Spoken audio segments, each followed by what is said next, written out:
Thank you for sticking with us. Those of us who are still here have to look after each other, don't we? So...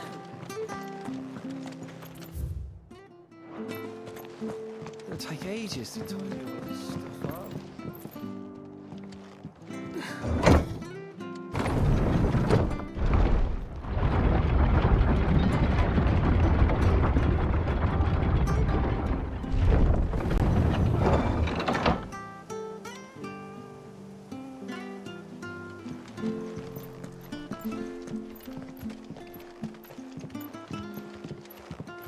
All right, Sid.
There's no turning back.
Nice try.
From the ruins it came. And to ruin it returns.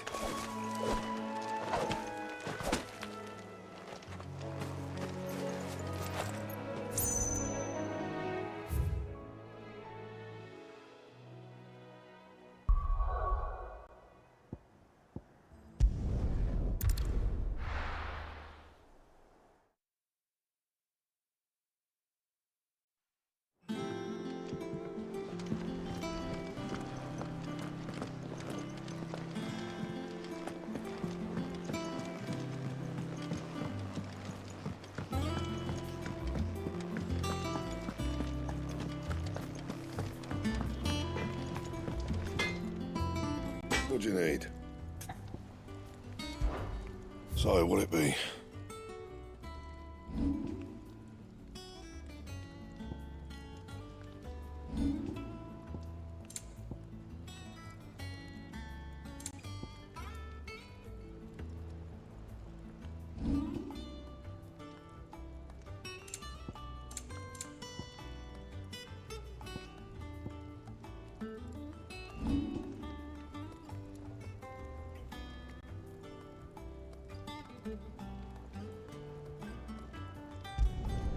No scratches, all right?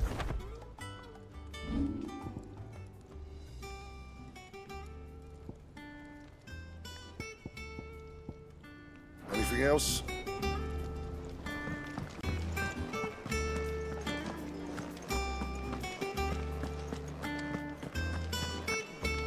All right, Sid. Made it back in one.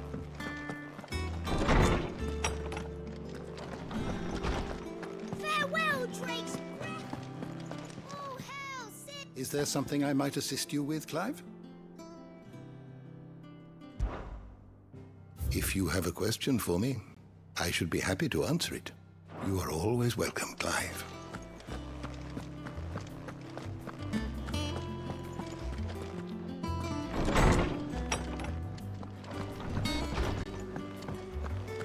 Hunting down bearers.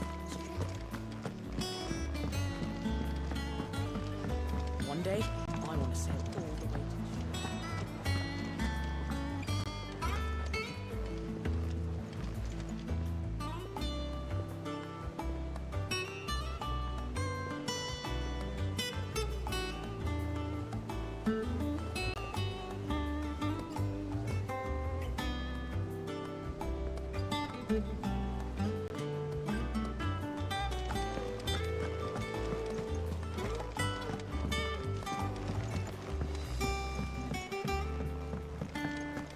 We must be ready to leave for Rosalith at a moment's notice. Don't. Oh, I wasn't expecting you back so soon. Your benefactors are a generous lot. All yours. All done?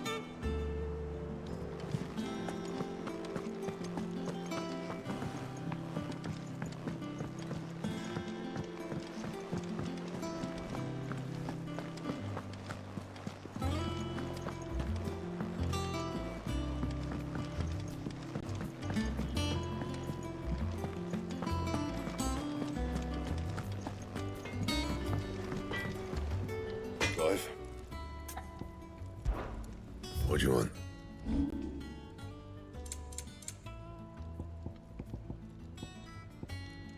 And?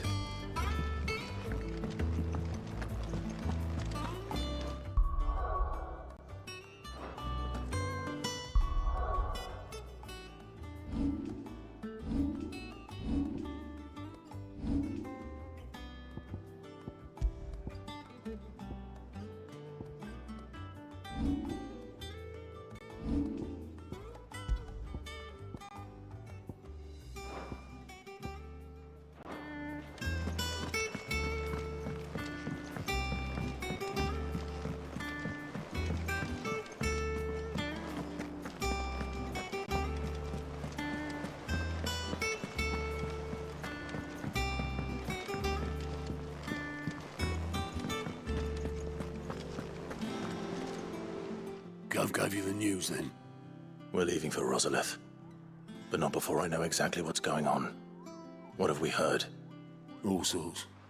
Nobody was expecting the Delmex to open up a new front against the Empire, least of all our friends in the provinces. Reports have been rolling in from all over the place, with no two saying the same thing. I've been passing them on to Vivian, in the hope she can make sense of them.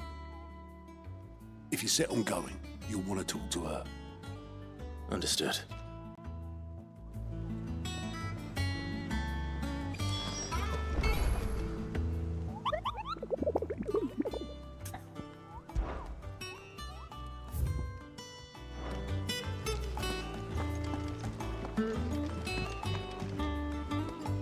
Ah, if it isn't my favorite pupil.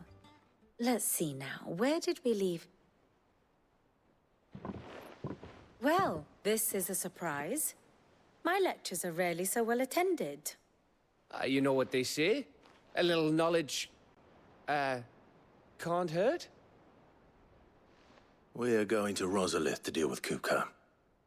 What's the situation there? Whoa there, Lord Rossfield.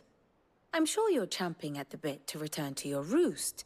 But to fully understand the present situation, one must first understand how it came to be.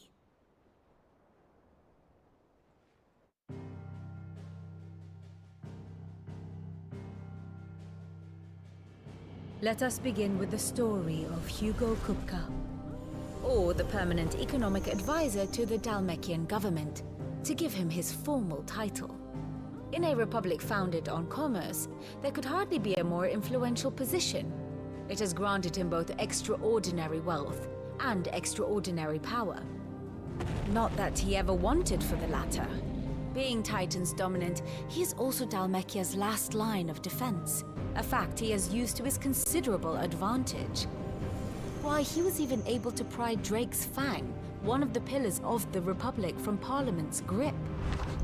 And he was quick to buy the loyalty of the Fang's protectors.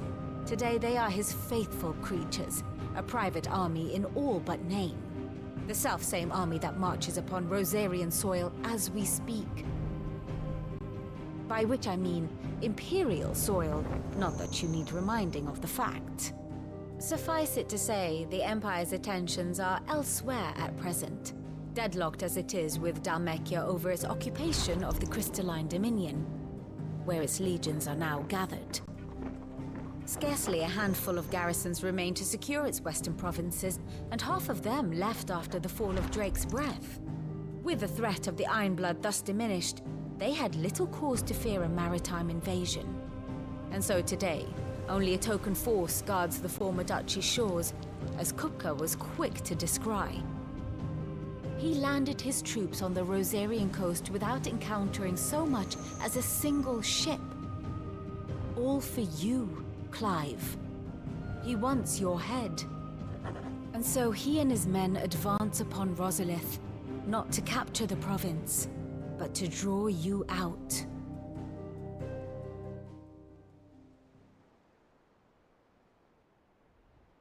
You said Kupka's forces sailed up the coast. What of Port Isolde, then? Is the city safe? Quite, according to the Guardians of the Flame. The Dalmekian fleet floated by without incident. But not without remark. When they learned Kupka's forces were making for Rosalith, our friends were quick to begin arranging the exodus of her citizens. And so the stage will soon be set for your heroic homecoming. Alas, it will be a more trying task to enter the capital than it was to leave it. Hugo's men hold Buett Bridge, despite the Imperials' repeated attempts to wrest it back from their grasp. And they were careful not to repeat the Empire's mistake in neglecting their coastal defenses. The seas around Rosalith are firmly under Dalmekian control. So tell me, pupil mine, what do you believe to be the best route to Rosalith? The north. We cross the northern border near Phoenix Gate, then take the road through Stillwind down to the capital. Hardly the quickest route, but at least we won't be spotted. A little local knowledge goes a long way, and so must you. We'd best get a move on then. Oh, will you be going too? Aye. I've been waiting a long time to give that fucker a taste of his own medicine. I would have missed this for the world. All right. We should be on our way. Lead on.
Fortify the castle gates at once.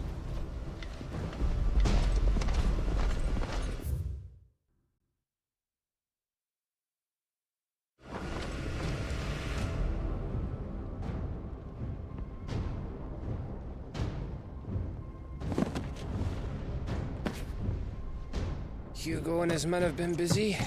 They've already breached the castle's outer wall. The Imperials are holding the ground for now, but it's only a matter of time before the keep falls.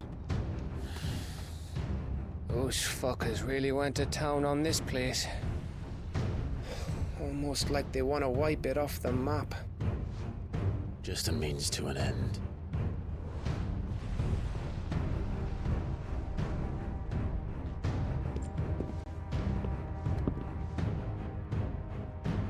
All this for one man? They didn't have to go so far.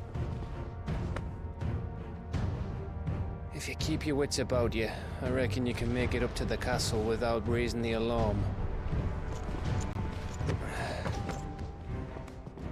I'll sniff out any townsfolk who haven't escaped yet and send them on their way. Be careful. Likewise. Don't do anything I wouldn't do.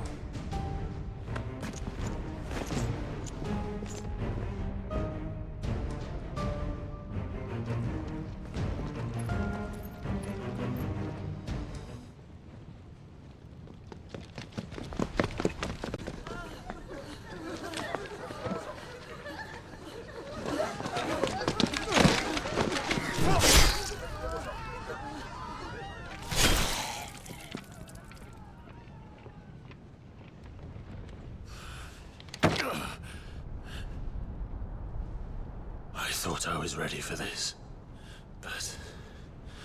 I know. It's like a nightmare.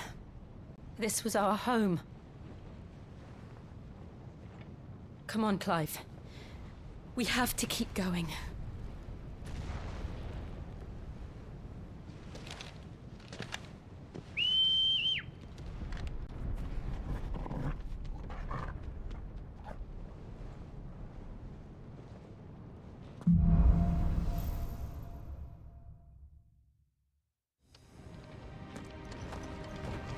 This isn't an invasion. It's a massacre. He'll stop at nothing, Clive. Nothing.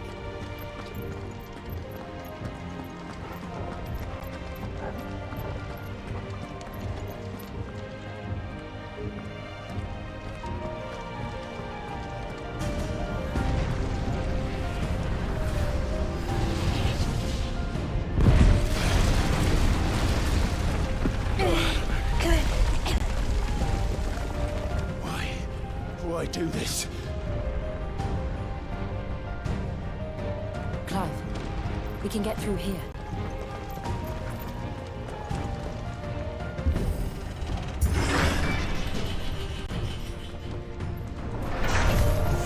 It's Murderers!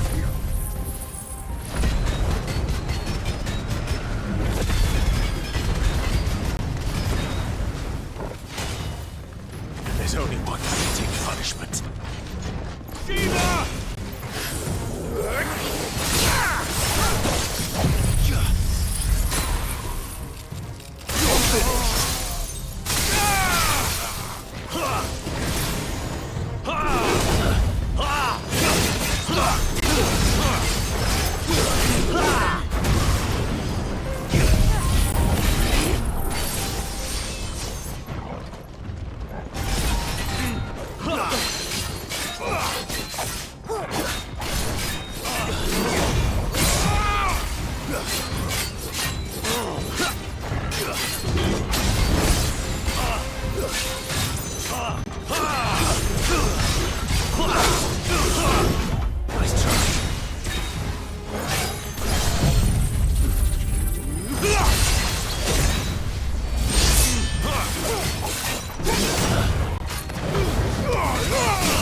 yield! I yield!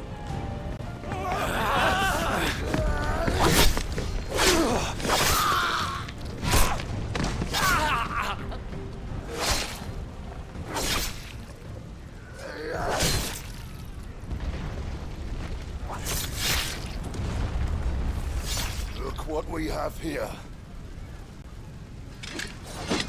Gentlemen!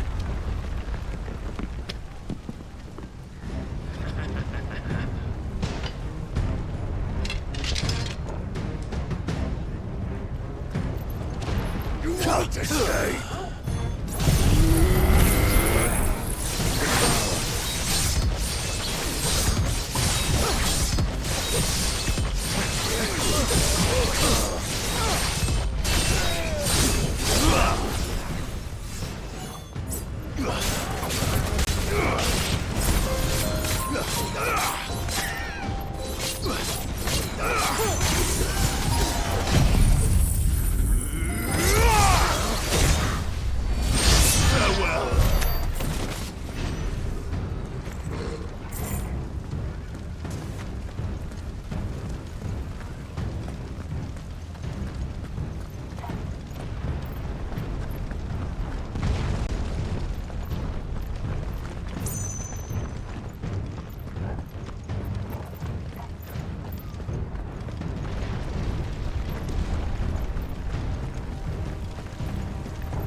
Out of our way!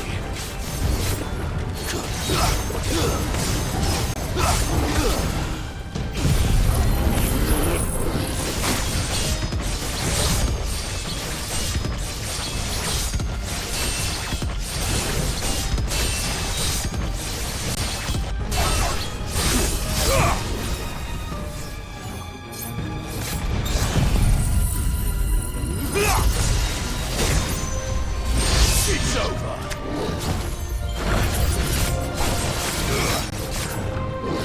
Nice try.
Take him!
Let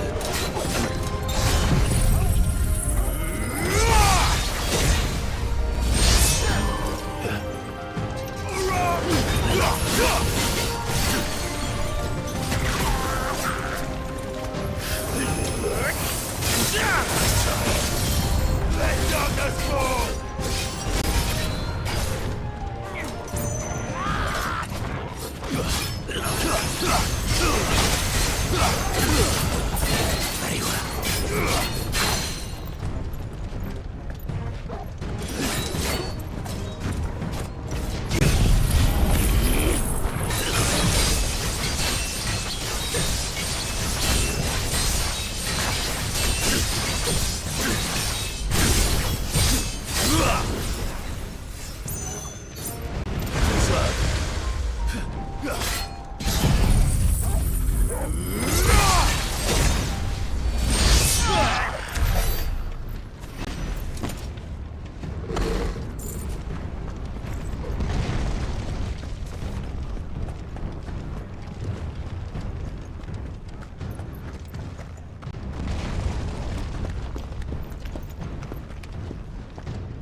Set her loose!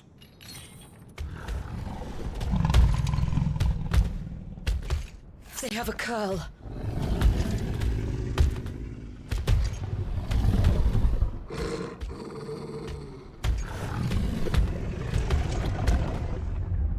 Attack! Ready? What do you think?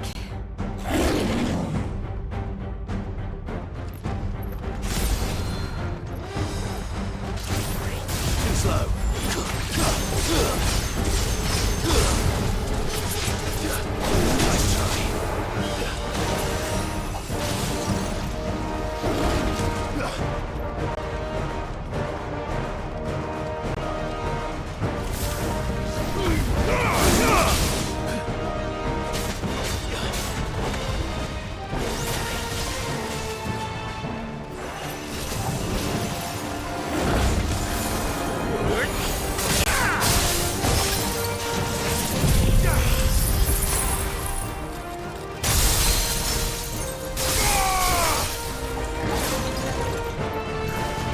Nice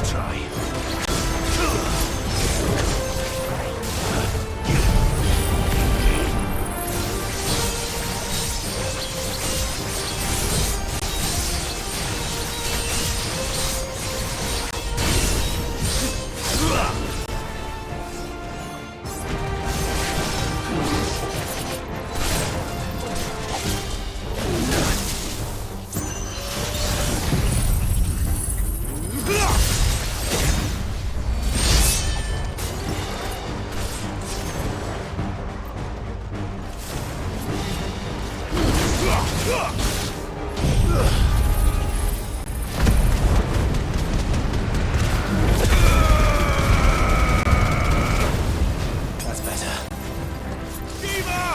Stand fast.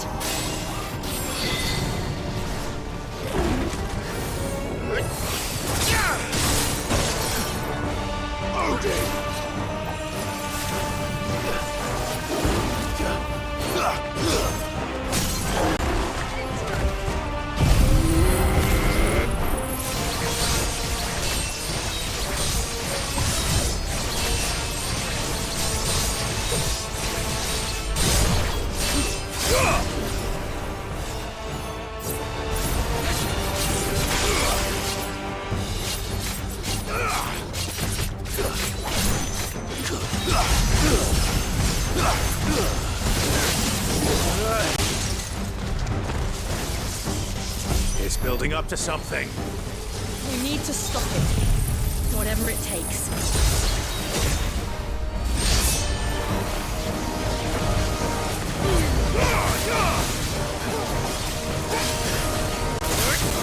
It's down! Then let's make this count.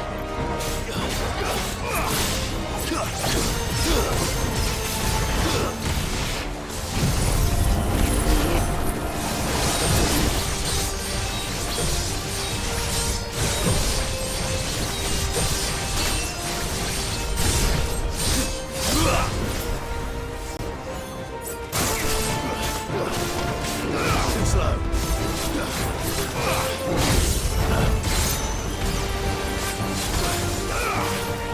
Nice try.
Jill!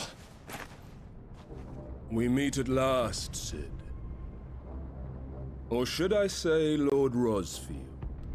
I've been looking for you for a very long time. Let her go, Kupka. I'm so glad you accepted my invitation. I went to some trouble with the decorations. Do you like what I've done with the place? Bastard.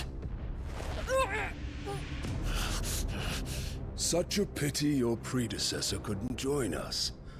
But I am sure you will prove compelling company.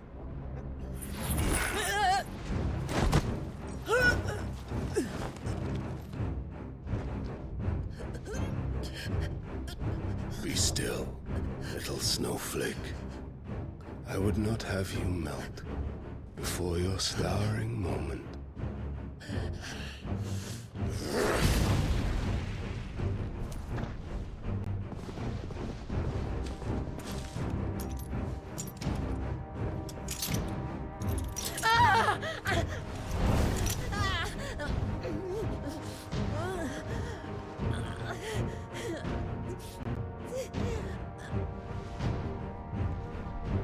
Fuck.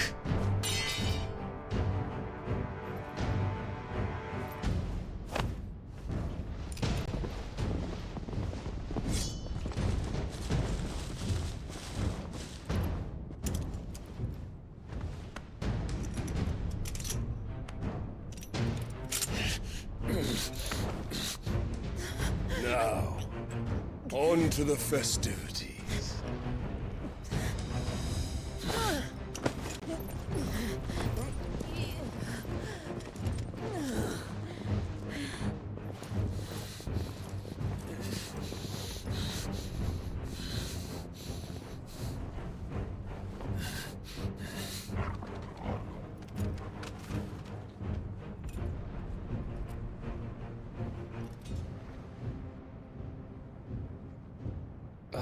That's just great, that is.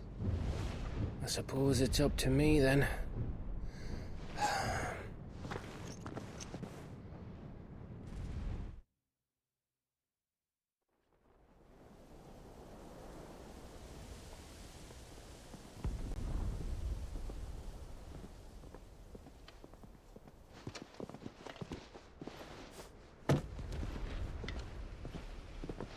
Headsman!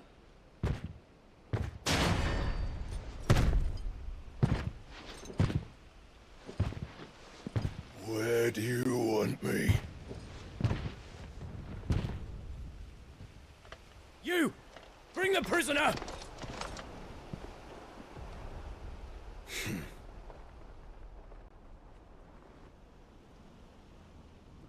Yes, no more than she deserves for getting into bed with an outlaw. We should get into mine. Lord Kupka commands your presence. You're to bear witness to the girl's execution. Such a waste.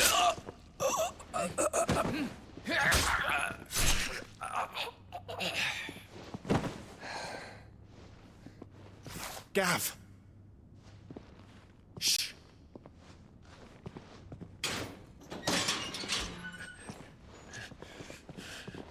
Crystal fetters are a bastard to open, just so you know. Don't worry, I'll have them off before you can blink. Where's Jill? In the courtyard. Shit.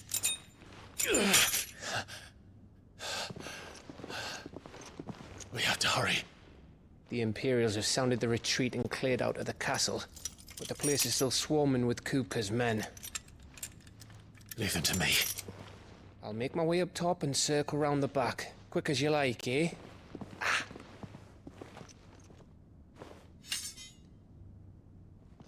Nearly forgot.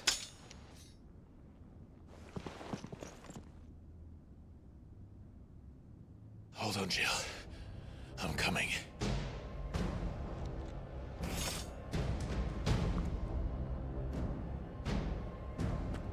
I have to get to the courtyard.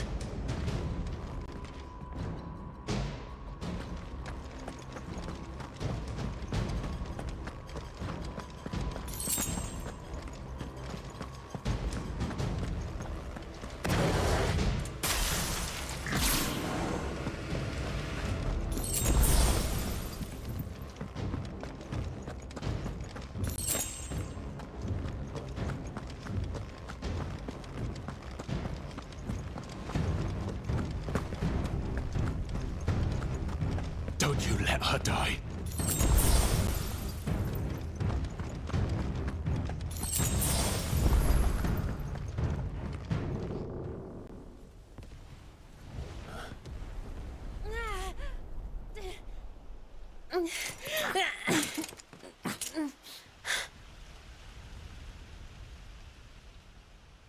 I hope you've got a plan, Clive, because we are fucked if you don't.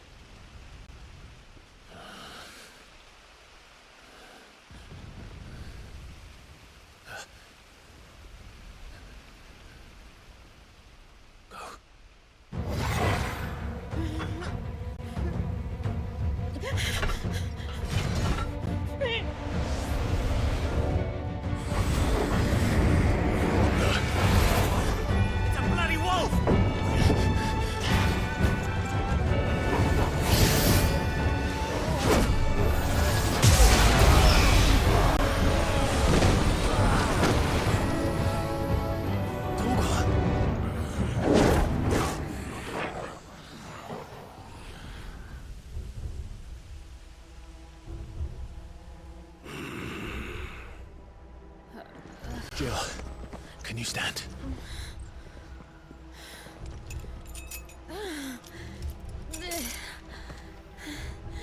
Come, Lord Rosfield.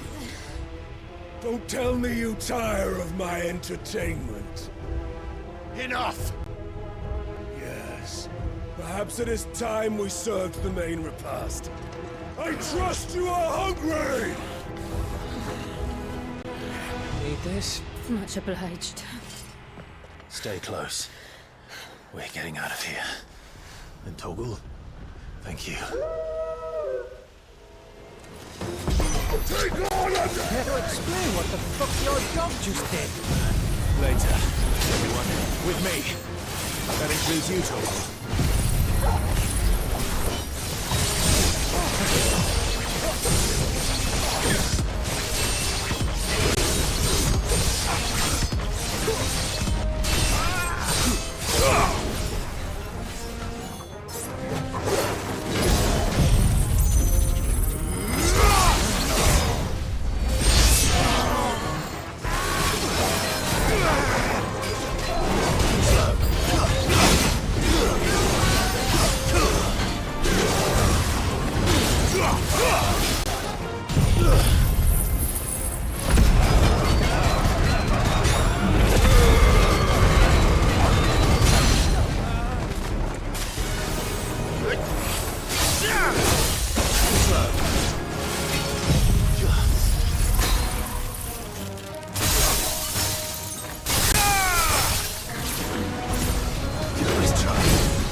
That's better.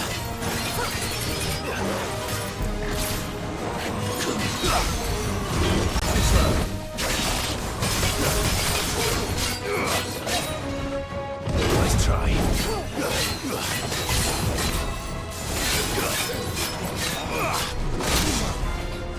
I needed that. Slow.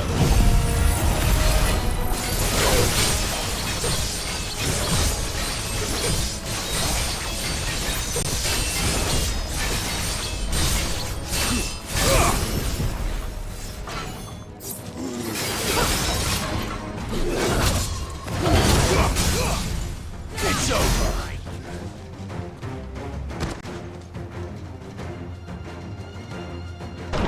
Still breathing, are you?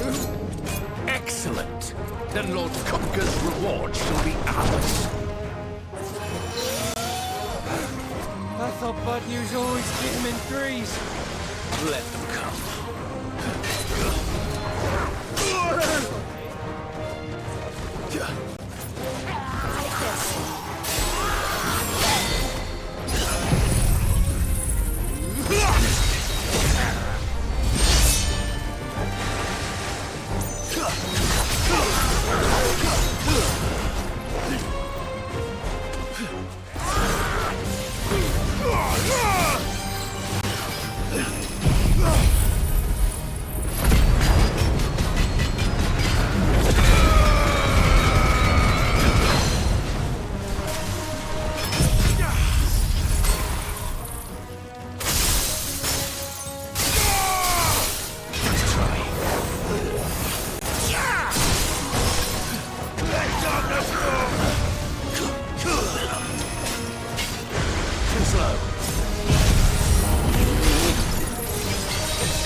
It's over.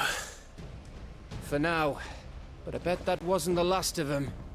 And they won't stop hunting us until Kupka's dead. So you get in there and finish the job, eh? Go on. If they come again, we'll hold them back. All right. But be careful.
trouble on the way? Just enjoying your entertainment. How gratifying.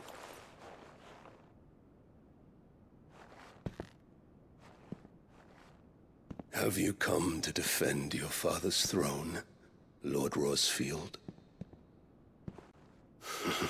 The Grand Duchy of Rosaria. A realm without a ruler, an army, even a people. A veritable kingdom of dust.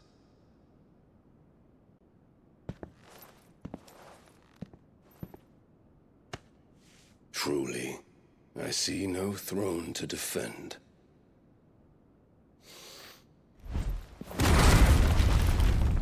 No!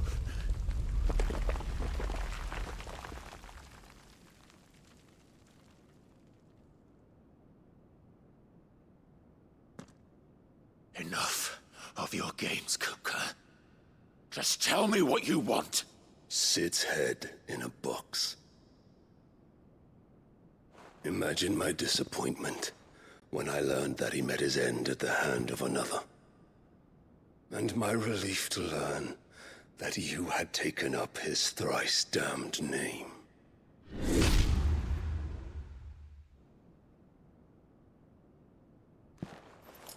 Your master slew Benedicta Harmon and defiled her body.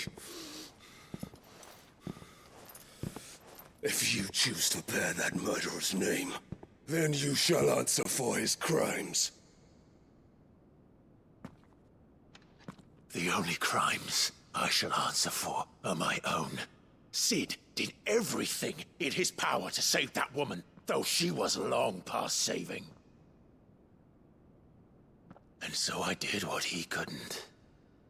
It was me all along, Hugo. It was you.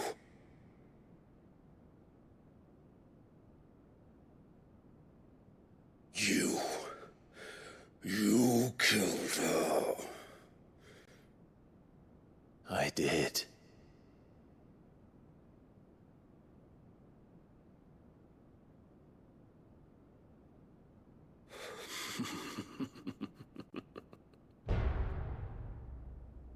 Then I am fortunate indeed.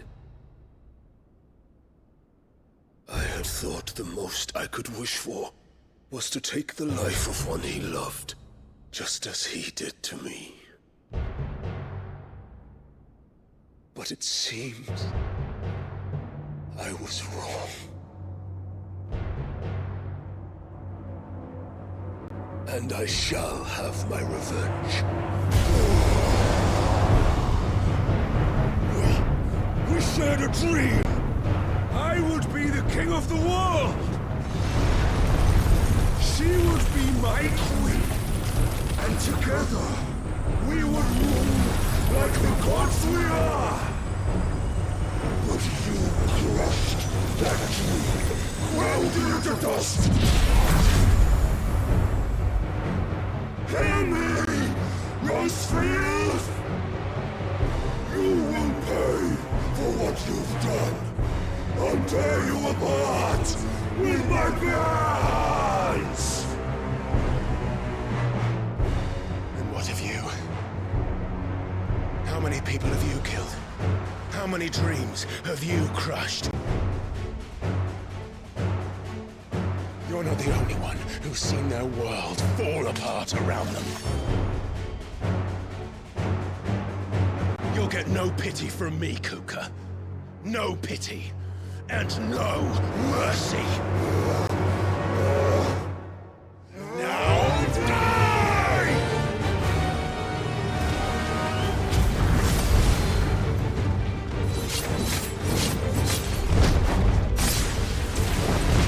This time, you learn what becomes of those who dare to cross me. Cross! I'll kill you!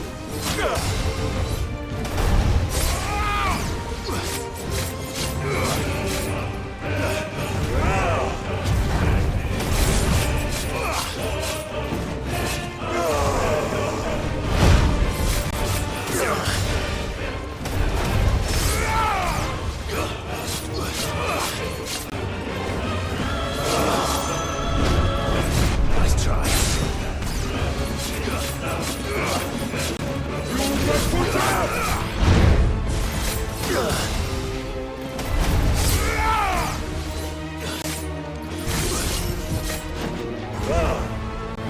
slow.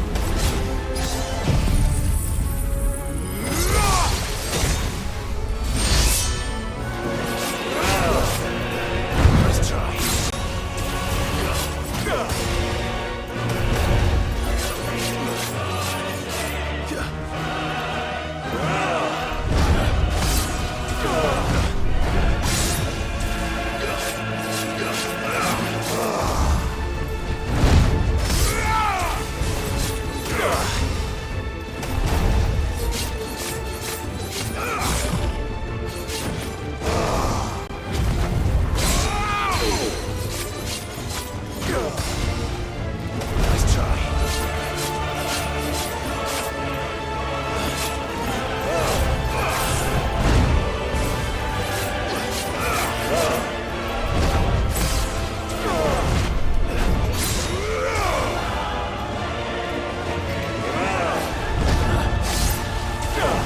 Nice try. Too slow.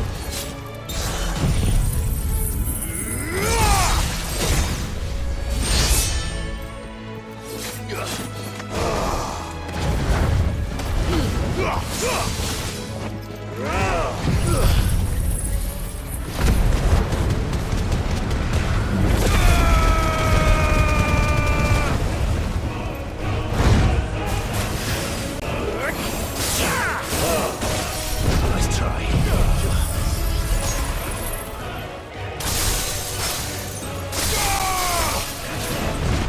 Too slow.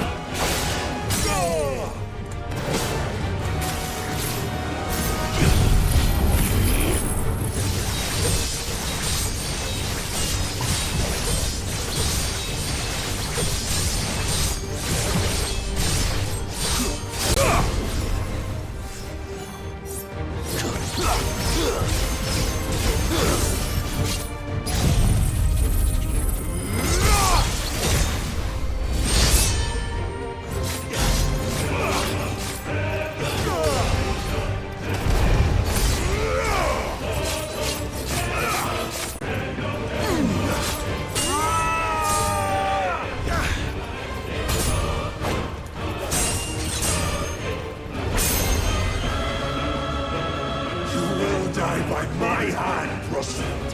My hatred for you is unending. Unyielding thing. Let this palace be your grave! What? Oh, shit.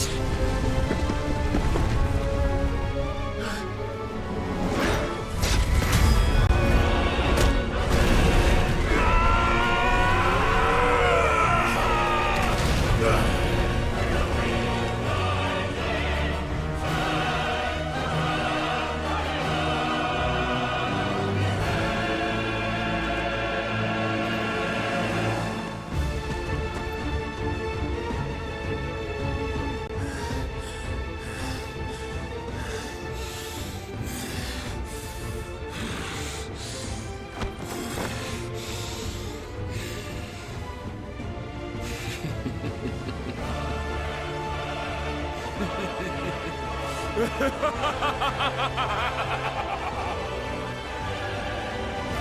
world has chosen. I am in my element. Have no escape. The earth will always be my domain.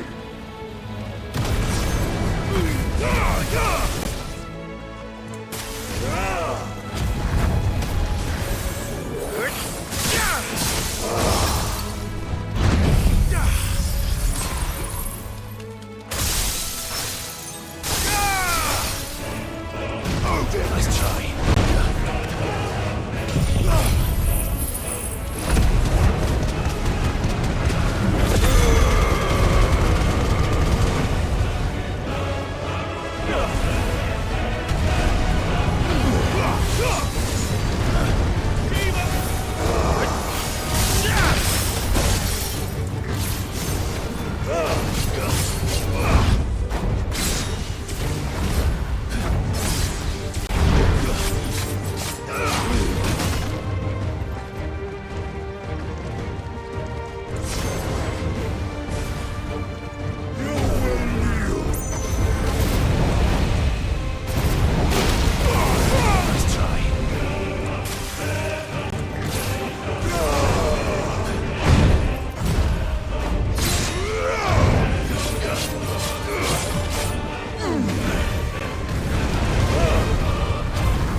Too slow.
Mess!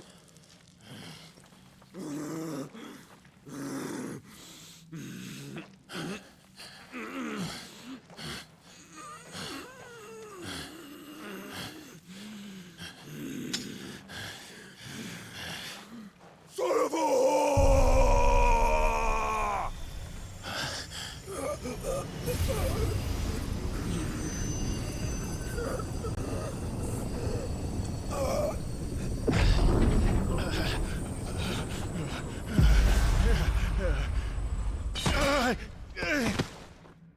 I'll kill you!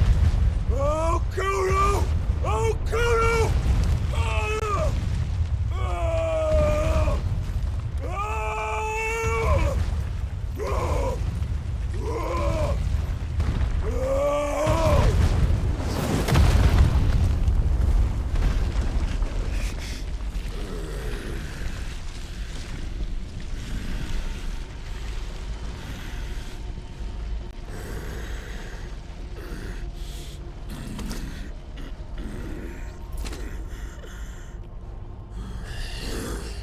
I'll fucking kill you.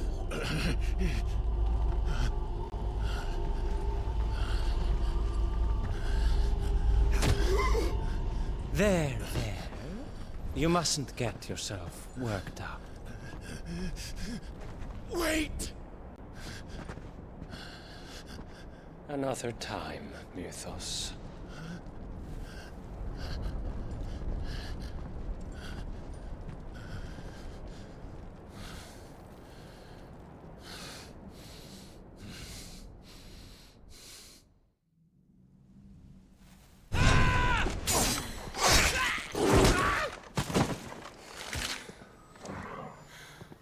Is that all of them? I think so. Well, load of scum. Who the fuck invited them? Not that that's the biggest surprise we've had today. Where did you learn to do that, Torgal? Not telling, eh? Suit yourself. Gav, we have to find Clive. Right, sorry.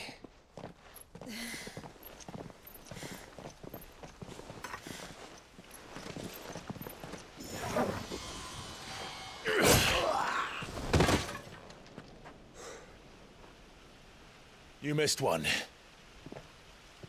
We were worried. So was I.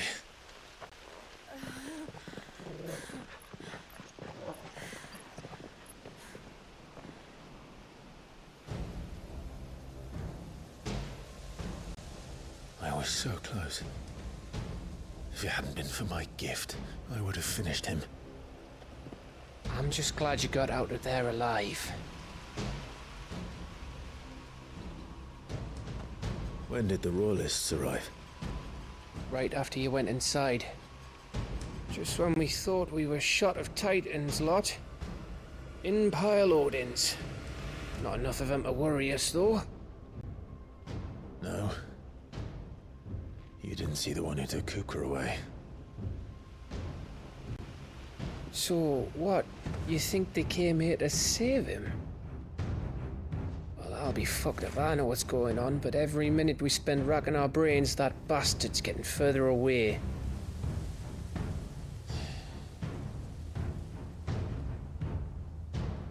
So what do?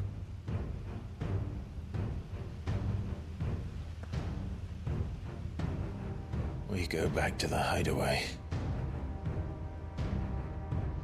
I'm too tired to think. As are you, by the looks of it. And after what Jill's been through. Let's worry about Kupka later, shall we? Aye. All right. That'll give us a chance to solve the riddle of your magic mud, too. Hey, how you feeling? Ready to go home?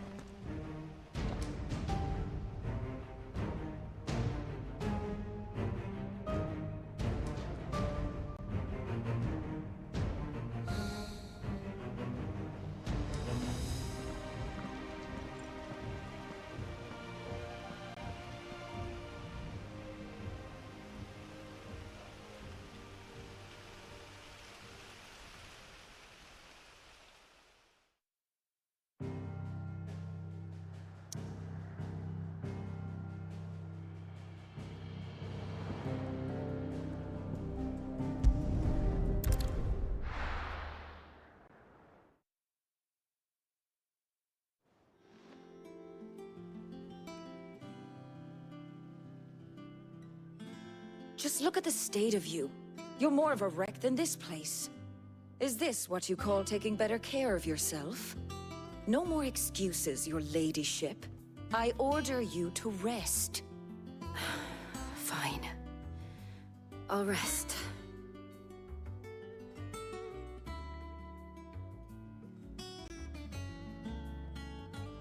Don't worry, Gav. She's in good hands. But we should have never let her fall into Hugo's. Back when he had some like. The question is, where is he now?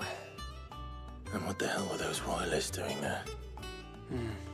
I was wondering about that all the way home.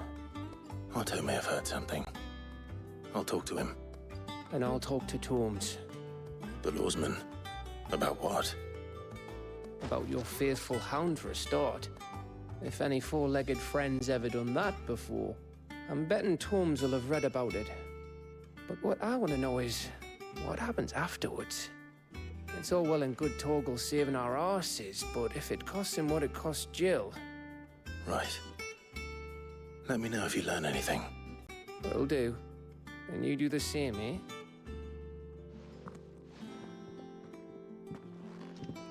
Jill. Listen to Taya. I will.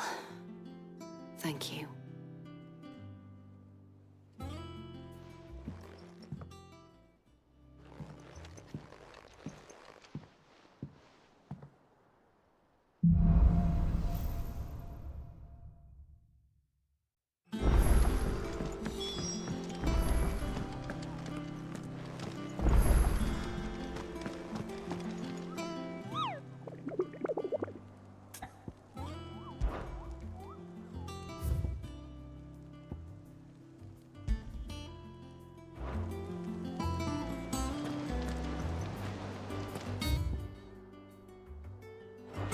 Not all of the nobles made it out alive.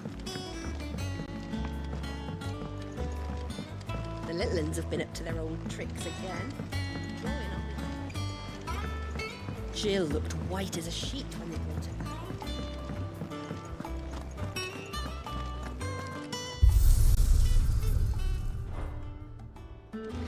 It's all right.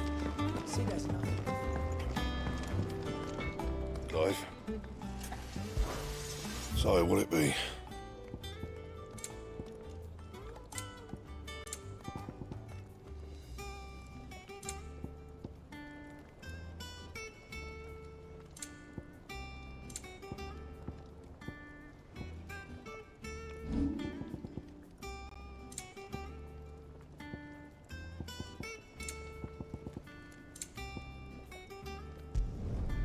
My best work, but it'll do. And?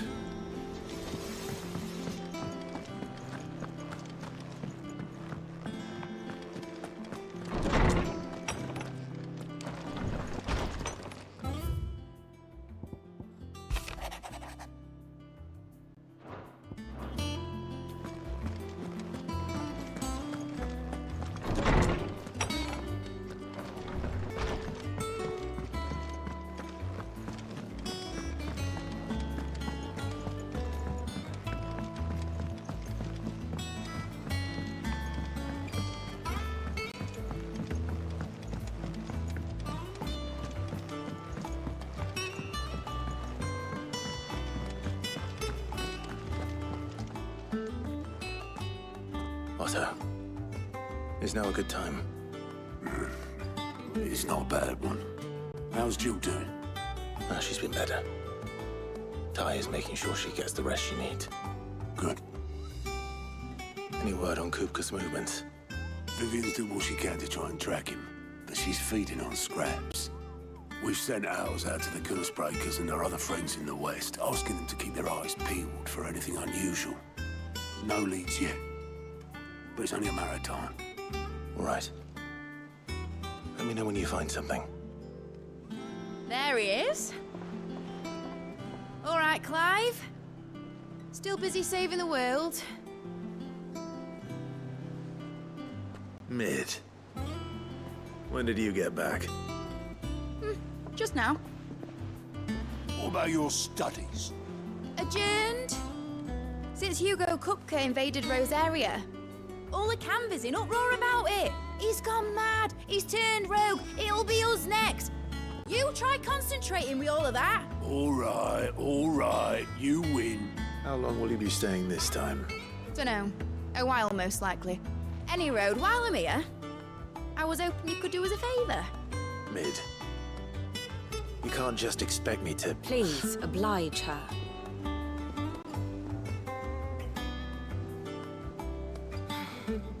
While we are busy tracking down Kupka, you should have a little time to spare. Professor! Now there's a face I haven't seen in a while. Shouldn't you have it buried in a dusty old tome? I did, till a familiar trill pricked my ears. As ever, your exuberance is a breath of fresh air, which successfully scattered the painstakingly assembled fragments of my thoughts. I'll take that as a compliment.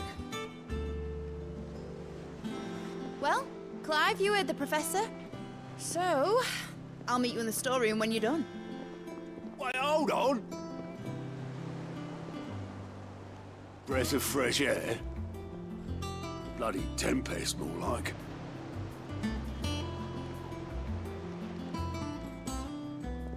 Oi, Otto, you got my gill?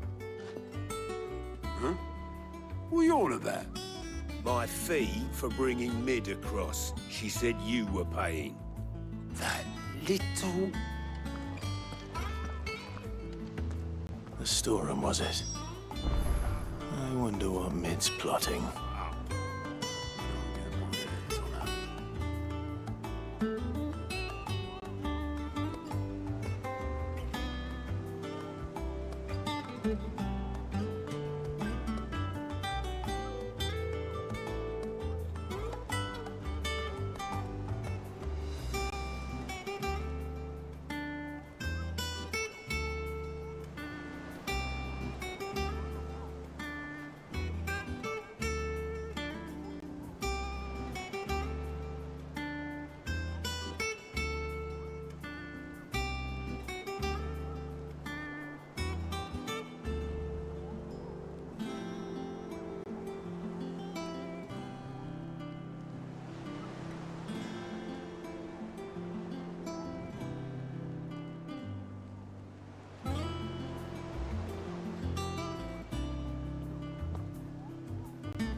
Shouldn't you be getting some rest?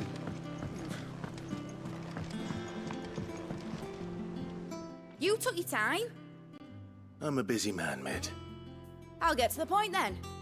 I want to turn the room down there into a workshop like the one I had at Dad's place.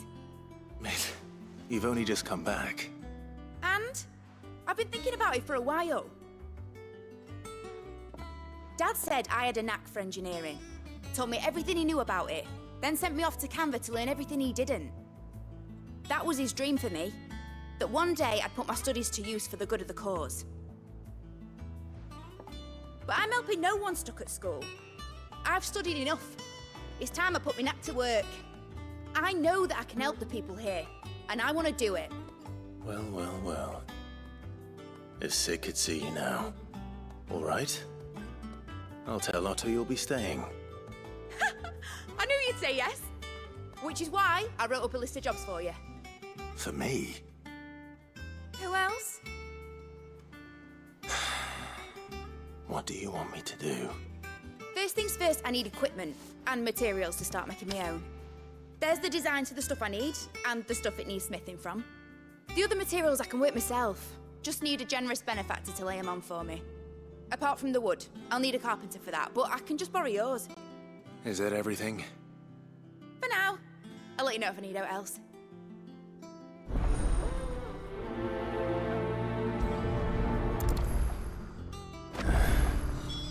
Where to start? Materials and tools. That means Karen and Blackthorn. Basically, I need a smith, a merchant, and someone who can work wood. And let's face it, my student allowance isn't going to stretch that far. So do us a favour, will ya?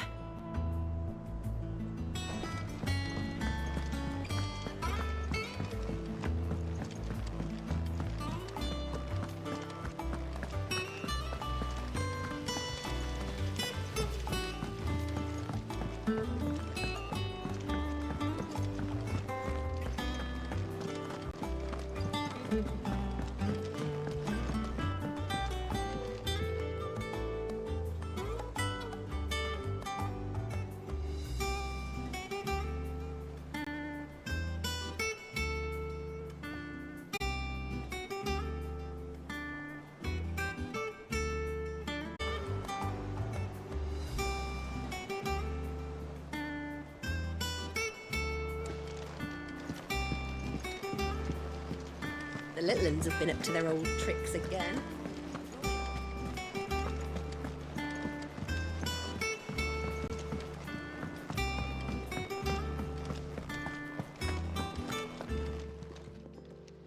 Was wondering where you'd got to.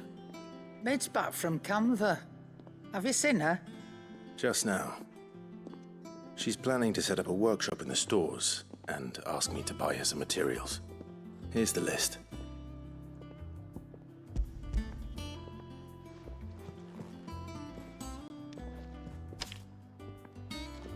Think you can find everything on there? This lot. Wouldn't be much of a trader if I couldn't. Excellent. As for payment... It's paid. 100 times over by what that girl's done for us. If it weren't for her filters, we'd have naught to drink but blight water, and that would have drained the life out of us long ago. Indeed it would. I'll send the stuff on to Mid when it comes in. Thank you, Karen.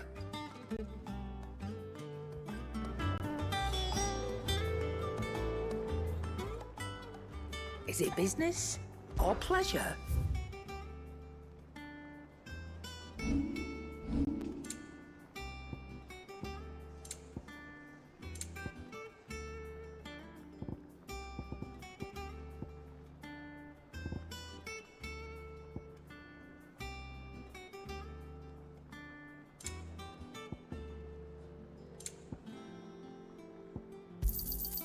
You're rubbing me blind, you know. It'd better all be here. You'll not find a better price than that. Ooh, I can't wait to see what Mid's going to build us this time.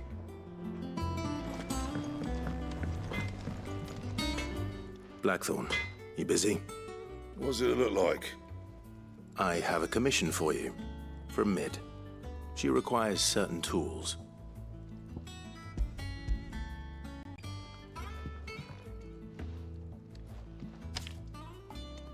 Do you think you can make them? Bloody hell. What's she planning to build with this stuff? An airship? I'll see what I can do. Tell her I'll bring them over when I'm done. My thanks. And Mid's, no doubt. That just leaves the carpenter. Let's see if Bardolph's available.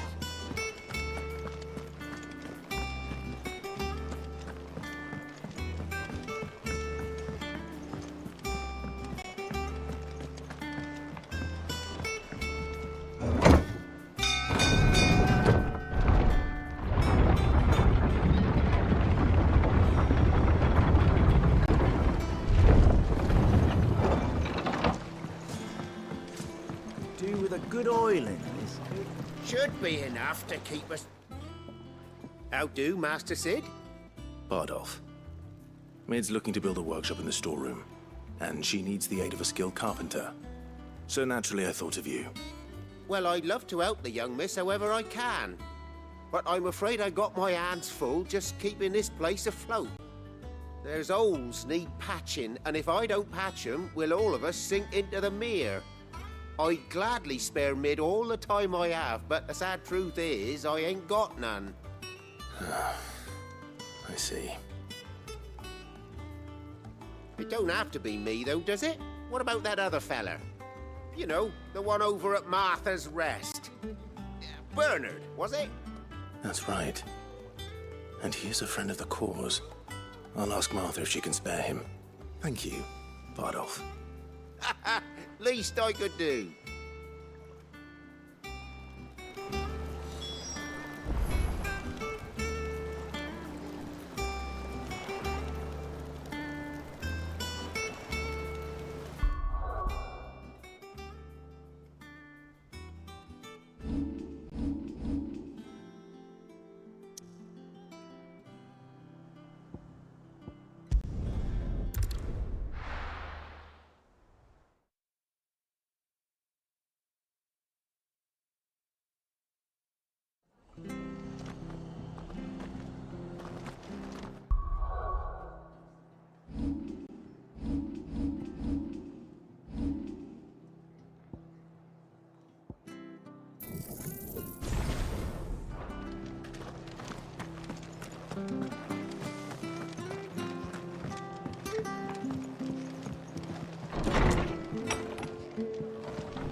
Clive, what brings you to the Rest? Our home finds itself in need of an extra carpenter. I wondered if I might be able to borrow Bernard for a short while. I don't mind if he don't. We're all friends here, aren't we? Thank you, Martha. Do you know where I might find him? He went up to Cressida on business. No idea what, mind. Place is a ruin. Far as I know, he's still there. I'll look for him there, then.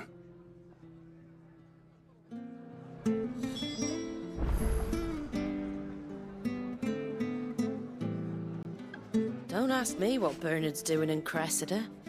He'll have his reasons, though, I'm sure.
Hi. I've entered the lad who saved my life. What brings you to a place like this? You do, Bernard. Martha said I might find you here. I have a proposition for you. Oh, do you now?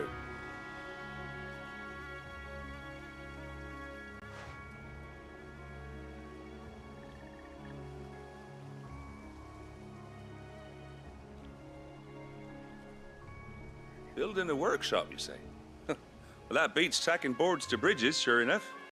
And if Martha didn't mind me being gone a while, then neither do I. You just tell me where you want me. That's the spirit. I couldn't ask a favor, though, could I? Before we go? Of course.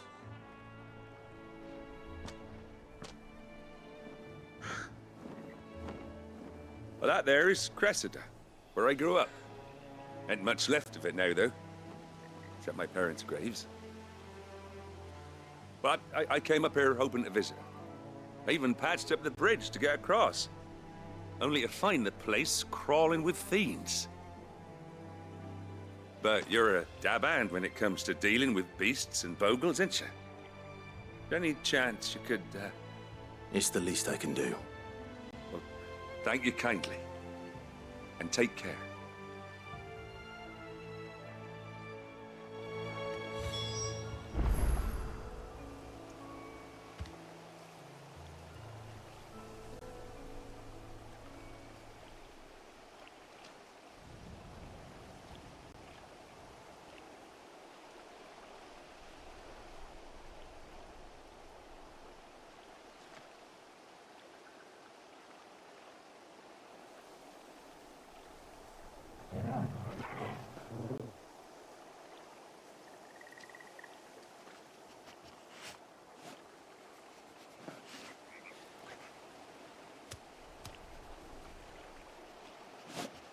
I'd be much obliged if you could rid the old place of nasties. And so would my ma and pa, I'm sure.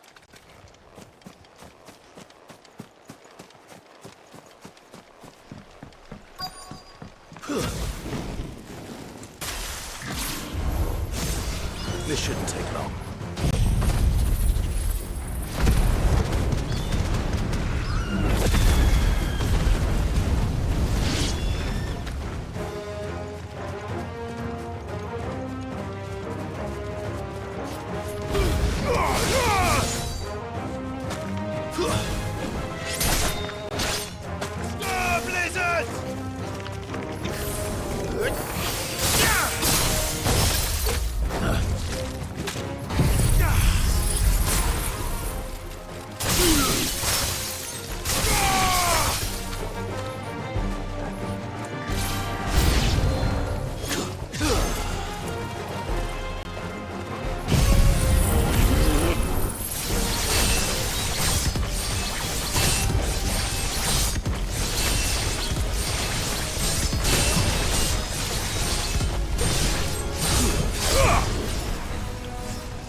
Nice try.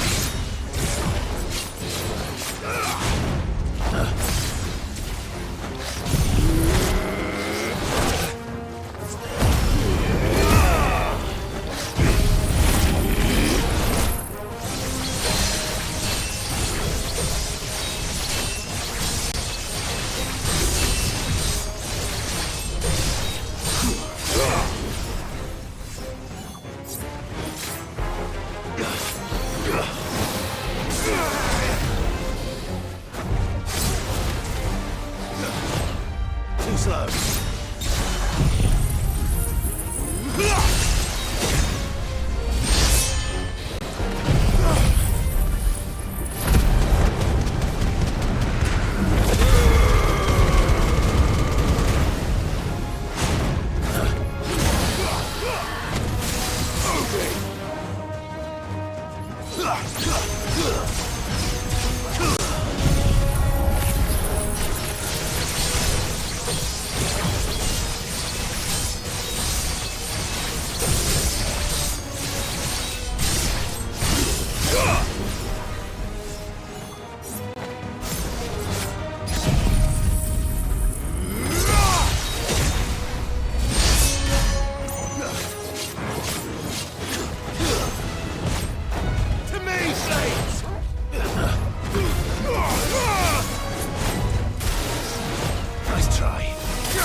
That should do it.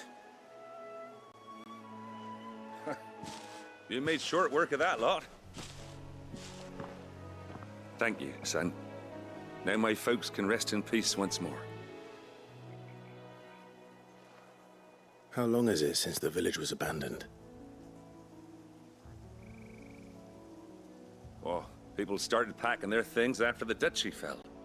Between the Blight and the Imperials, you just couldn't make ends meet. Must be nigh on a decade since the last wagon left. Oh, it may as well have been a century, looking at the place. This isn't the Cressida I remember. I'm sorry. Ah, don't be. Can't live in the past, no matter how nice it might have been. Soon as I'm done saying a prayer for those that raised me, it's on to your hideaway. I'll meet you there.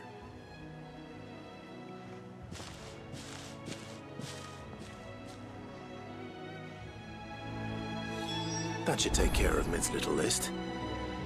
Better head back before she thinks of anything else.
The little uns have been up to their old tricks again.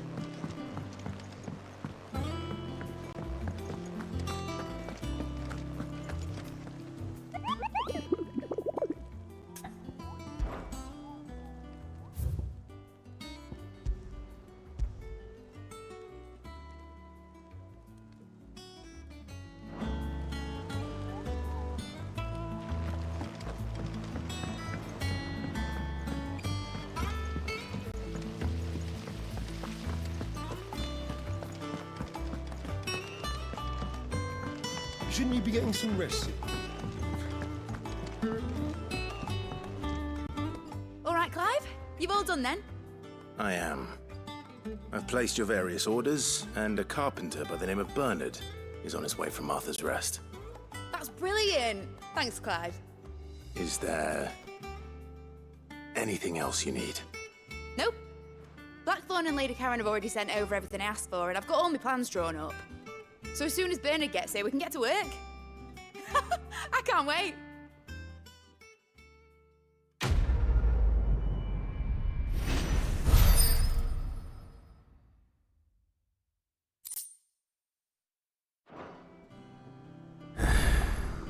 That's my good deed for the day done. Let's see how Jill's faring. Did Bernard say how long he was going to be? I mean, it's fine, but I hope he comes soon.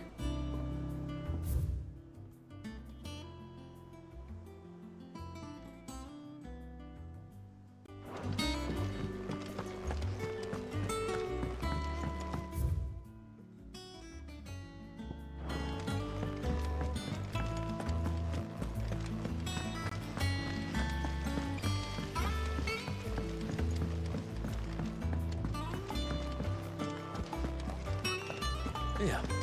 What's everyone whispering about?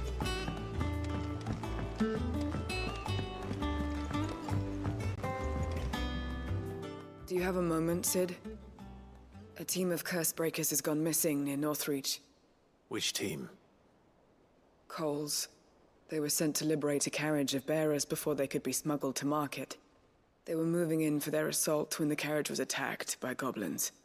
A cursebreaker managed to release a Stolus amid the confusion, but... this was days ago. They should be back by now, but I've heard nothing from any of them. I can't help but worry that... They know the work is dangerous. But I'm sure they're fine. But what if I've got them all killed? Before they go out, I always remind them why we're doing this, what they escaped, and what we're freeing people from. But I never really thought how my words might affect them. What risks they might take because of the things I've said. I'll go and find them. We'll both rest easier knowing they're safe. Thank you, Sid. And I'm sorry to trouble you with this. The plan was to intercept the slaver somewhere in the Dragon's Eyrie. I can't tell you much more than that, I'm afraid. That should be enough to go on.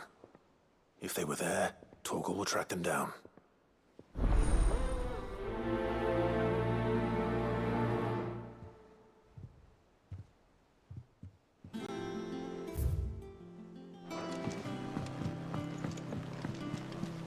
Jill looked white as a sheet when they brought her back.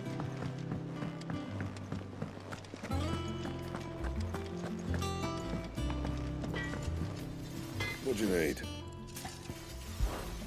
A Sanktfordian, do you?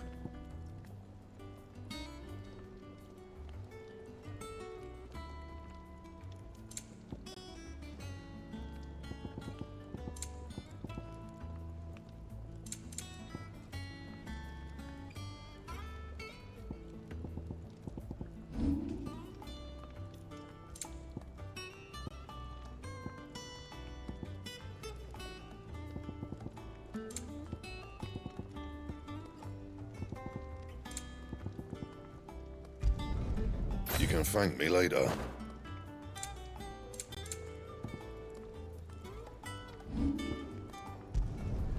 No scratches, all right?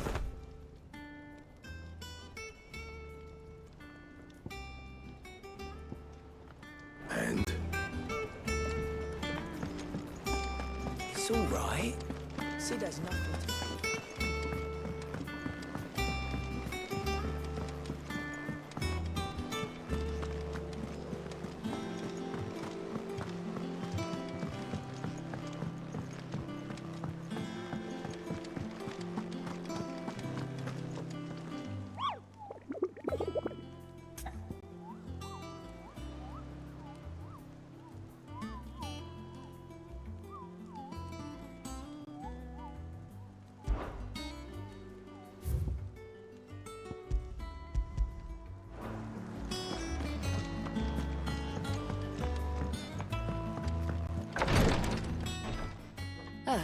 Clive. Talia. How's Jill? Recovering, but she still needs her rest. Of course. Take good care of her, won't you? I'll do my best. Oh, Gav was looking for you. He said he had something to show you in the shelves. The shelves? Oh, that's right. He went to ask Hippocrates about Torgor. He must have found something.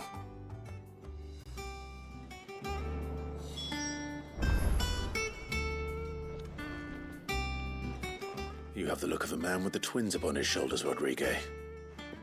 Talia has tasked me with removing a Cursebreaker's brand. But it's my first time, and I don't think I can do it. I'm afraid of what happens if I fail. You survived, I know, but near as many die as recover. Is it really worth the risk? You don't need me to answer that. You know full well what we're fighting for. I hope as much as you that one day bearers can walk among others as equals. But until that day, a brand is a burden, and we must lift that burden in order to go undetected. The operation may be dangerous, but it's also essential, and we undergo it willingly. I know. I still wish there was some other way. But griping about my lot helps no one, I suppose. Don't worry. I'll do what must be done. I know you will. Unfortunately, the first thing that needs doing is the preparation of a draft to dull the pain. Something I can't do with the infirmary's ammonia supply so low. What few leaves we have would barely be enough for removing a splinter, let alone a brand.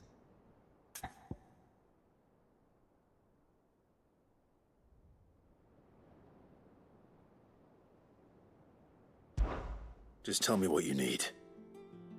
You'll go? Oh, thank you. No one knows Herblord like Talia, and she swears by ammonia for easing pain. It's simple enough to find, if you know where to look. And fortunately for you, I do. Along the river near the village of Amber over in Rosaria. Just search for the bright blue blossoms.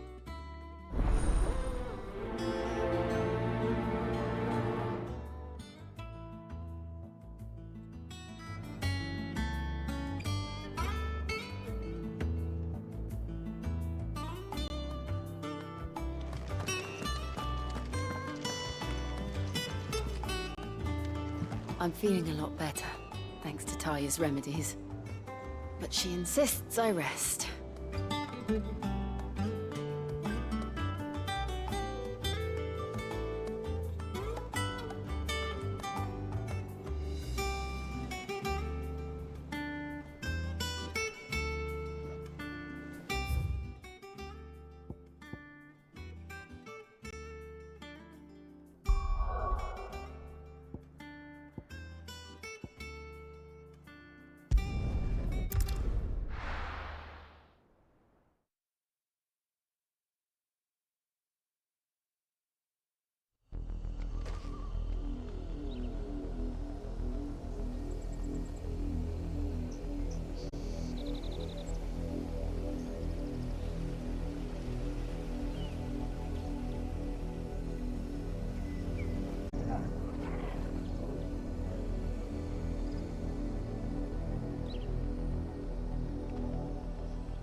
The river was easy enough to find.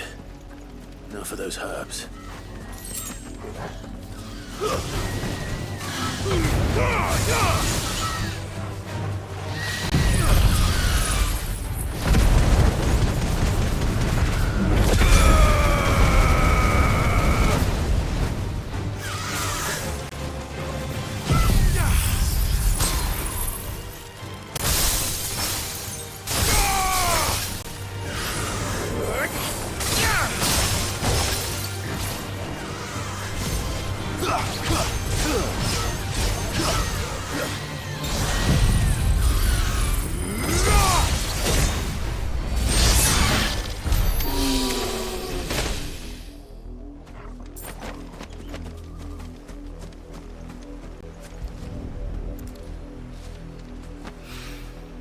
This is the only plant around here with blue flowers. I hope it's the right one.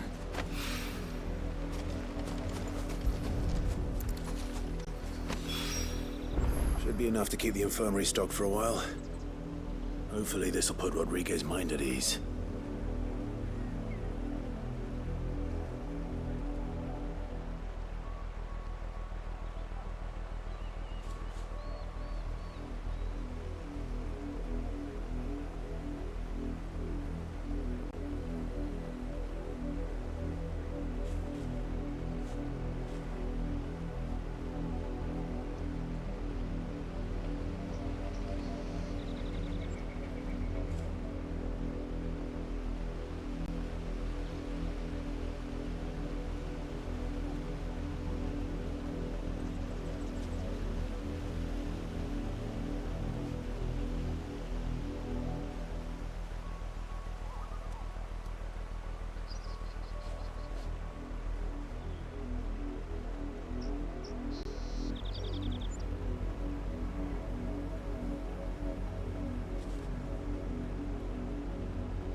slow.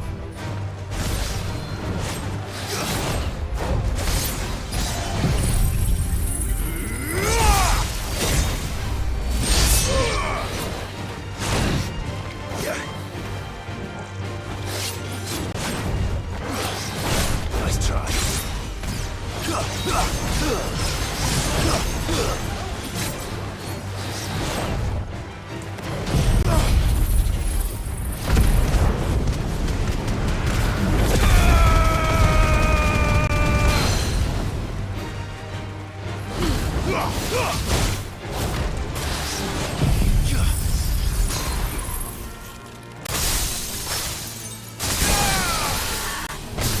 building!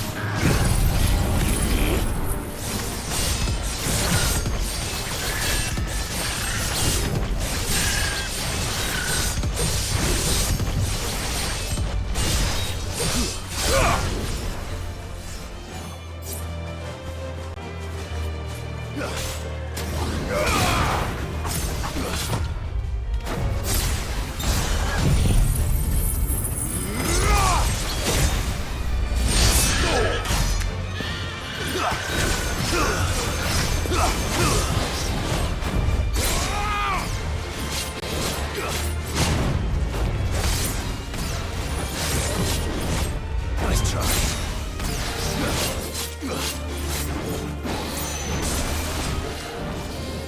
Too slow.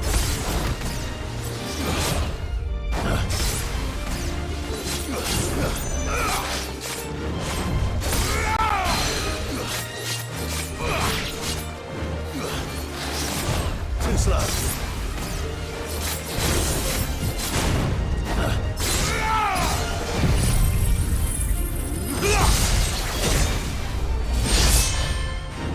Nice try.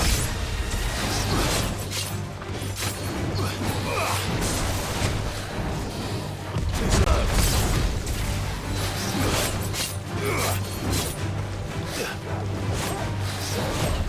Nice try.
Take us unawares, did you?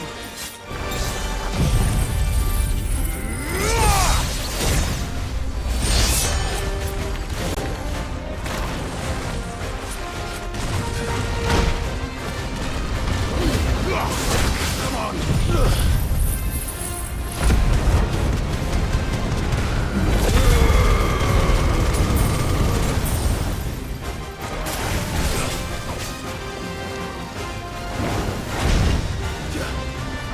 Yeah.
slow.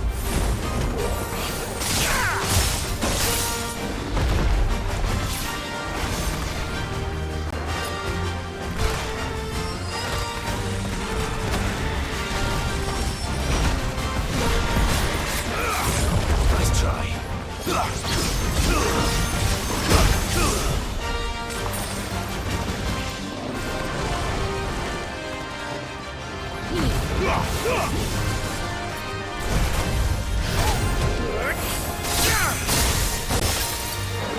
Too slow.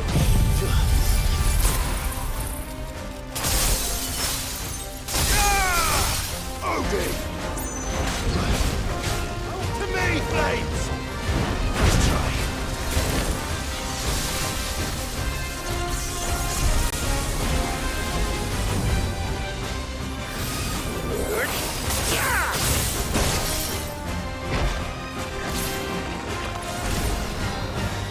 Fire and flame!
Nice try. Too slow.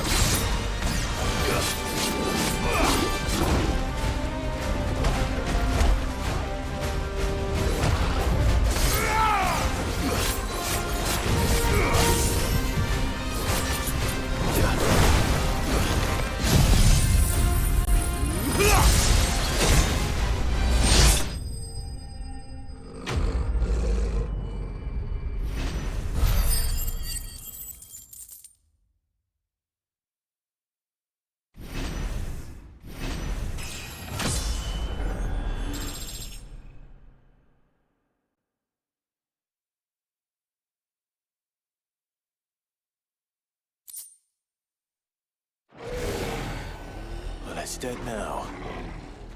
Whatever it was.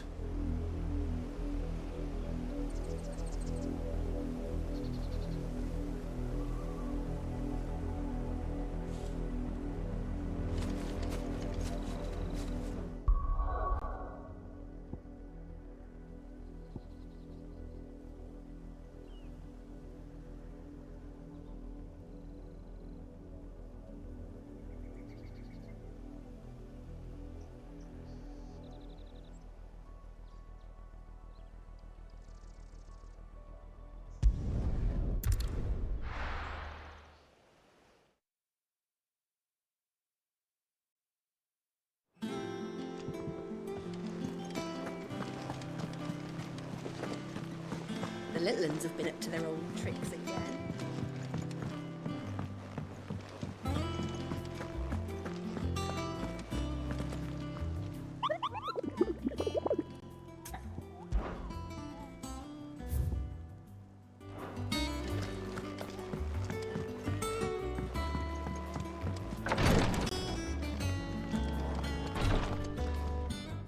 I hope you didn't have too much trouble finding the ammonia.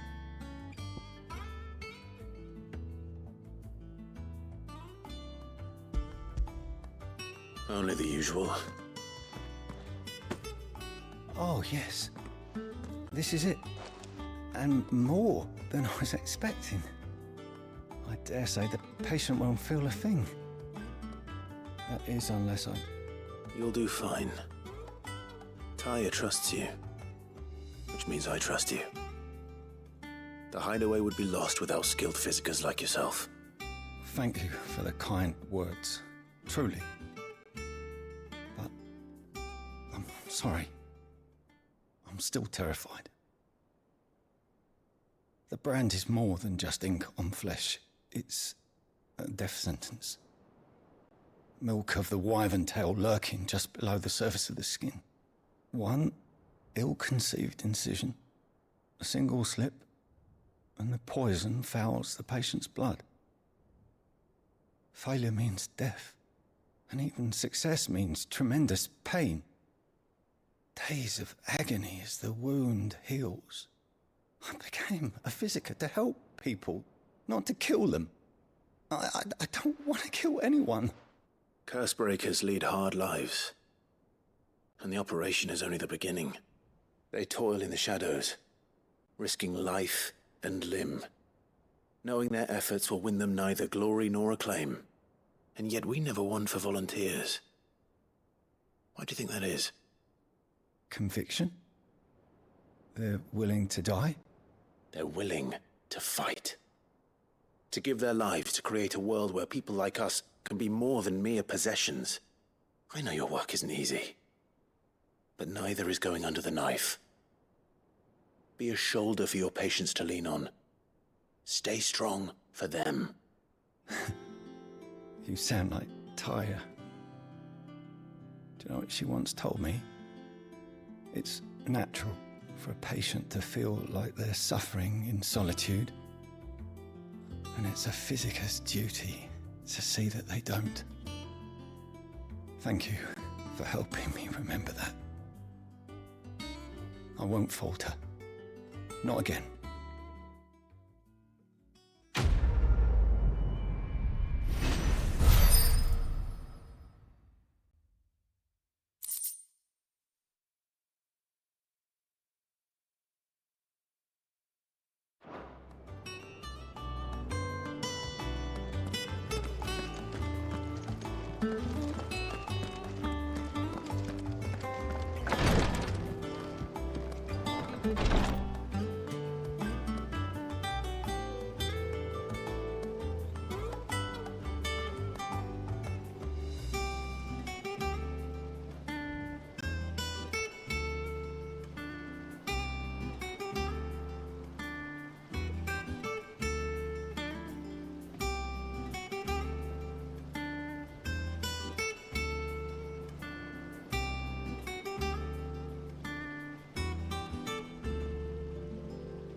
How may I help you today, Clive? Your benefactors are a generous lot. Here you are. All done? Here. What's everyone whispering about? The little uns have been up to their old tricks again. Jill looked white neat as a sheep.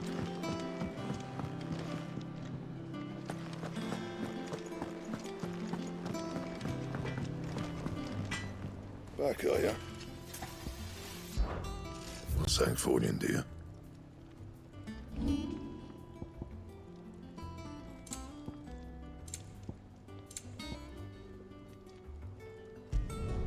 You can thank me later. Anything else?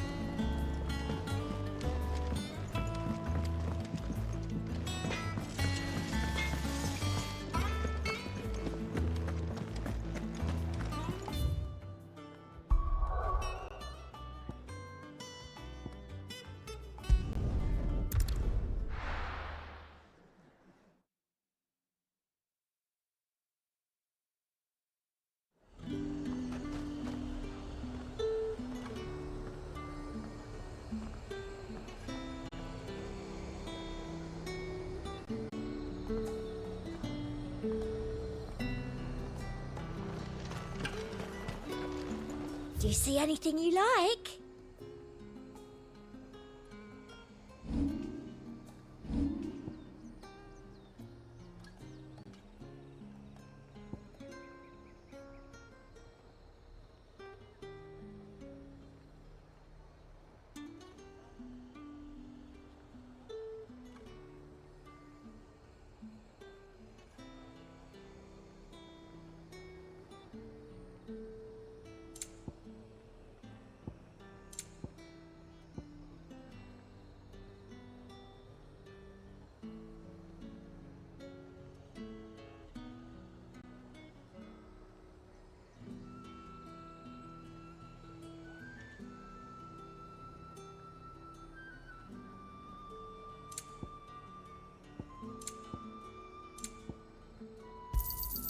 I do like a customer who knows what he wants.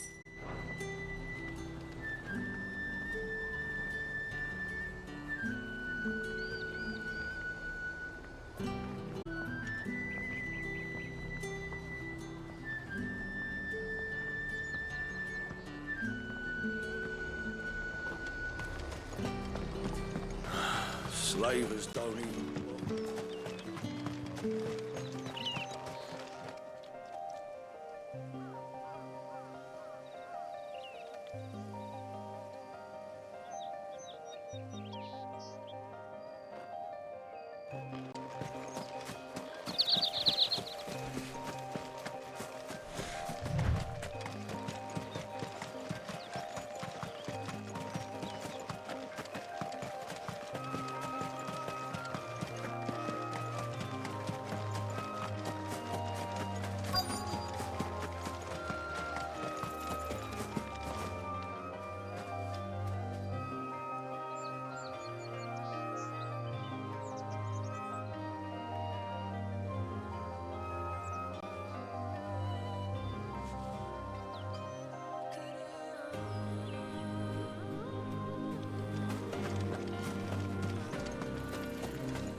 Cole, I'm glad you're in one piece.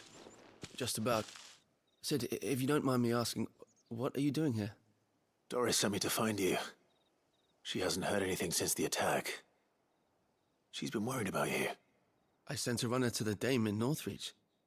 The hideaway should have learned of our survival yesterday. Well, I'm here now. And it looks like you freed the bearers. Only some. The rest locked themselves in the slavers' carriage rather than fleeing when they had the chance. I want to help them, Sid. But we're barely in any state to protect those few we did save. You made the right decision. Now where's the carriage? The goblins may still be out there. You have duties to attend to here. See to the injured. I'll handle the rest. All right. Just follow the path to the south. You'll come across the carriage soon enough. And please, hurry. If the beastmen get to those bearers, the poor souls will be eaten alive. I won't let that happen. Thank you. And Sid, it's good to see you. Don't thank me just yet.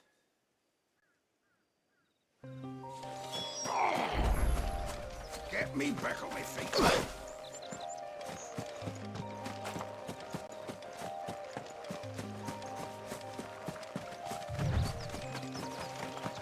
trying to get into the carriage. Too slow.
It's over.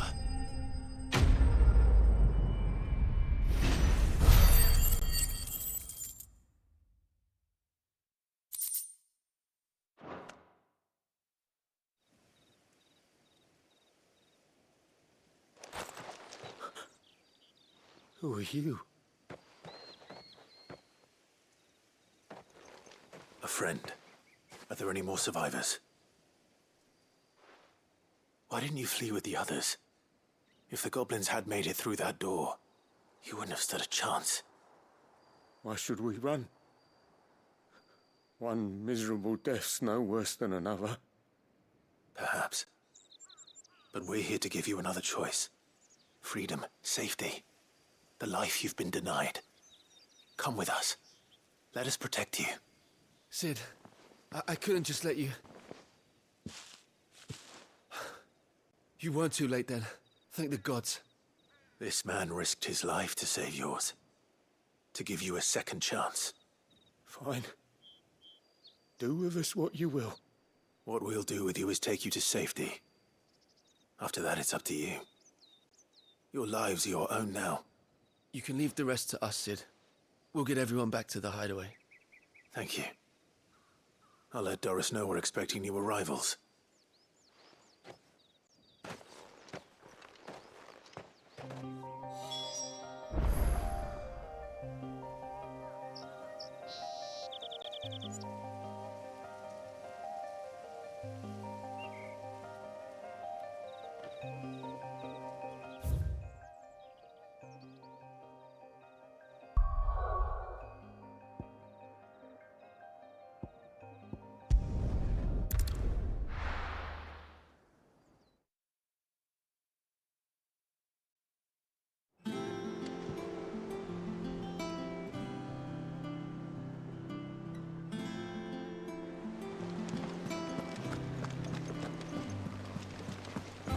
little uns have been up to their old tricks again.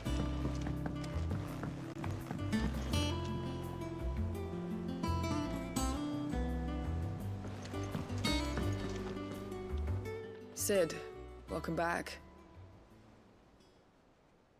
A Stolas from the Dame arrived not long after you left. If I'd just waited a little longer, I might have been able to deal with things myself. Or maybe I wouldn't. I keep making the wrong decisions. Cole and the others got home safely. You made exactly the right decision. No, I was lucky. I've been tracking that slaver for months, and then I sent Cole and you after them, woefully unprepared. What kind of leader sends people into danger without considering all the risks? I should have urged greater caution, told Cole to be wary, to pull back at the first sign of trouble. We swore the same oath as you, Doris. It's good to see you safe and well, Cole. I'm sorry. With all due respect, we Cursebreakers don't risk our lives because you commanded of us. We risk them because we believe in our cause. No one with doubts ever joins our ranks. The agony of removing the brand more than sees to that. We all know how much bravery that takes. Cole, I never doubted your courage. Only my ability to see it put to good use. Thank you for your faith in me. I'm not sure I deserve it. I sometimes wonder if I might prefer to risk death alongside the others than ask it of them. But I'm a Cursebreaker. I swore an oath too. I have a role to play, and I must trust that I'm the right one to play it. You will. In time.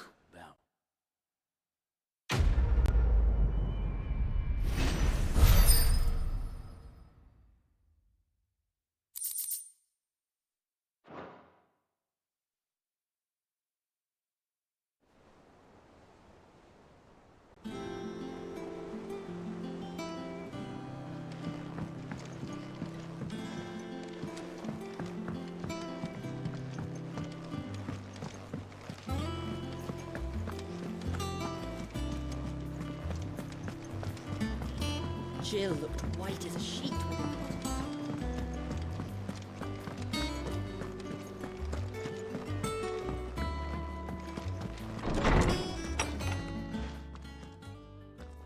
Clive, where have you been? I've been wanting to ask you something about Torgal. Where did you get him, like, in the first place?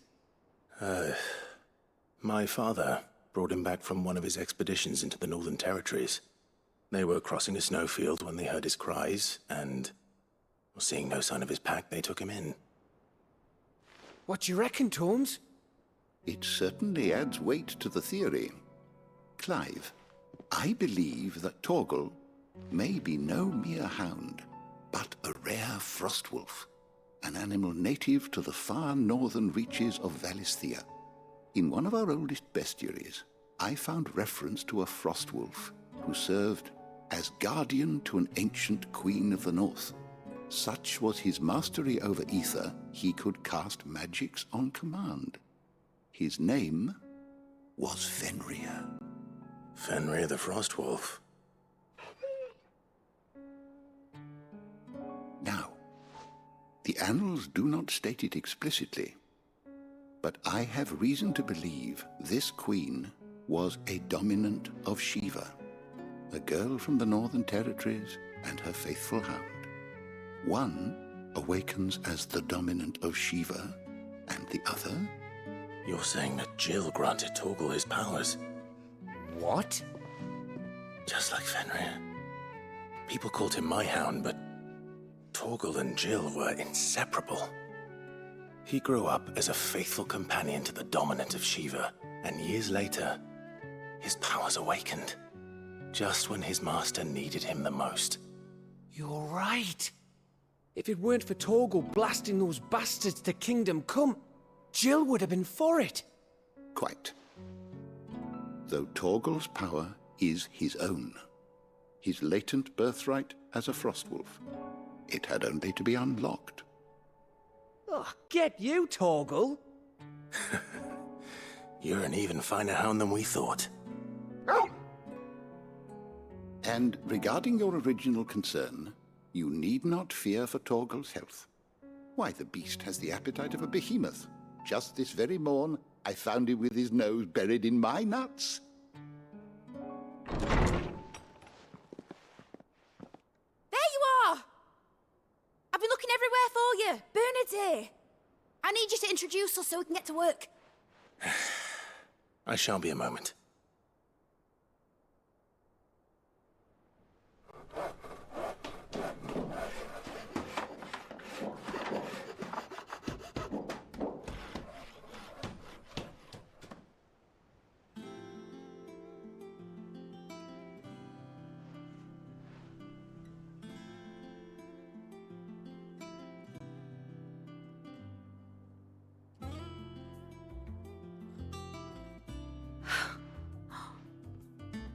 Brilliant. It is. Well, I couldn't have done it without you. You and everyone else. But I promise I'll pay you back. I'm gonna work my fingers to the bone for you lot, starting right now. Just you wait. I'll make wonders like this world's never seen. Then I look forward to seeing them.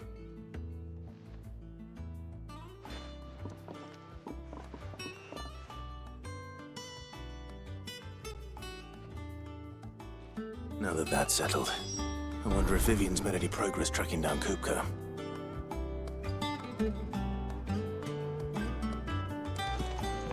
Thanks for letting me do this, Clive. I'll pay you back, I promise. Thanks from before, son. That was a good deed you did me. Only right I do you one in return. Though I did. We have everything we need to begin work in earnest. And work in earnest we shall!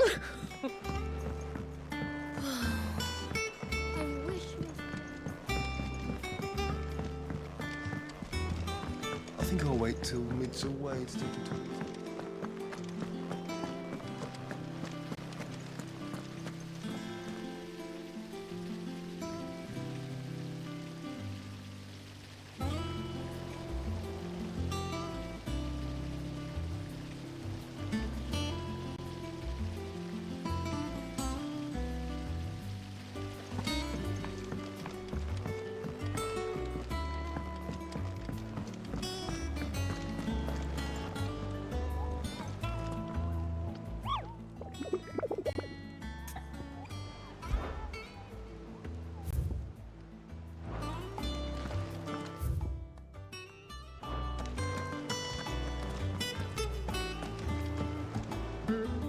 How goes the hunt for Kupka?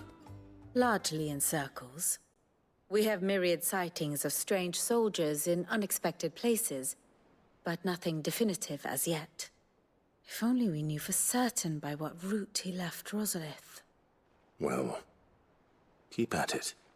If anyone can piece this puzzle together, it's you. And I'm willing to wait as long as it takes.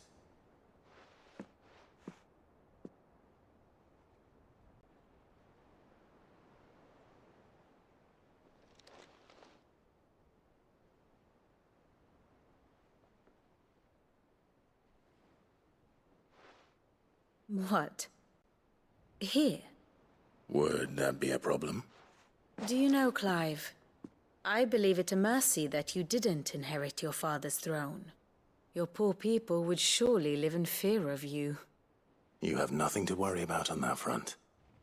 I won't be claiming his crown. That is a relief.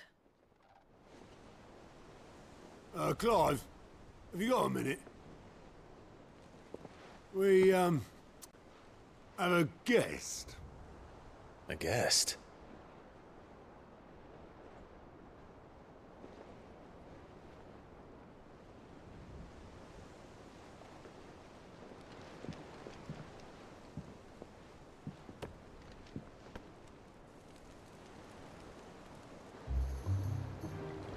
For your trouble.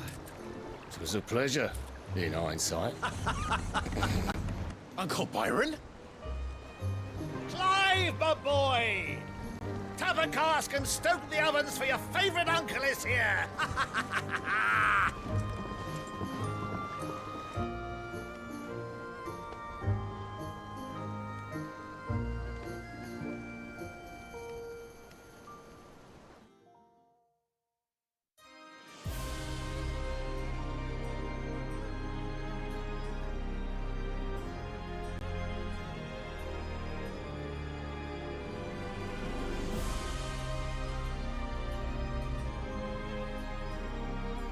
Dhalmekian government sues for peace. How shall we respond? If they're willing to accept their fault in the matter, I see no reason to refuse them. Still, we must insist on substantial reparations. Twinside stores are not as bottomless as reported.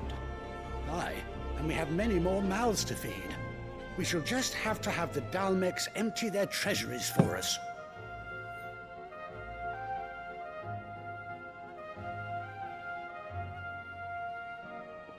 Of course, none of this would have been possible without your timely intervention, Prince Olivier. Indeed, I doubt any of us would have had the courage to trade words with the mighty Titan, nor less the wit to win him over. The Empire owes you a great debt. May the blessing of the crystals go with you, Your Highness.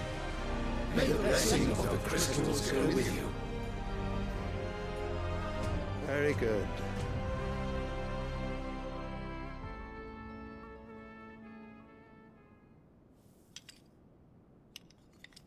Now, let us come to the question of precisely when the Dalmecs will withdraw their troops. Dion's fire could rid us of them in mere moments. The men of the Fist will not withdraw until a peace treaty is concluded. So let us keep the negotiations open, give them time to gather what gold and trinkets they can.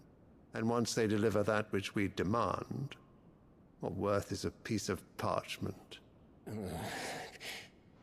Your Radiance, were Prince Dion to take the field, the enemy would surely send their own dominant to meet him. And while His Highness would of course prevail, there would be heavy losses on both. You need not fear Hugo Kupka. He is engaged on the Western Front. Even were the Dalmecs to send for him, he would not arrive in time. As much as I would enjoy witnessing a clash between Bahamut and Titan, it is not to be. And what of your subjects, Your Radiance? If the fighting spread to the city proper, the people would bear the brunt of it. There will be losses, it is true. Yet for every citizen who falls, another can be bred. For every home that burns, another can be built. The Empire will live on.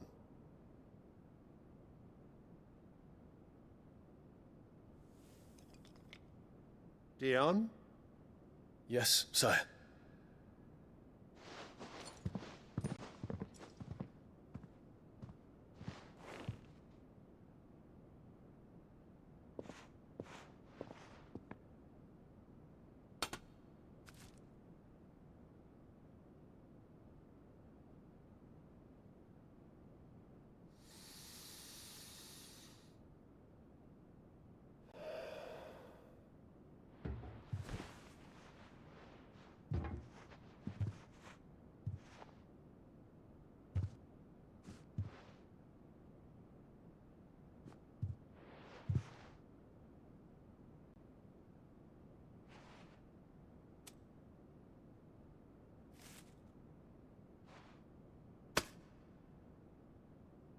Prepare for battle.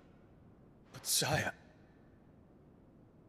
Do not make me repeat myself. Return to your camp and await my orders.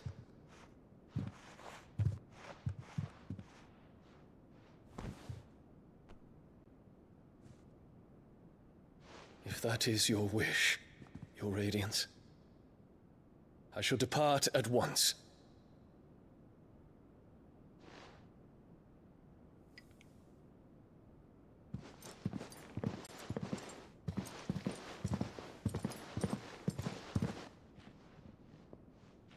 May Gregor forgive you.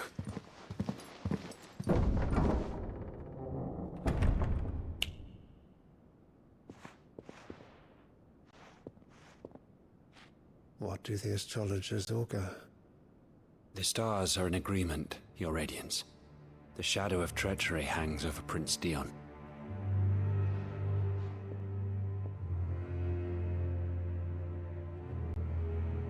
So Annabella's tales were true. You disappoint me, Dion.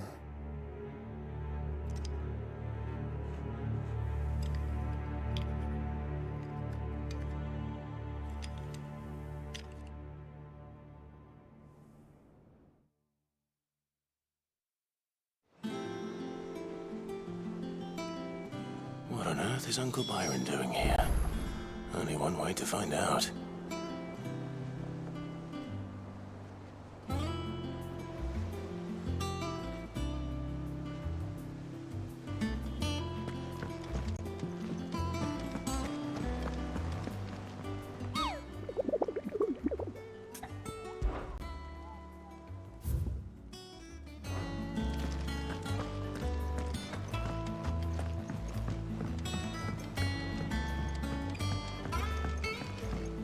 The little uns have been up to their old tricks again. It's just one thing after another around here.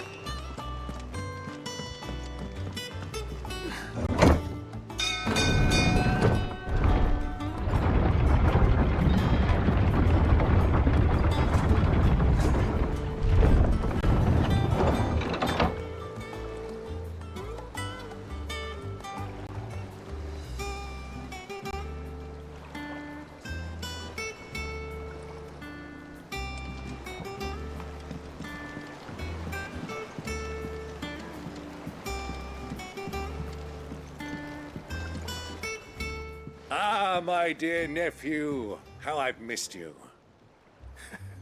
How did you find this place, Uncle? Through the good offices of young Sir Wade. He really is the most helpful fellow. As are you, I hear. The Guardians and those they freed tell the most outlandish tales of your heroics in Rosalith. Which is why I came, to learn the full truth of the matter.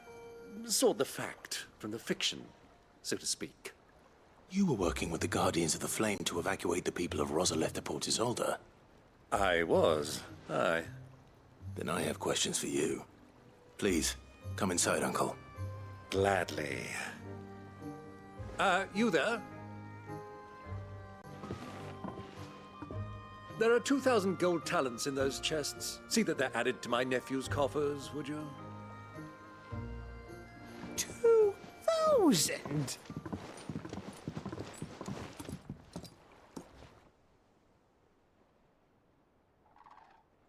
And I'm afraid that is all I know. A fleet sailing south past Port Isolde. Most intriguing. Forgive me for not being able to tell you more. I hadn't the faintest idea Kupka withdrew wounded from Rosalith. Still less that my own nephew dealt the decisive blow. What do you think, Vivian? I think, with this news of the Dhalmekian fleet and recent reports of the Royalists' movements, that the final piece of the puzzle has fallen into place. Come here and I'll show you.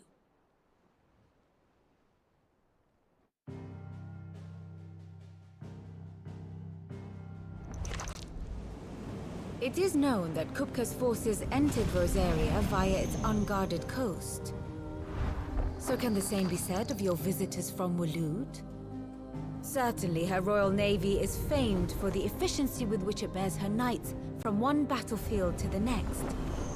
And in the Einherjar, or Black Galleon, she boasts a vessel nigh as swift and every bit as feared as the kingdom's legendary cavalry. A fitting flagship for a land apart, her naval presence being crucial to her ambitions beyond Ash. Yes, it seems safe to assume that the Royalists did indeed enter Rosaria from the sea.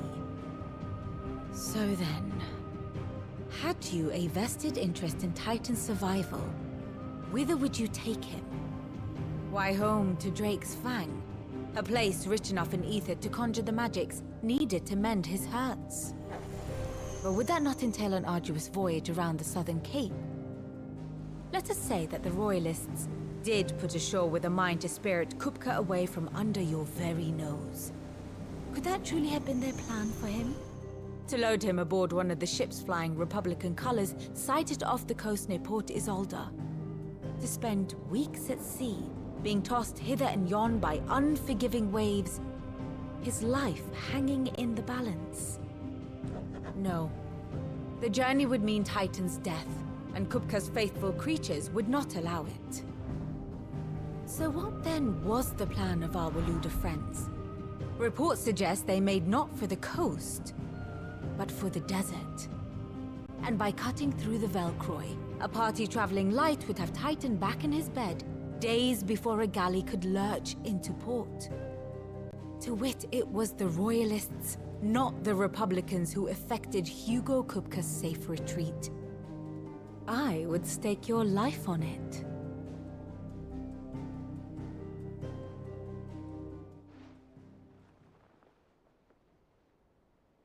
So it was the Waludas who spirited the wretch away. Now I think about it, there was something a little strange about the ships I saw. The men seemed almost crestfallen, as if in mourning, as if they believed, or were made to believe, that their master was dead. You have a keen mind, Lord Rosfield. And you have your answer. To find Kupka, you have merely to follow the Royalist trail across the Velcroy. It may well have gone cold by now, but as they say in the Republic, all roads lead to Drake's Fang.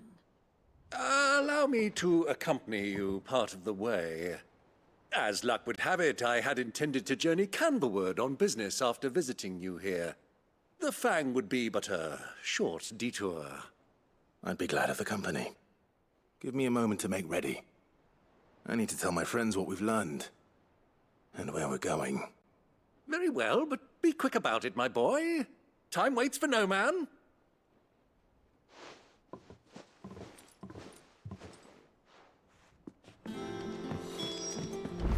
Mid's finished outfitting her little workshop, I hear, with a little help from Sid.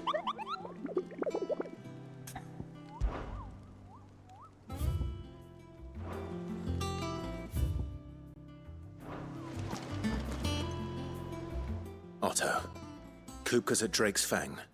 I'll be leaving before sunset. You're not going in there alone, are you? Don't worry. I'm not going there to destroy the Mother Crystal. All I'm after is Kupka's head. I won't risk any more than I have to. I promise. The lands around the Fang are all Kupka's personal fiefdom. You have any trouble on the way, you ask for Rosina Dalamil. Some call her the Desert Hare. Who is she? An old associate of Sid's, and only Sid's. All I know is the name, and that they used to meet at the Dalamil Inn. We've heard nothing from her since he died. But I'm thinking maybe the new Sid might be able to bring her back into the fold. Thanks. I'll keep that in mind. So, what about your uncle? I mean, he's welcome to stay, but... Don't look so worried. He'll be coming with me. Thank fuck for that. Gav, Otto, I'm leaving you two in charge. You can count on us.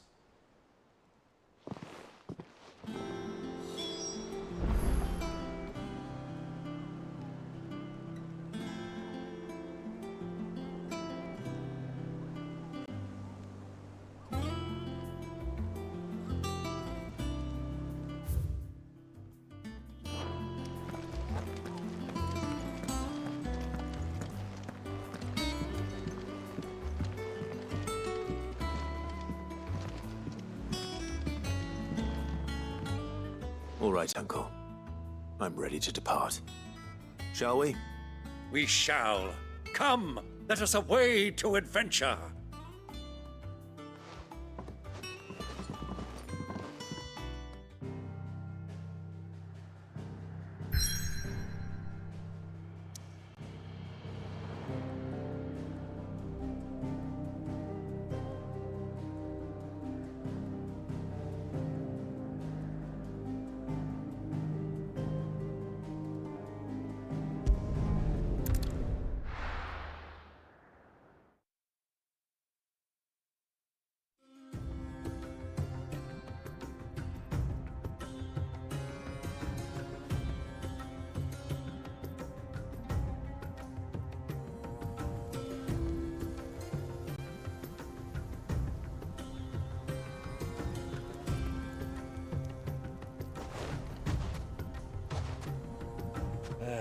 I was a young man when last I walked this path.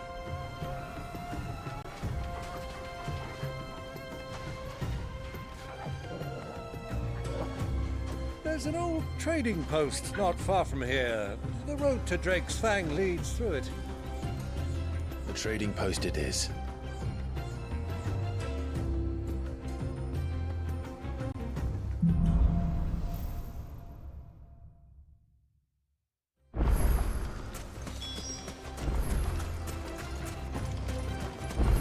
Our destination lies over that dune, beyond the ruins. Welcome well, Clive. It's all too easy to lose one's bearings in the sands.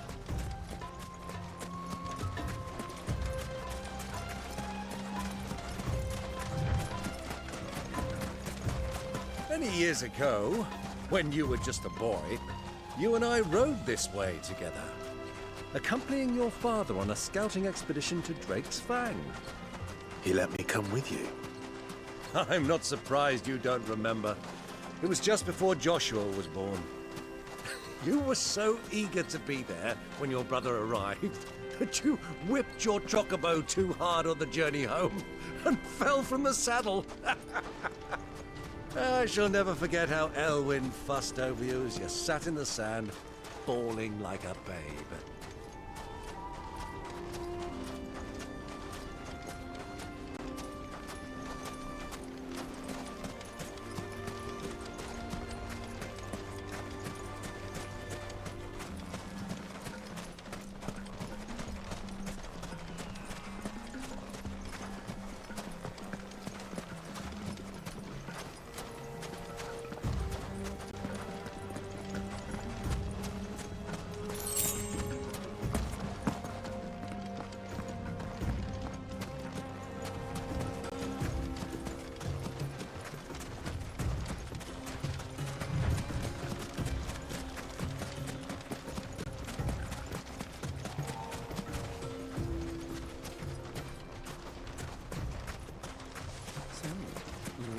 Has finally made his move. Yes.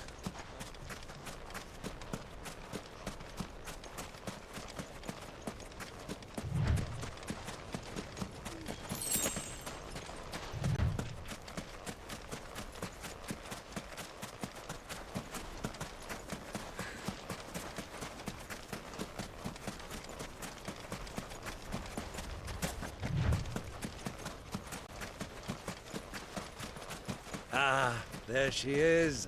The good old Dalamil Inn. Do you know, this heat has given me quite a thirst. Quick drink before we press on?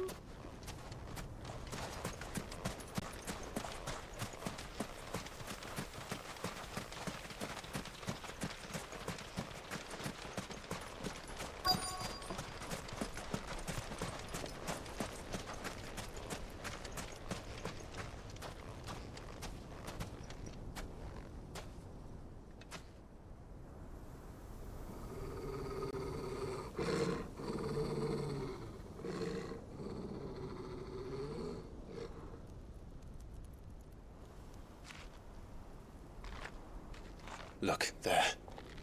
Those are Ashen steeds. No doubt about it.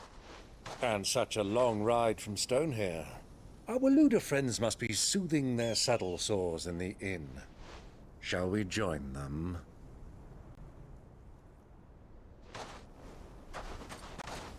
Run along and play now, Torgal. Dogs aren't allowed inside.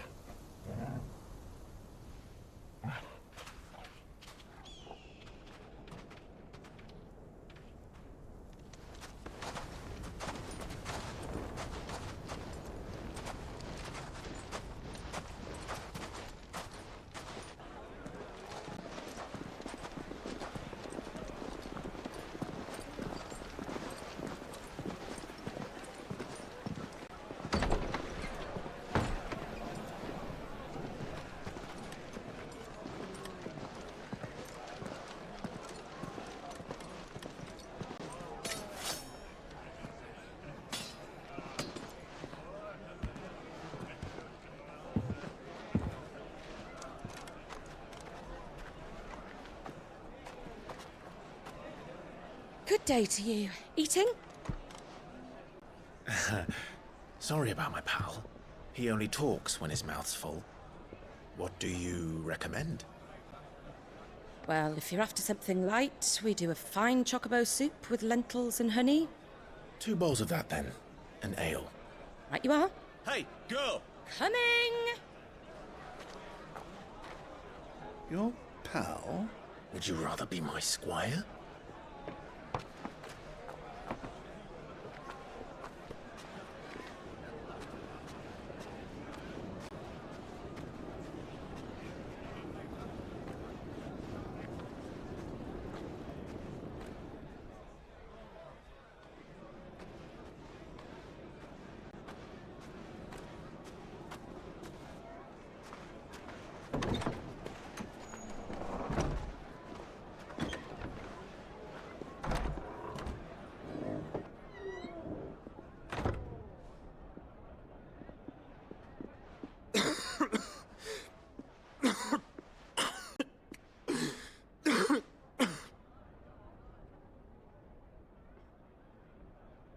Your Grace, it is plain you are not yet well enough to travel. If you would only let me take you to someone who can better attend to your ills. No, we must press on. Prince Theon has returned to his camp and will soon depart for the front. I must speak with him at all costs. Miss this chance and I may never get another. You do understand that? Yes, Your Grace. But you must at least agree to take your medicine. I'll fetch you some water.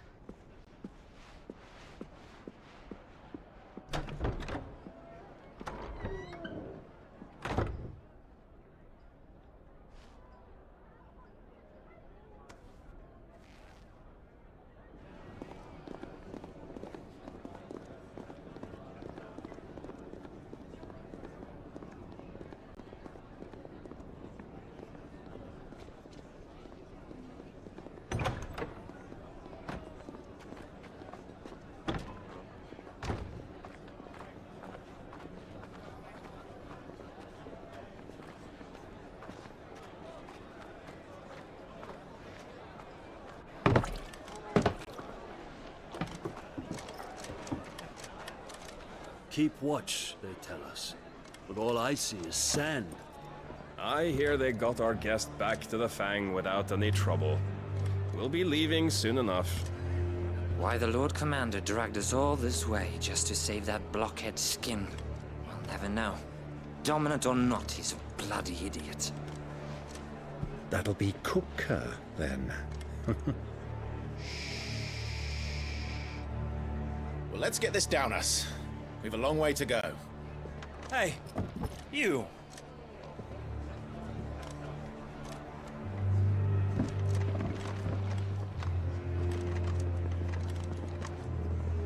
Uncle?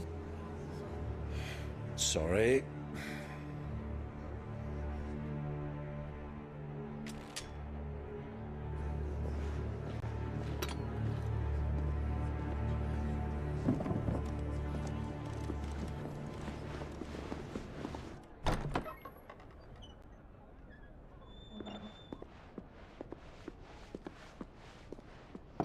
Can you walk, Your Grace? What's wrong? I fear trouble may be brewing downstairs.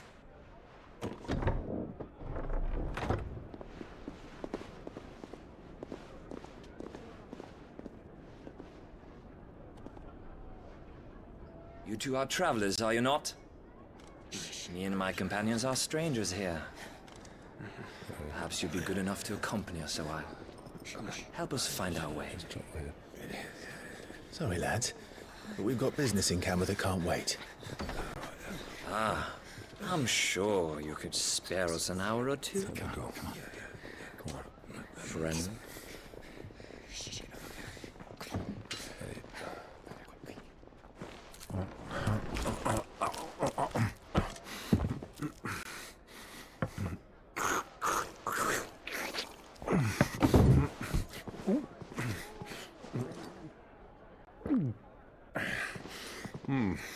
I'm afraid we don't have a moment to lose.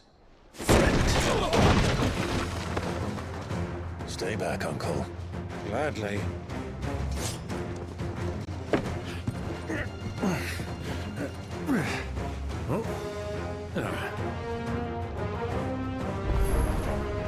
It's the outlaw! Take him! Try it.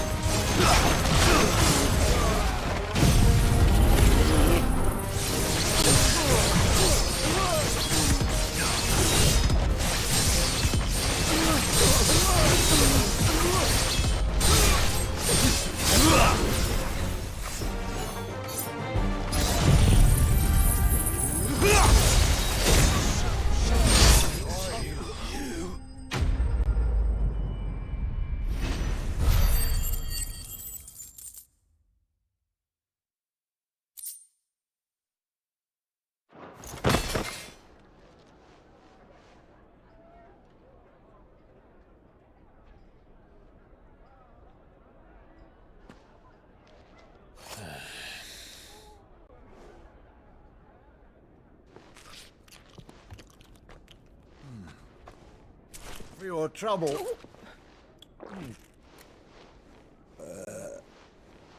Word of advice, miss. That soup could do with a touch more salt.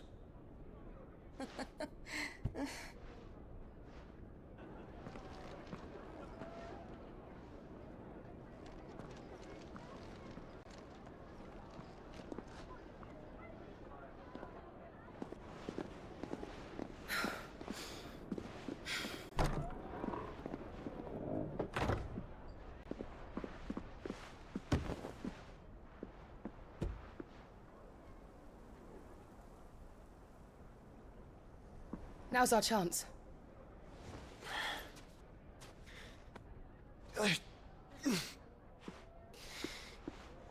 Your Grace?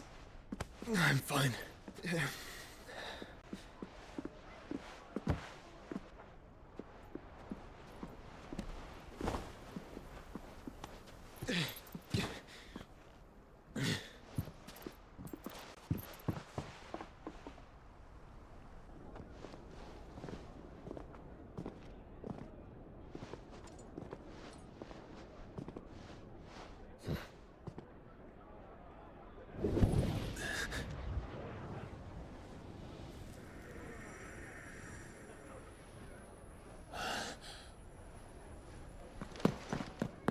Clive?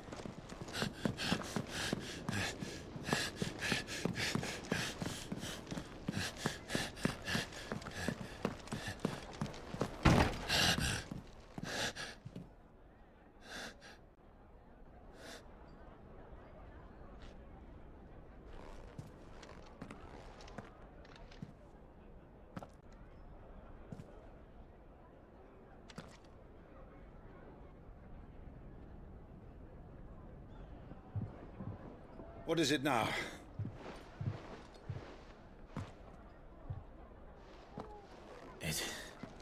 It's nothing. Let's go.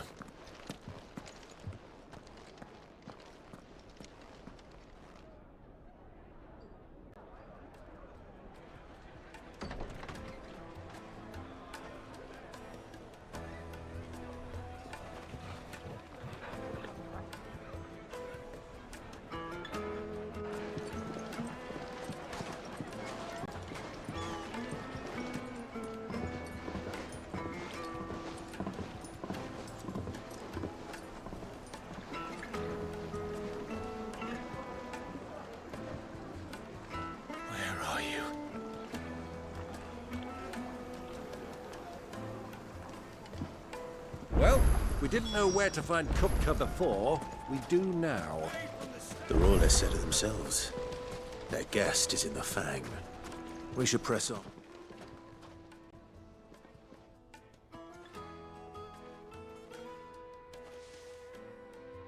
Ah, they've closed the road. And it's the only way from here to the Fang. It would seem Lord Kupka is not accepting visitors at present. We have to get through that gate. Not by force, I trust. We've attracted quite enough unwanted attention already. By guile, then. Perhaps the Desert Hare can offer us her aid. Rosina Dalamil, woman of mystery. But how will we find her? We know naught of her but her name. and that she was working with Sid. Sid's other collaborators have all been people of means, the wealthiest and most successful members of their communities. I'll wager this Rosina Dalamel is the same. That would certainly help to narrow the search. We need only inquire as to who is in charge of the town. And that's exactly what I mean to do. Looks like we won't be getting back to Drake's Fang anytime soon. Anything I can interest you in?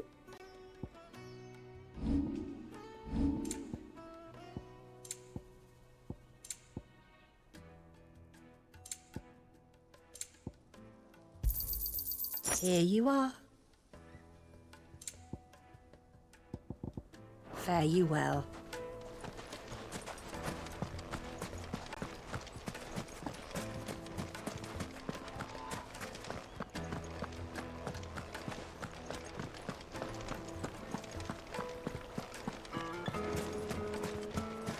Mummy, I want to play with the crystal.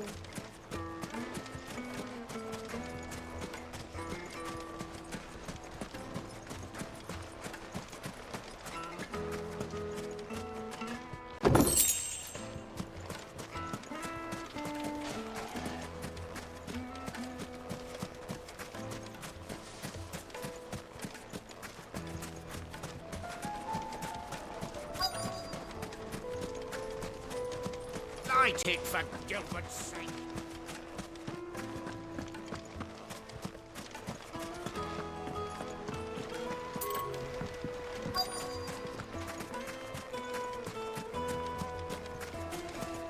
$1,000 gil for a measly bunch of dissolved.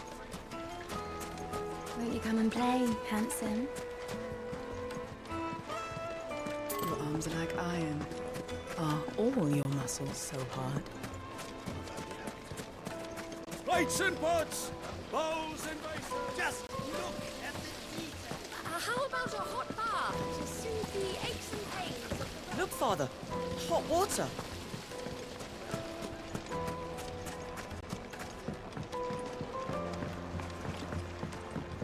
Fresh bread, warm from the oven. The most fragrant herbs The finest fabrics, fresh from the capital.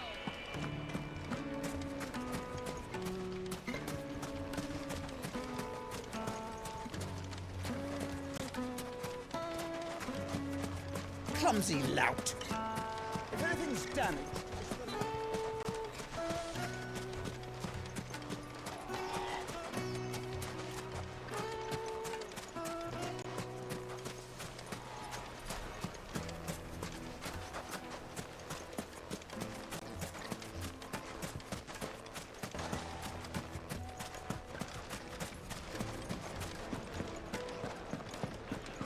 Another fight, is it?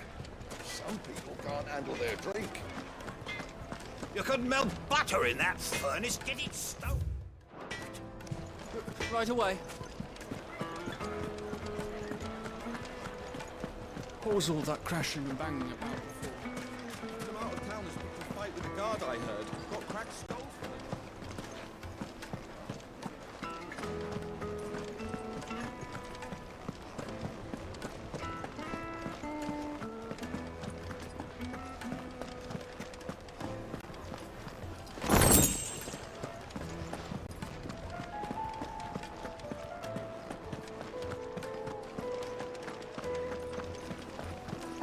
let me treat you.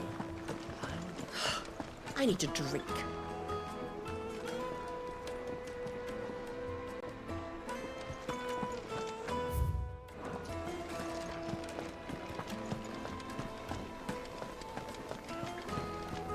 Fucking men of the wrong.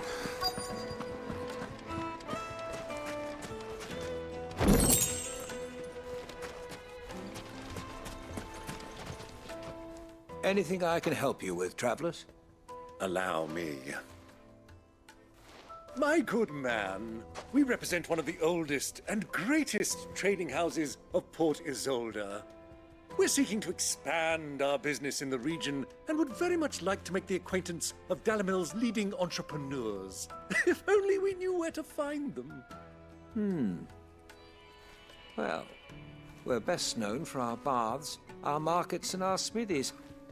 I suppose you could do worse than start your search at one of those. Thank you. You've been most helpful.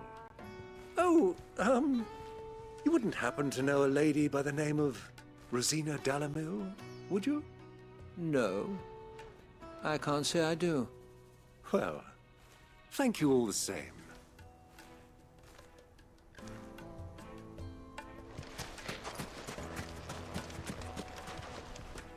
What do you want? Can't you see I'm busy? I won't keep you long. I'm looking for someone. A woman by the name of Rosina Dalamil. Do you know her? Never heard of her. Is that all? One more question. If I wanted to find the richest trader in town, where would you recommend that I look? Oh, that's easy. The Briar's Kiss. Won't find a finer smithy this side of the strait. The owner's only a young sprig, but he's got all the right ideas. The Briar's Kiss, you say? Thank you. I doubt this young sprig is the person we're looking for. You said Sid's contact was likely to be an influential sort. Influence comes with age and experience. Believe you me. Mummy, I want to play with the crystal. How many times do I have to tell you?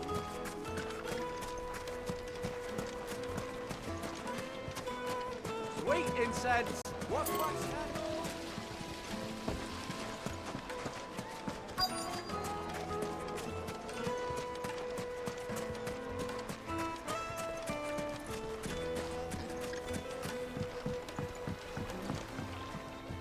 Can I help you? Yes, I'm looking for a woman by the name of Rosina Dalamil. A long-standing pillar of your community, I believe, from old trading stock. Then you should ask further. He's been here for years. Knows the place and its people like the back of his hand. And he's in with all the old merchant families. Try the baths. That's where you'll usually find him. Thank you kindly.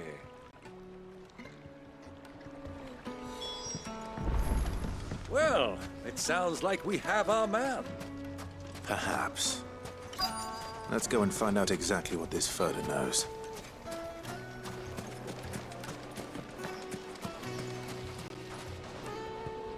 Excuse me. Are you Furder? I am. Can I help you, travelers? I hope so. You've lived here for some time, is that correct? Do you know Rosina Dalamil? We believe she may be a trader of some renown. And what business do you have with the desert hare? She was a close friend of mine. I was hoping she might be able to help me. Very well.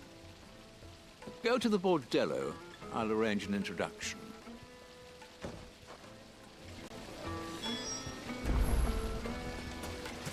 Do you think we can trust him? Only as far as I think he trusts us.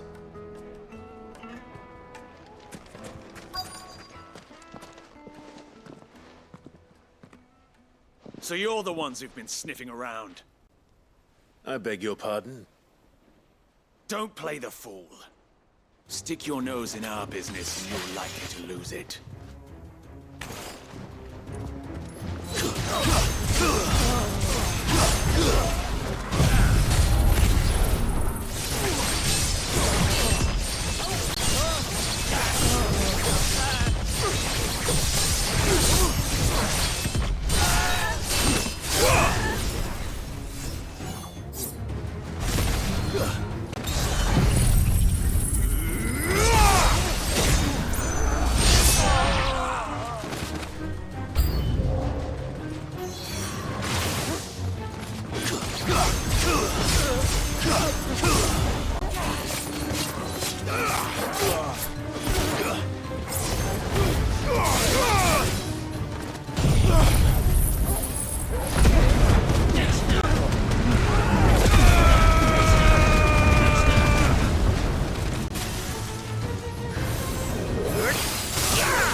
Who are you working for?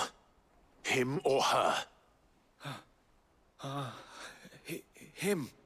The boss. He wanted us to test you. Though one could hardly call that a test. Lord Ferda? Look what the cat dragged in. Your skill with the blade is rare indeed, my lord.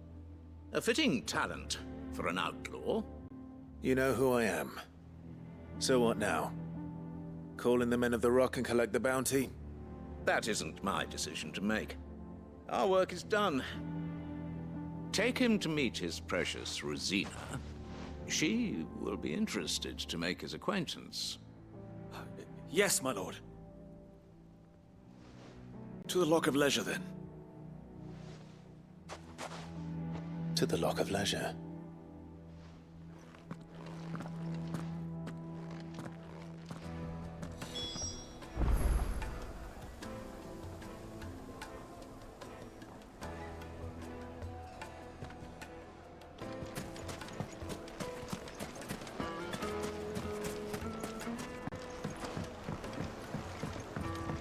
Needed to a silken Juiciest meat from Greens.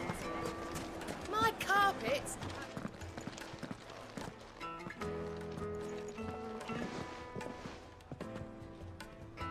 Is this the place? Lubor's Forge. The Briar's Kiss. Ah, so it was the young sprig after all. So much for Rosina Dalamil being a woman of experience. How wrong I was. It was an easy mistake to make, Uncle. After all, it must have been years since Sid last saw her. Sorry, him. Whoever this Lubor truly is, he's clearly a man of means. I'd say he deserves our respect. See that he gets it.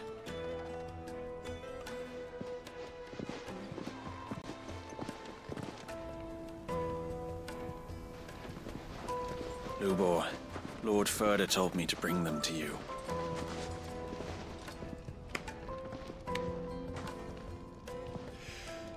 My boys tell me you're in need of assistance.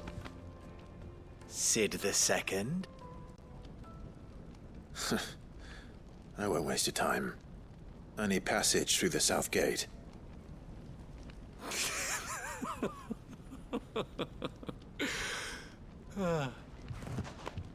Tell me, what do you think is a merchant's most important commodity?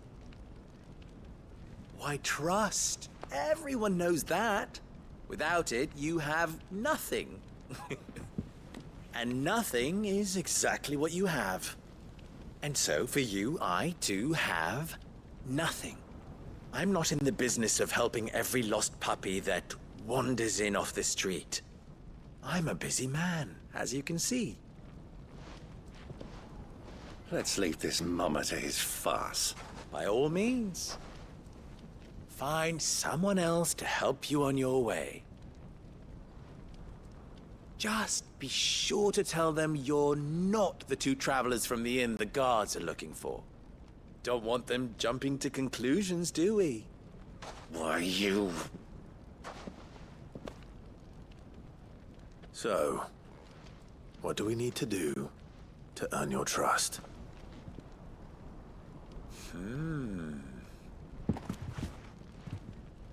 I like this one. Willing to do whatever it takes to get what he wants. Ha! Men like you have a special place in my heart. Why, you ask? Because they get me what I want. Always. Fine. So what do you want? Don't tell me you're going to listen to this swaggering scruff! We might as well hear him out. It's only natural that an ally of Sid's would seek assurances of strangers. Assuming he is an ally, of course. 5 years ago, he would have still been a boy. And yet even then I had more good sense than a man, 5 times my age? But enough of the pleasantries. We were speaking of what I want. I want you to put an end to the trouble in Dalamil. Return to me when you have done so, and you shall have my aid. Until then, I bid you good day. What trouble? If you're going to give us orders, be clear about them, damn you! Manners, Greybeard. One catches more damselflies with honey than with vinegar.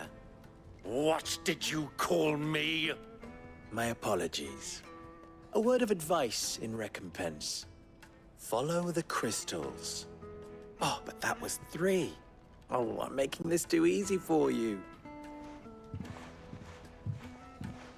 Ha! It will be easy. Solving his little riddle should be like dealing with him. Child's play. Let us divide our forces, Clive. I'd rather not drag this parlor game on any longer than we need to. All right. Good luck, Uncle.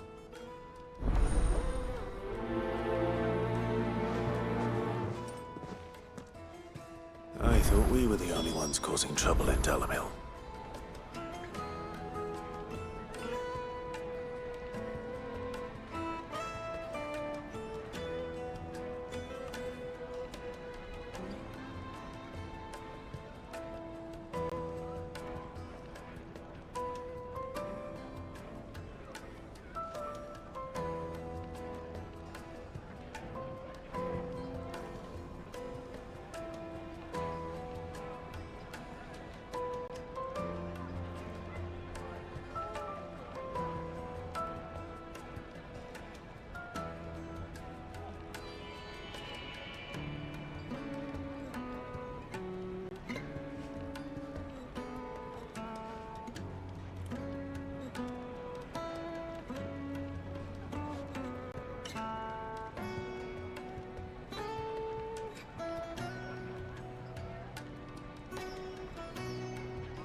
Do you have a moment? Depends what for. Just a question. Dalamil seems to be thriving compared to the other villages I came through on the way. Is there a reason for that? Well, we're a stone's throw from Drake's Fang, for one.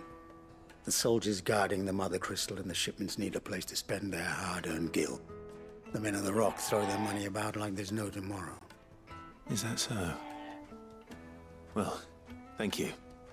Don't let me keep you from your work any longer.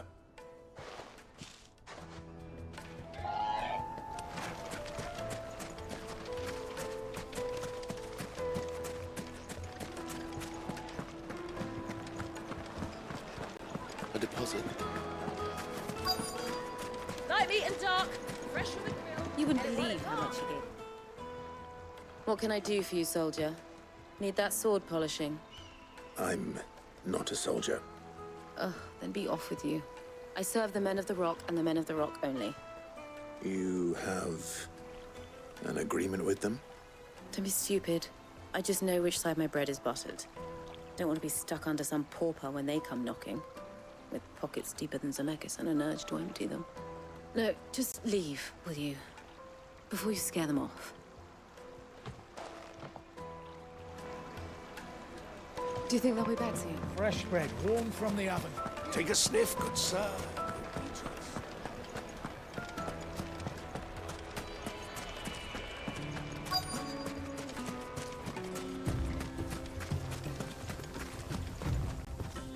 Excuse me.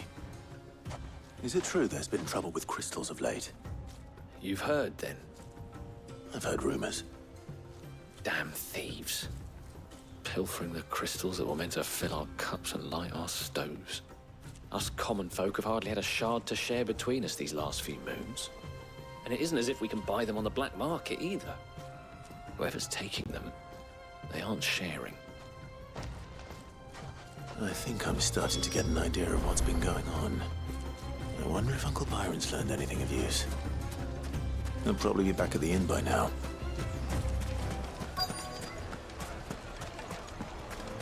Why is the tavern shut? It's you, the one who broke all our furniture. What do you want? Haven't you caused enough trouble already? I'm looking for my pal. Have you seen him? The gentleman who was with you? Yes, he's upstairs, but...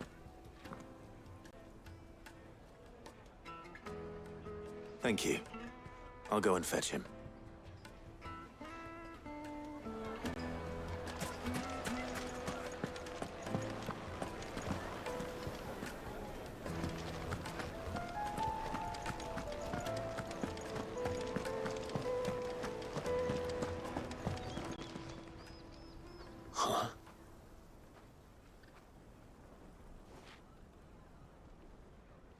Will this suffice as a deposit?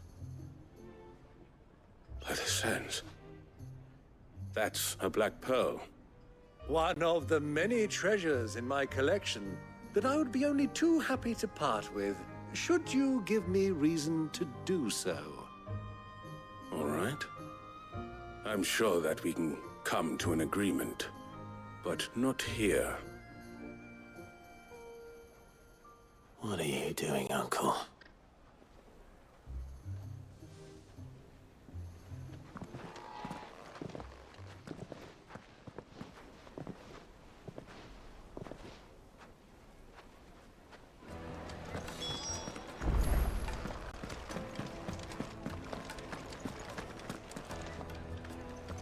Care to explain why you're giving gifts to Kupka's men? Bait, my boy. One cannot catch one's prey without it. And I do believe I've snagged us quite the quarry. I started by asking around the markets as to where I might purchase crystals. I had no luck, of course. It's forbidden to trade in such things. But my uncharacteristic indiscretion just happened to attract the attention of those uniformed ruffians. They took me aside and said they could procure the crystal I sought if I proved I could pay for it. So the pearl was your proof? I thought they'd ask for more. A second-rate specimen like that would only fetch 500,000 or so. A small price to pay for admittance to the underworld. But enough about my little act of subterfuge. What did you discover? That the supply of crystals has dried up of late. And some people seem to think they're being stolen. Meanwhile, members of Kupka's private guard have been spending money all over town. I'll wager those soldiers you've been talking to have been siphoning off crystals meant for elsewhere, and pocketing the profits. I'll wager you're right. We'll meet with them then, just as you arranged, and put an end to the trouble Lubor spoke of. Ha! That preening popinjay thought this would be difficult. It just goes to show, one should never underestimate a Rosfield. We'll soon wipe that smirk off his face.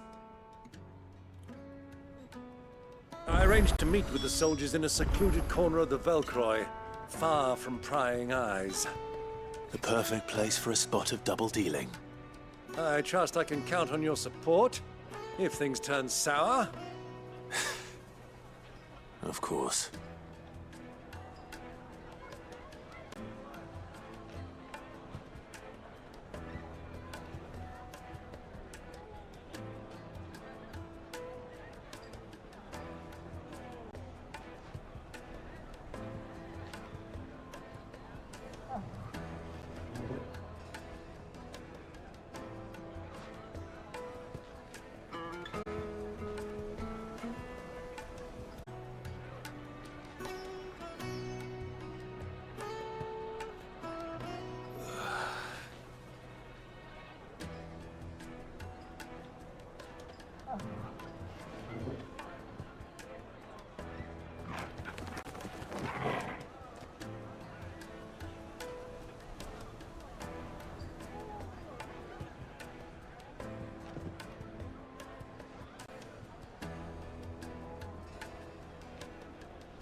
try.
I'll take it from here.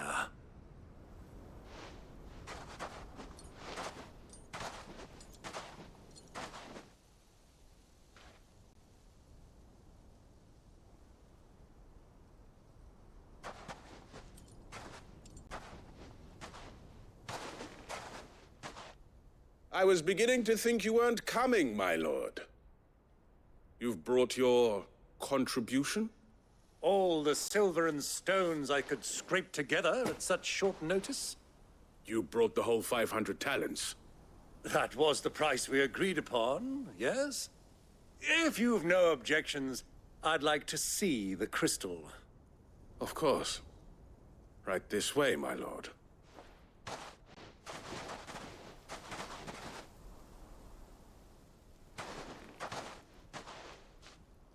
Not bad at all. You weren't lying about the clarity. But what of security? If I were to be stopped on the road, what guarantee have I that it wouldn't be seized as property of the Republic? Because these crystals are no longer the property of the Republic. You're not buying from us. You're buying from them. And we have no more jurisdiction here than you, my lord.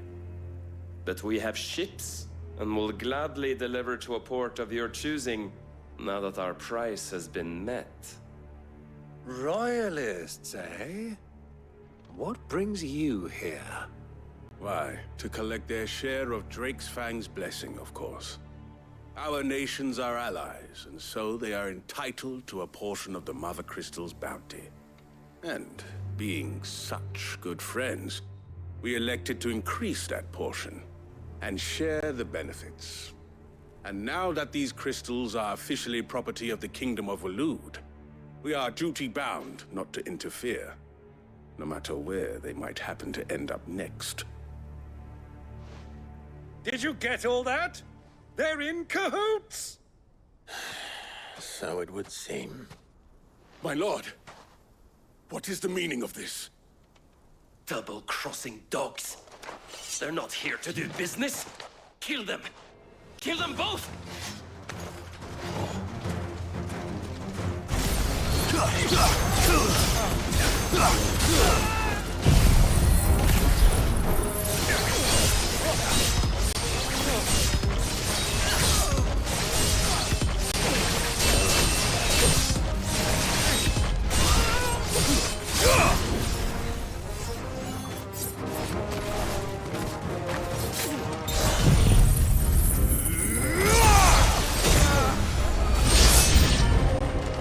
It's not over yet, Uncle. Good. I'm just getting warmed up.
Well, that wasn't too bad.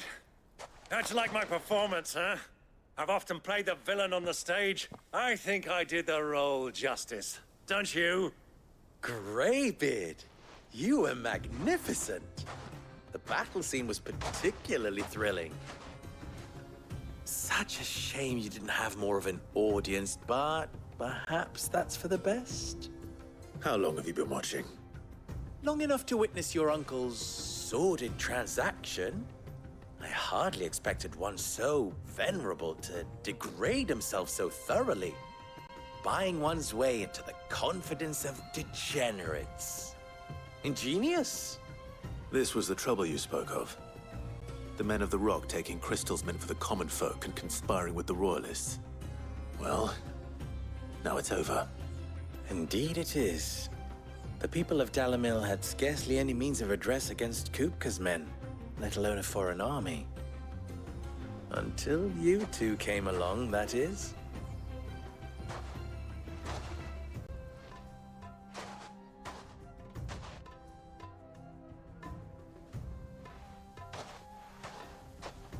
Well, we'd better get these crystals back to town. You won't mind waiting with them while I fetch a wagon.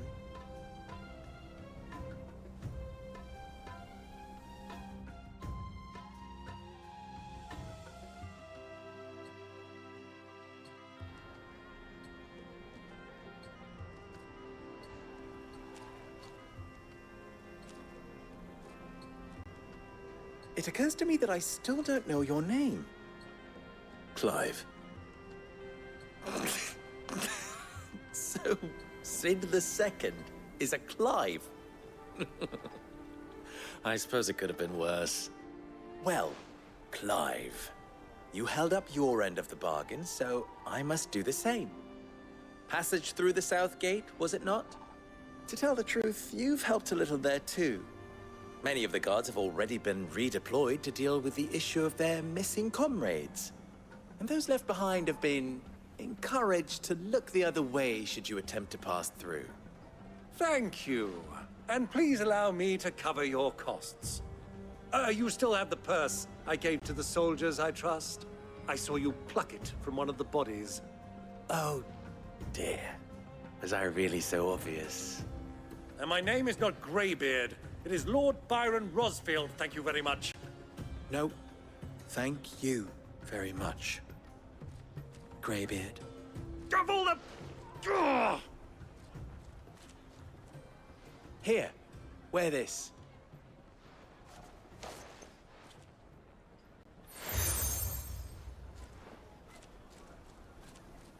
Any friend of mine who sees you with it shall be a friend of yours. Thank you, Lubor. And please, feel free to send one of my Stoluses back to your people. Tell them that Rosina Dalamil is back in bed with Sid.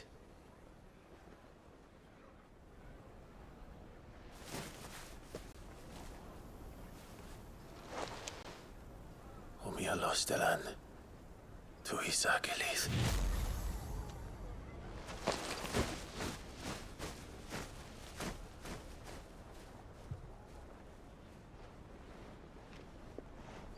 I'm trusting you, Sid. Or should I say, Clive. So be sure not to let me down. I have a reputation to uphold.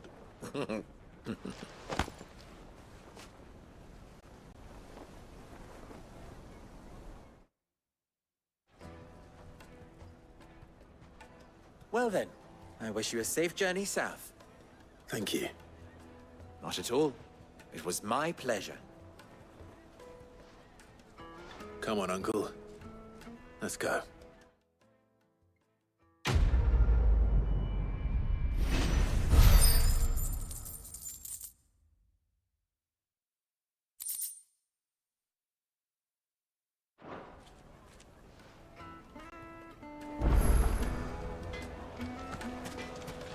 I've never even forged a butter knife. Perhaps Forge Master Luber's having fun at my expense. I wouldn't put it past him. Neither would I. Oh, wait. Are you Clive? Sorry, my mind was elsewhere. I'm Sava, Master Luber's least accomplished apprentice. Soon to be former apprentice if I don't pass this test. Maybe I'm just not the resourceful type. People are buying up weapons faster than the Briar's Kiss can forge them, and here I am, unable to make a decent bit of kitchenware. He wants me to make a carving knife, one that embodies the spirit of Dalamil. Whatever that's supposed to mean. I don't suppose you have any idea what he's on about, do you? I'm afraid not. Never mind. Thought I'd ask. It was that or pack my bags.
I could give you a hand if you like.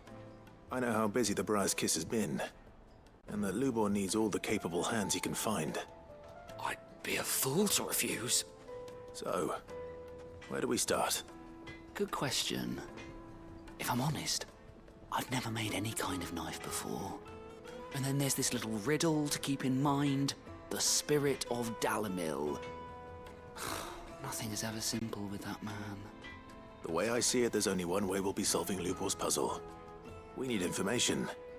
The more the better. You're right. There's no point fumbling in the dark, I suppose.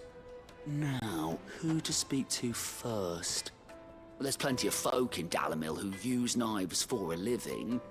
There's the butcher, of course, and any number of cooks. They're bound to have an opinion or two about the tools of their trade. All right. I think we have a plan. Let's get to it, shall we? I'll talk to every cook I can find. You speak to the butcher, and anyone else you can think of. All right. Good luck. Let's hope that someone says something useful.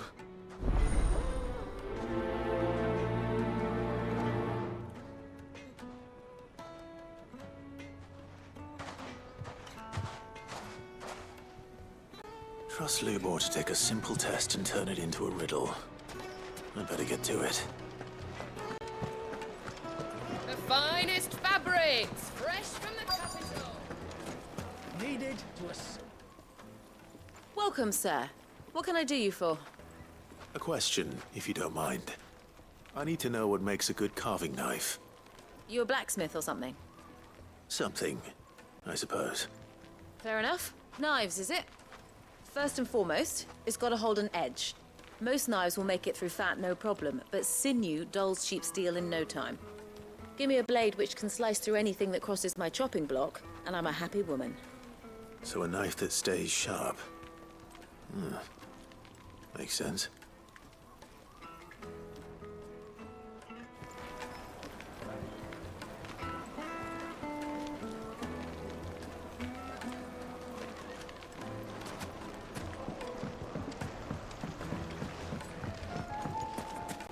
Made from the stoutest stoneware. Everything I've worked for. All those years of toil. Every coin I've ever earned is tied up in this place. You all right? The baths are closed. Leave me be. On second thought, perhaps you are just what I need. Might your services be for hire? That depends on the job. I'd have you save my business, the baths. The water's turned scalding hot and all the crystals in Dalimil wouldn't be enough to cool it.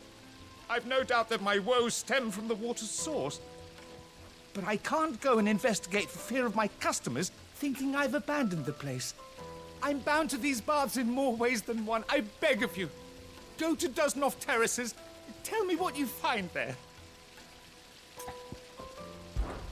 All right. I'll go and take a look. Wonderful. It's not far. Leave the market by the south gate. The smell of sulphur will guide you the rest of the way.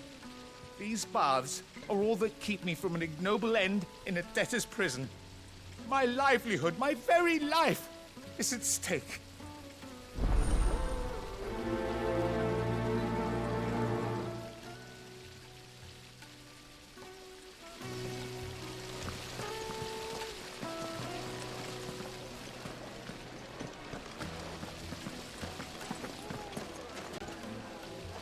Silver platters, hanging lanterns. Ha! They've opened the gate. Lubor was true to his word.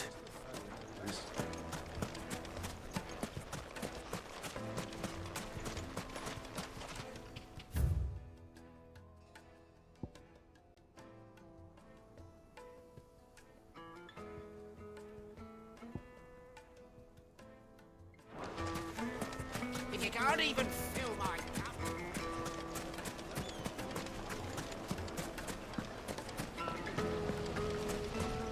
Plates and pots, bowls and basins.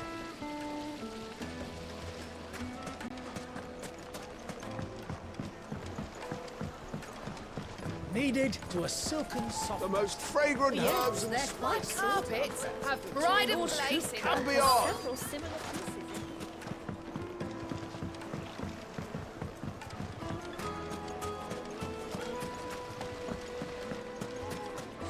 incense.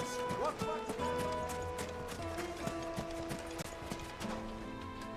What is it? I'm in no mood for chatter. Sorry. Do you mind if I ask your trade? Hunter, why? I have a question. Can you tell me what makes a good carving knife? I assume you use one out in the field. Has to be able to put up with some punishment. Can't be dealing with a brittle blade, not while I'm on the hunt. If your knife snaps every time you use it, you'll be spending coin as fast as you make it. Times are hard enough as it is. Thank you. I won't keep you any longer. All business, eh? Man after my own heart. So, a carving knife should be hard-wearing and hold an edge. Hardly a revelation.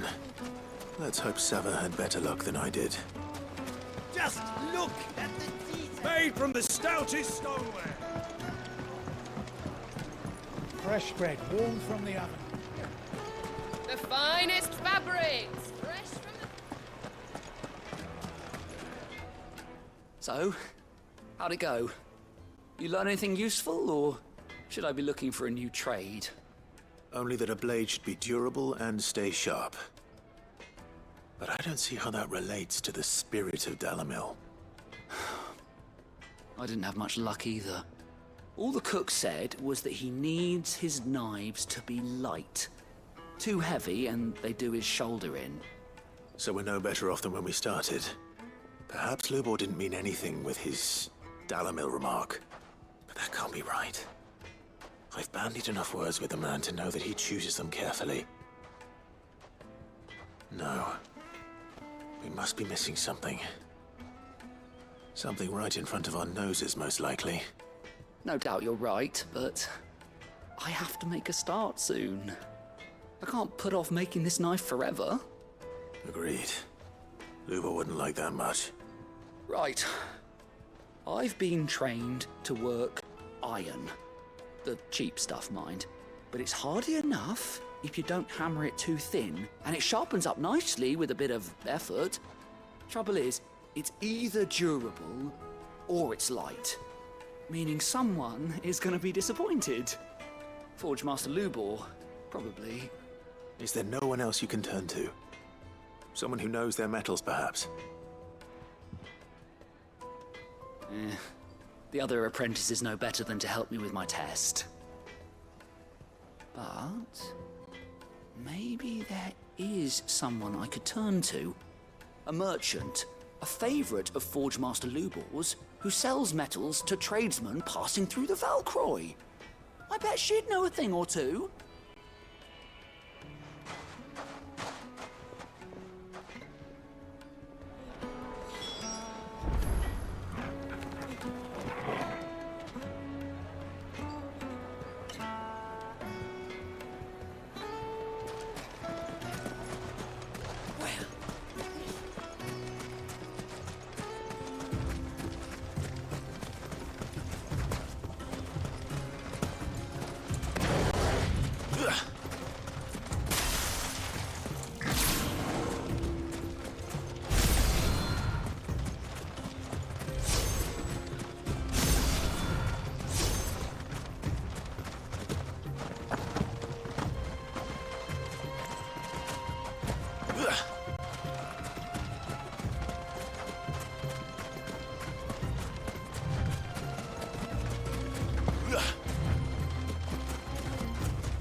Any luck? Or will you be needing help with your bags? Well, I asked her, but... you tell him. If you're looking to make a knife that will impress a master like Lubor, there are options. They're just not that viable. Featherlight adamantite knives will get passed from generation to generation, never needing so much as a lick of the whetstone. But adamantite ore is unique to ash, so doesn't come cheap. And it's beyond my skill to handle. Unique to ash? Are there any materials unique to Dalamil? Something which could be mixed with iron to refine it. Make it lighter. What are you getting at? You said that Lubor trained you to work iron. Then that's what he'll expect you to use. But he would have known that it would either be too heavy or too brittle for a carving knife. Perhaps his Dalamil remark wasn't a riddle, but a hint. If it's cheap metal you're using, then there's always limestone, I suppose. Folk first settled Dalamil to get at her mineral deposits. And, if you know the trick, it can be melted down in the furnace to drive out impurities from low-quality iron. Bloody hell! That must be it! I don't suppose you know the trick, do you? It's hardly my speciality, but I've been around enough blacksmiths to know how it works. Looks like I've got some learning to do. Clive, I hate to ask after all that you've done for me, but... Limestone? Fine. I can hardly abandon you now. Besides, I want to know if this is the answer to Lubor's little riddle. I can't thank you enough, Clive. You'll have no trouble finding limestone over in the terraces. The place is bloody made of it. Then I suppose I'll meet you back at the forge. Right you are. I'll see you shortly. So, do you crush it up, or just throw it in the furnace?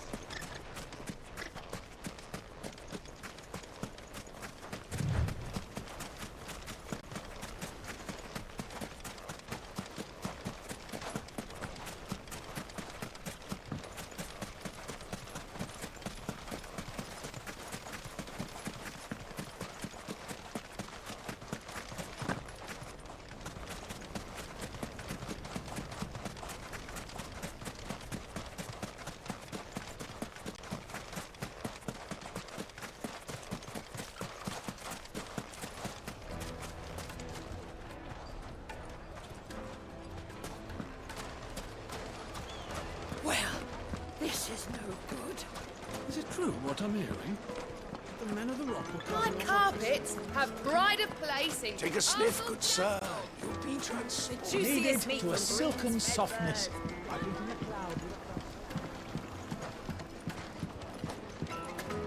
Plates and pots! Bowls and basins! Hanging lanterns, keep the darkness from your door.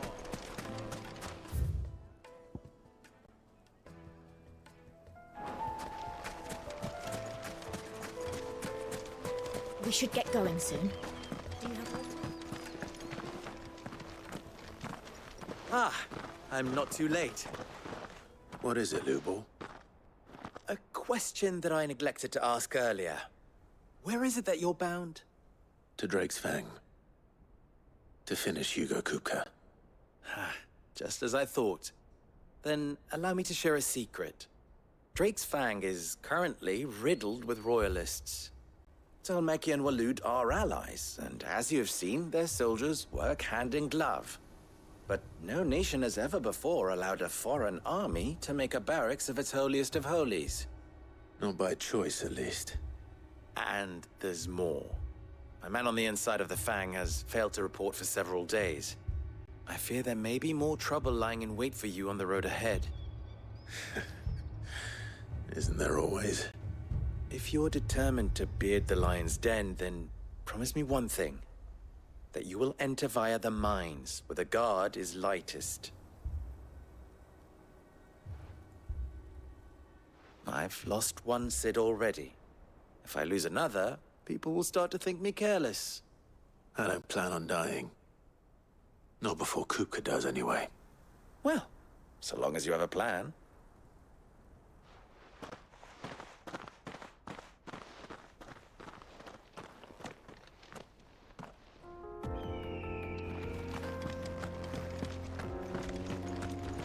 Drake's Fang should be just beyond these springs. Shall we press on?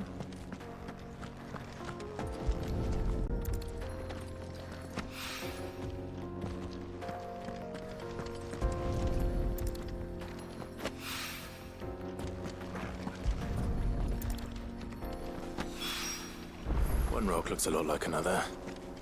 But hopefully this is what Seven needs. Come on, girl. The gate's open now. We can press on.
What the hell are those things?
Something awful's taken up residence in the springs. You'll turn back if you know what's good for you.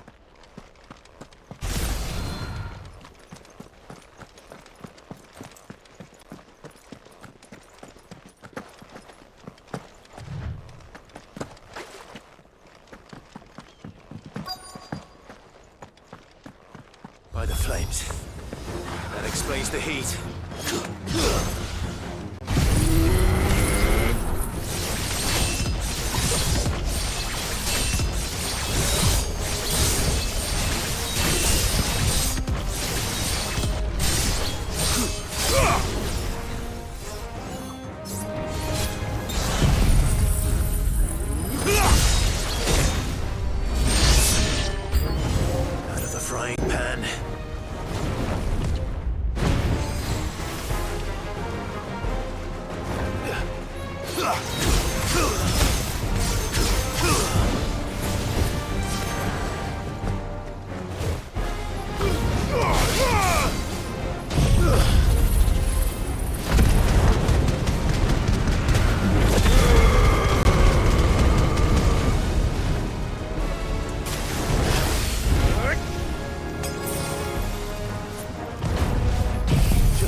Nice try.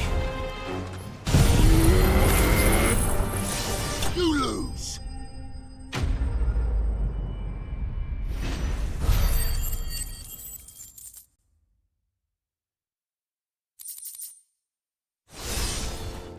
That's cooled things down a bit. Let's hope it's enough to keep the baths from boiling.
Come on, girl, the gates.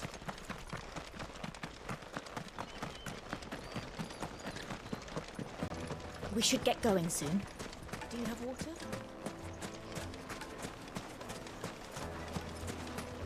Sweet incense!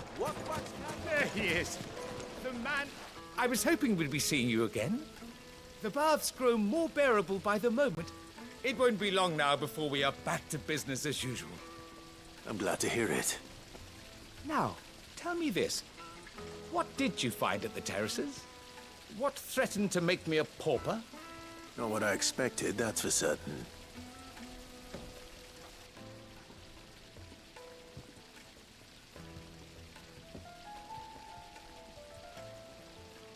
You tell a fine story.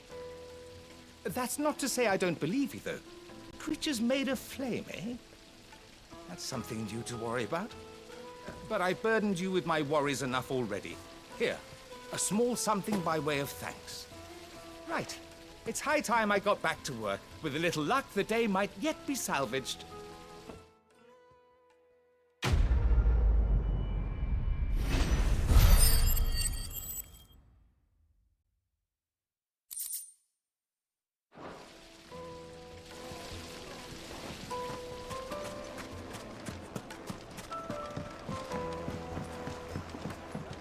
Fresh bread, warm from the oven. It would make a fine gift.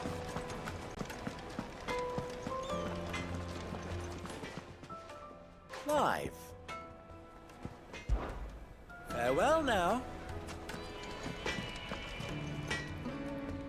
I wasn't sure how much you'd need, but I hope this is enough.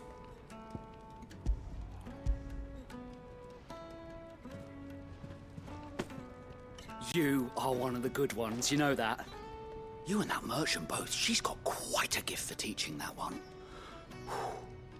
Now, time to see if limestone is the secret weapon we were hoping for.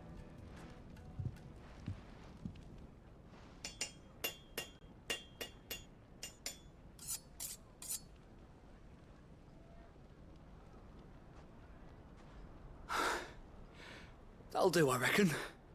A knife forged from the very rocks of Dalimil. Her spirit, if you will. It's a fine-looking blade. I only hope Master Lubor agrees. That sounds like my cue. And just as well. I was getting tired of waiting. I'm sorry, Forge Master Lubor. Let's take a look then, shall we? First things first, Sava, do you think this is a carving knife worthy of the fine people of Dalamil? I'd like to think so. But what do you think? What do I think indeed? It's sharp-ish, but it won't last long with hard use. And it's heavy, heavier than it should be. You might not think it just to hold it for a moment, but sell that to a cook and you'll never hear the end of it. It looks like someone paid a visit to the terraces. The limestone was a step in the right direction, granted, but one that still leaves you short of the mark. And I was so certain I had it all worked out. I don't know who you found to teach you that little trick, but it certainly shows initiative. Next question. How much do you think I would charge if I'd made this? Well, if it took you even a fraction of the time it took me, I would say you could demand a heavy purse. And who would be able to pay that? The butcher? The hunter? The cooks over at the inn? Dalamil is home to humble traders, not wealthy lords and ladies. Rule number 1 in any business, Sava. Know your customers. Yes, Forge Master. This is just about passable. But only just. I'd say you're worth keeping around a little longer. Starting tomorrow, you'll have an anvil of your own. I will. Thank you. I was wondering, what would you do if you were asked to forge a carving knife? I'd do what I always do. Ask who it's for. If it was for the butcher, I'd make sure it holds an edge. For the hunter, I'd make it as tough as Titan. For the cook, light as a feather. And for the nobleman, I'd make it cost an absolute fortune. There goes a master, all right. It looks like congratulations are in order. I couldn't have done it without you. So much for the Forge Master's riddle, though, eh? The spirit of Dalamil had nothing to do with limestone or anything much at all. Meaning, I had you run around for no good reason. You've passed your test. That's all that matters. You'll have a forge of your own in no time. And when I do, I'll craft you the finest carving knife you have ever seen.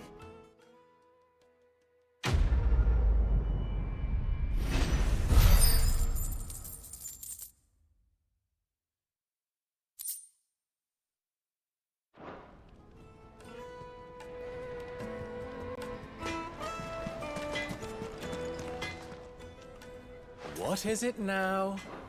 Best of luck. Is it true what I'm hearing? The men of...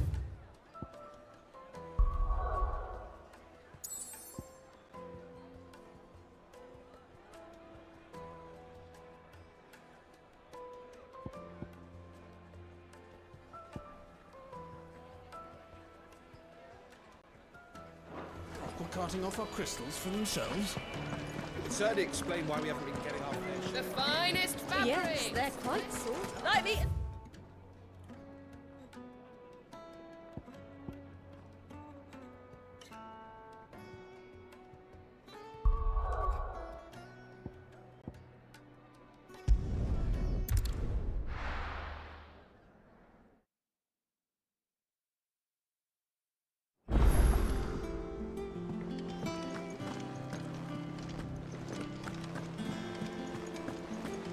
The little ones have been up to their old tricks again.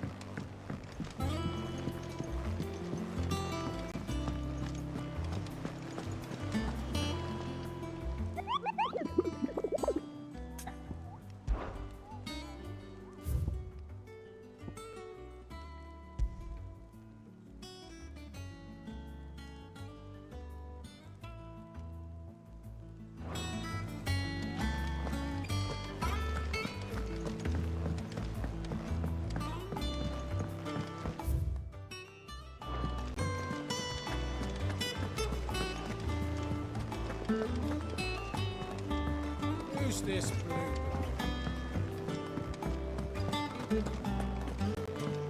It's back from camp.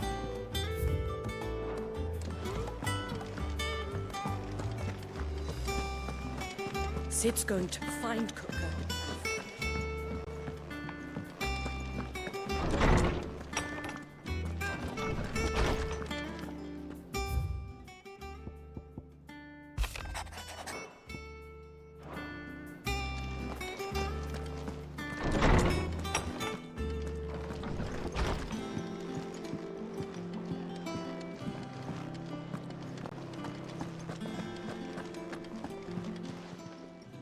Well, don't just stand there gawping.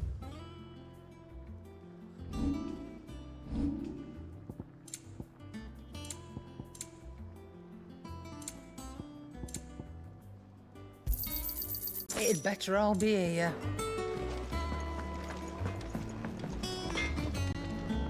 Back, are you? So, will it be?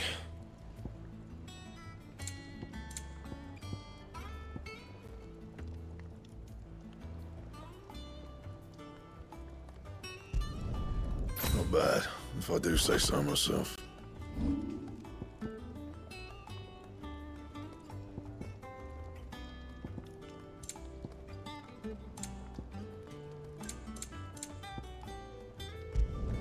Not my best work, but it'll do. You can thank me later.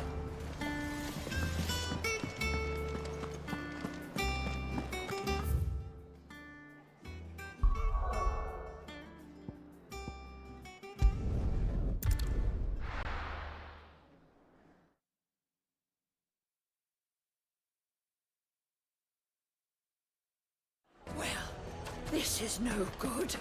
Is it true what I'm hearing? The men of the rock are cutting off our crystals.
Clive.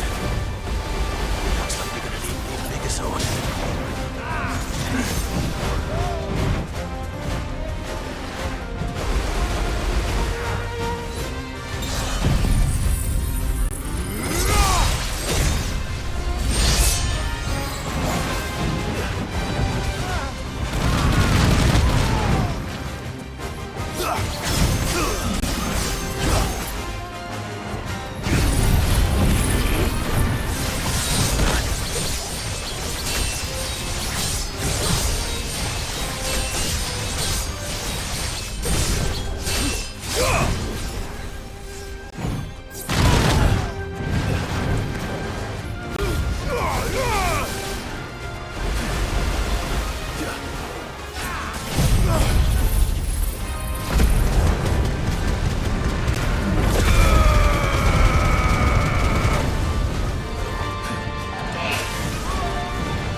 time to fight.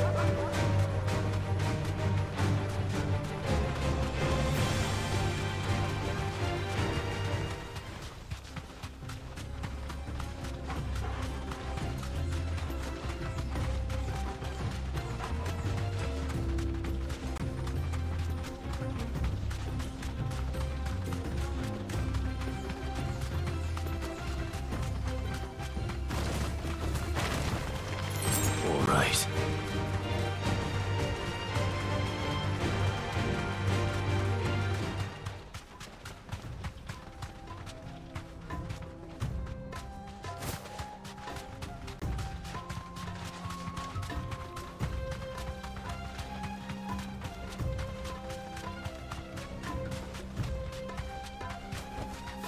You deserve a rest.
Should have stayed in the shell.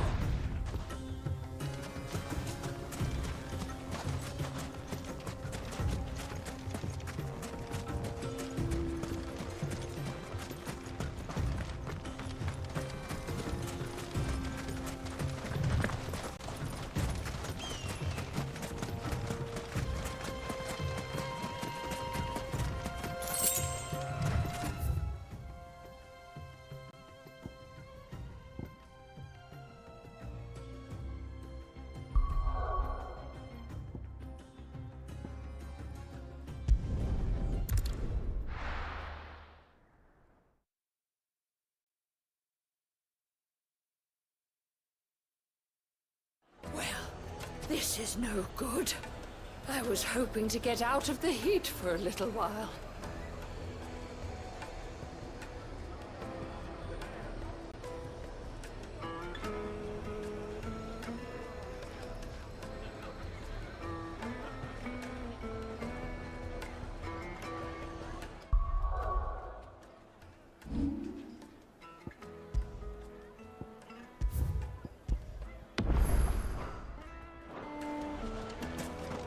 Is it true what I'm hearing?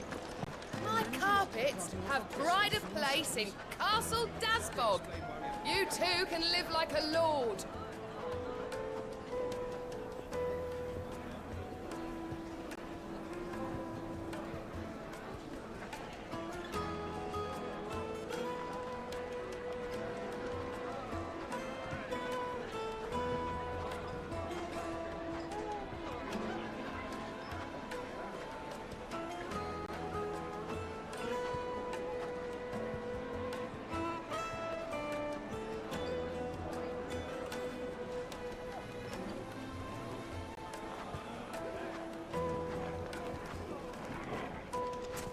Take a sniff, good sir.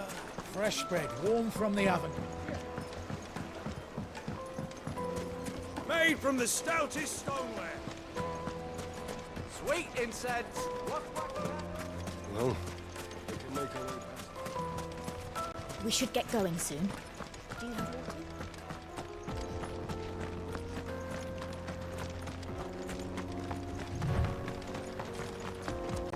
Come on, girl.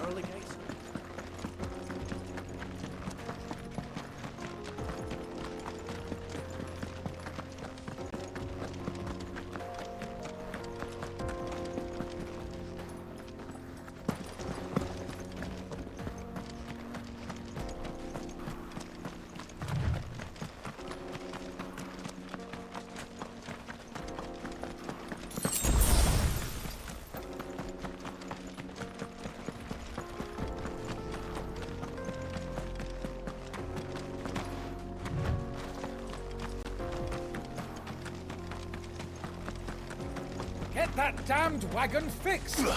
Unless you'd rather our men in Dalamil starve. Axel's gone, Captain. There's nothing I can do.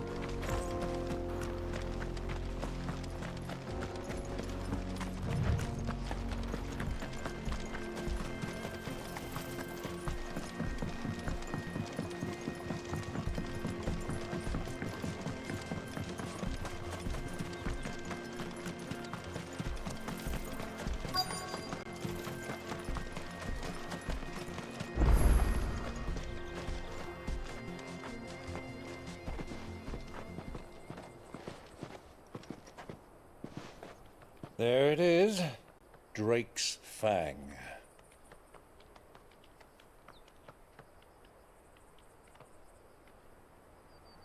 Kupka will be hiding inside. Along with goodness knows how many guards, all on highest alert. You'll need to keep your wits about you if you're to reach him. So be careful. I will, Uncle.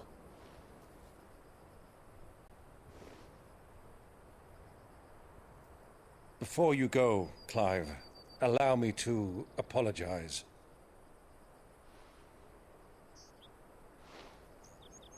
After what befell at Phoenix Gate and the crisis that followed in its wake, I fled. I retreated to my counting house and danced attendance upon the vicereine in the hope it would bring me favor. I betrayed my nation to save my skin, like the coward I am. And I'm sorry. Uncle, please. It's not too late, Clive. Rosaria is yours by right, and there are those that would help you to take it back. Had I the courage of my brother, I might already have done so. But that ship has sailed. You, however... No. Forgive me, but I cannot. I fight to build a new world now. A better world. Where men can live and die on their own terms. I was raised in a nation that strove to improve the plight of bearers.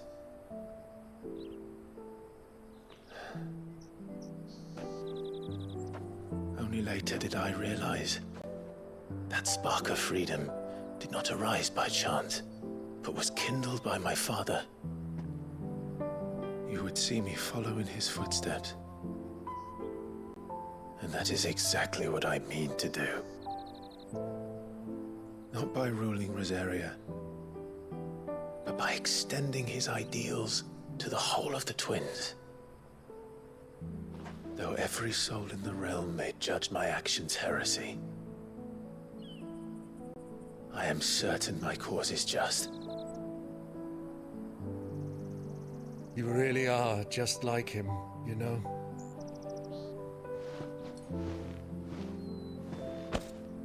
Thank you, Clive, for coming back to me. I am proud to call you nephew.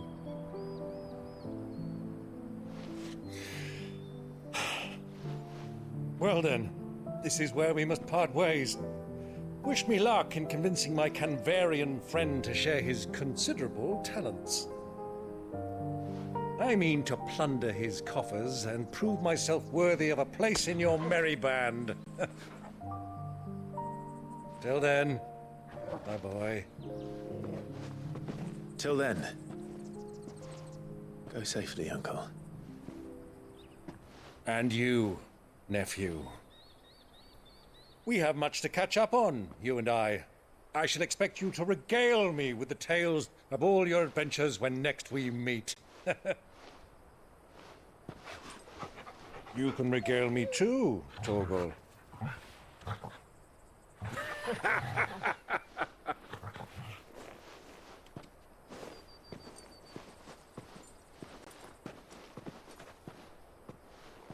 I'm coming for you, Kupka.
The little uns have been up to their old tricks again.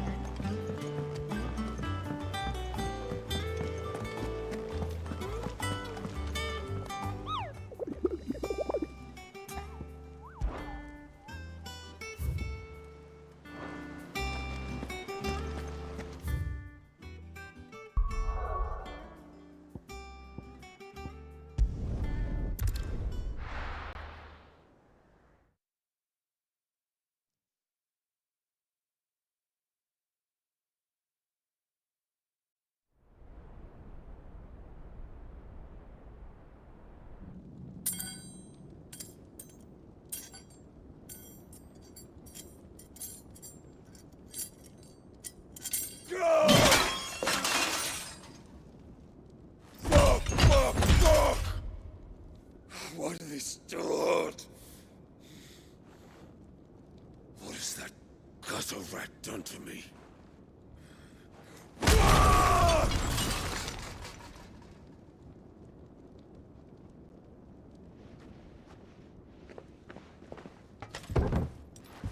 Out of my sight, witch! I'll kill you, Rossfield! I'll rip out your heart! I'll tear you limb from limb! Peace, Hugo. The table shan't hurt you any longer. He sought to humiliate me. Me! If you hadn't interfered, he would be dead! You truly believe you would have triumphed had the battle continued? Titan would have ground him into dust! And how would he have done that without his head? Shut up! You weren't strong enough, and you call yourself a dominant. Or rather, you did. You mock me, Harbert.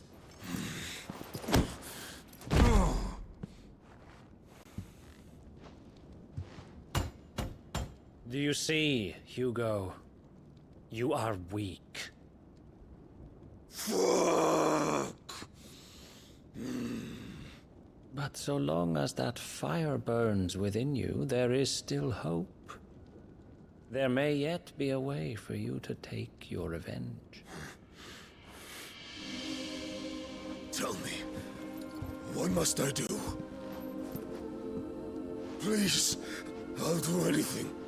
Just tell me.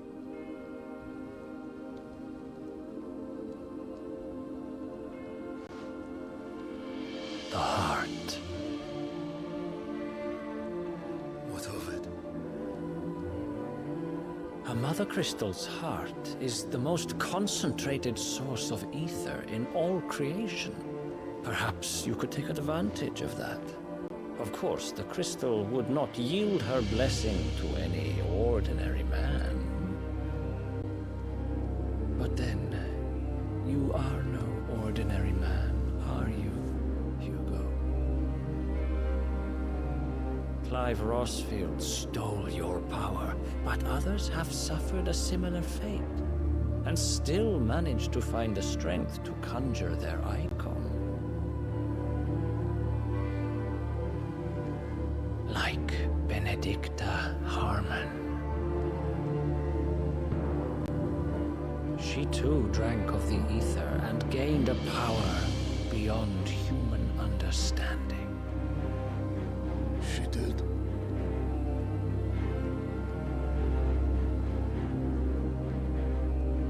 Benedicta. Benedict.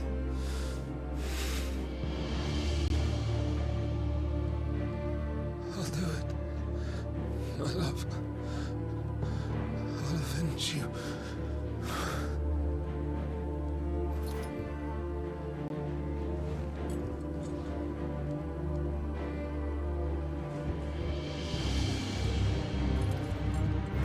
Run along now, Hugo. You need only follow the light.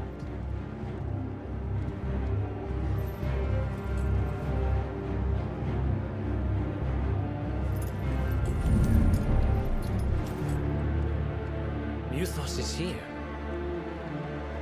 Very well, it shall be so.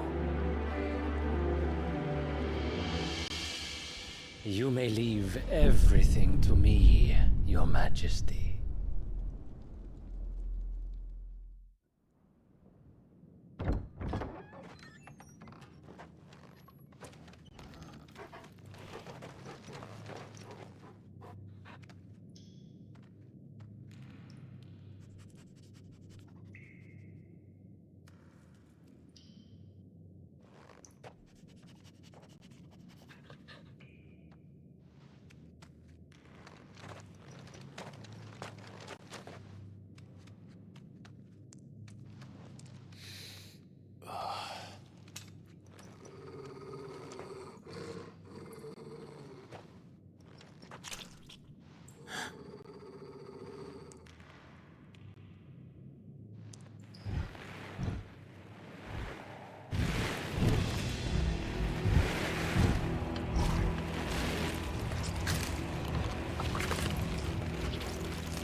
Did the royalists bring them from Ash?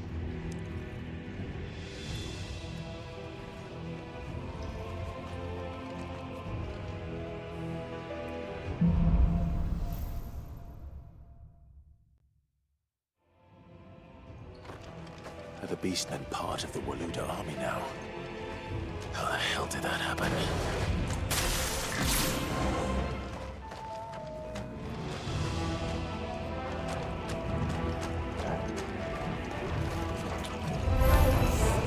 They've spotted us.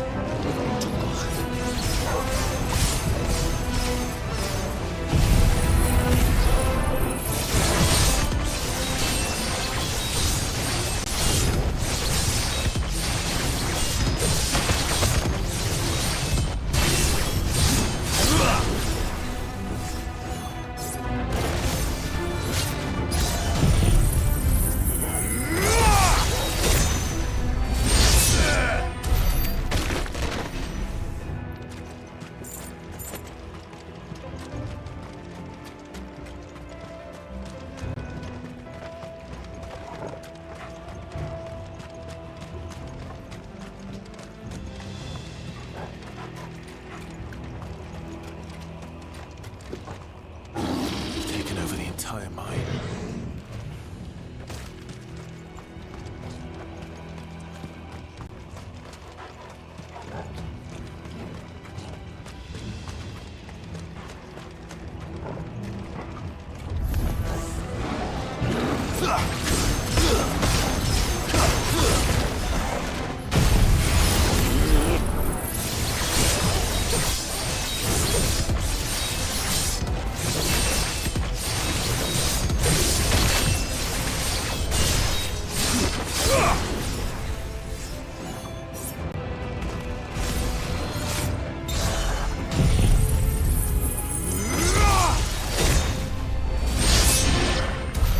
So much for the men of the Rock.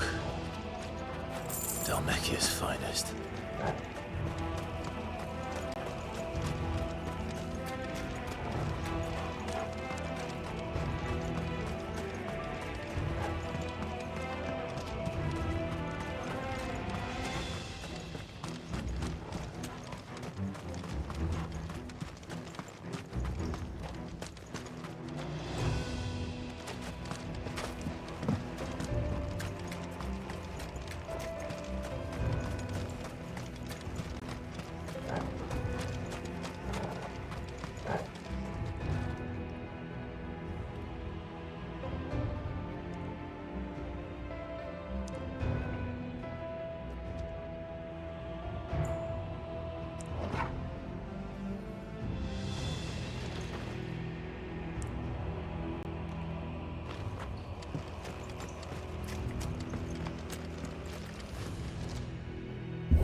This won't be easy.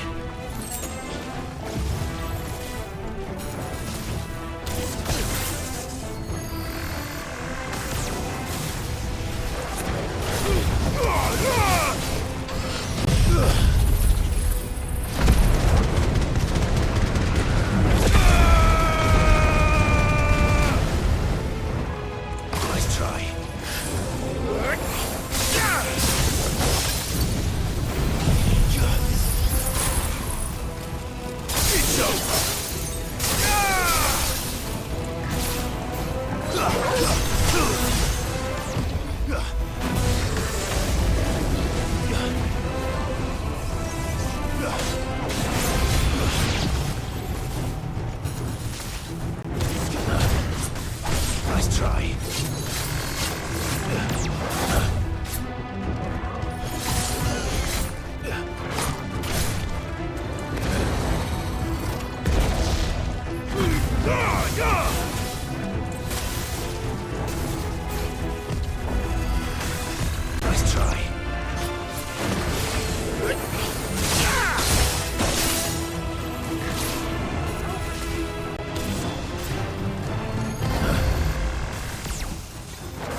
should never have left Ash.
Won't be going any further this way.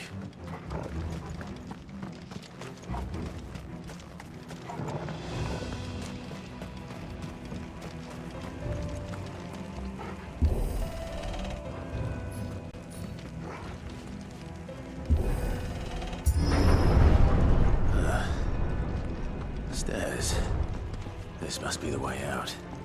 All right.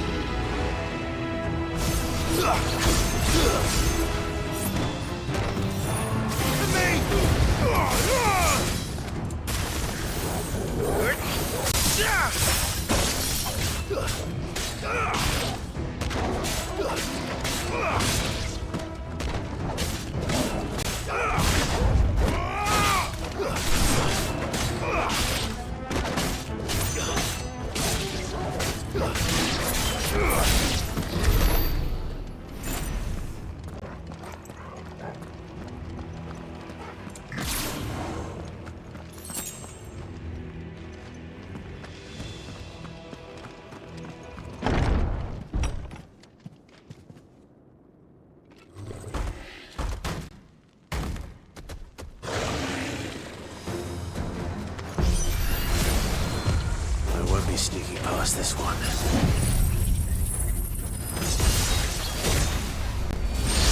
How did it get in here? Let's try.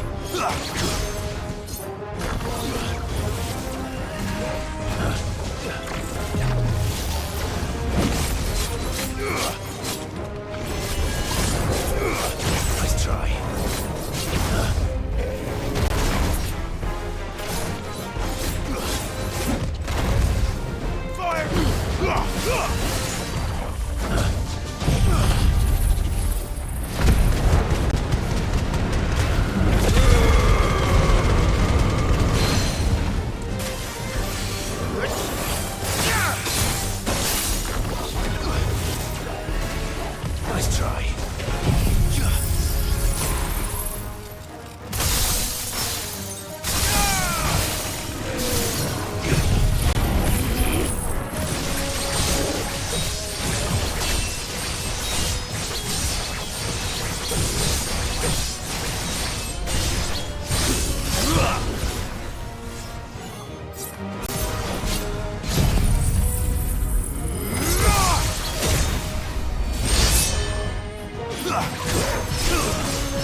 Nice try.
Enough!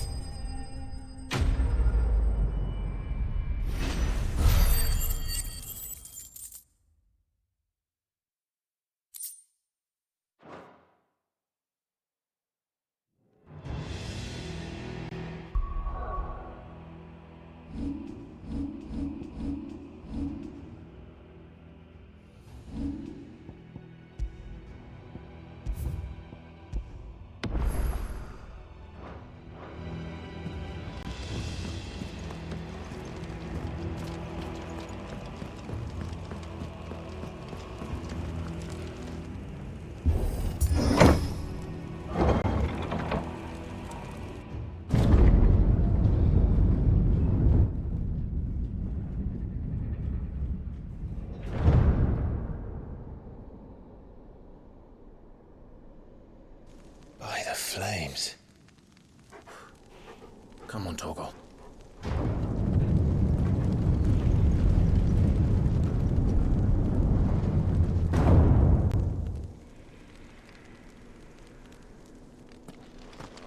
Kupka never did do things by halves. As if taking the Mother Crystal for his own wasn't enough. He had to build his castle in it.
By the flames.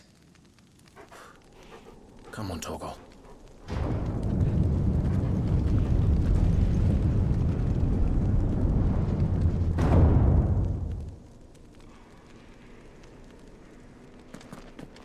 Kupka never did do things by halves. As if taking the Mother Crystal for his own wasn't enough. He had to build his castle in it.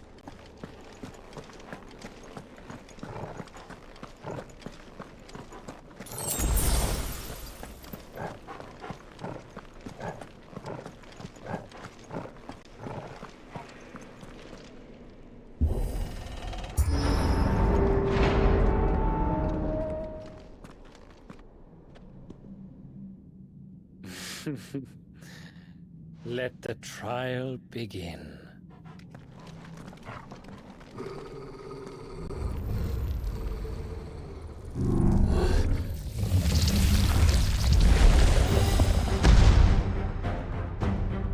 What the hell? With me, Torgal.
Seems we're expected.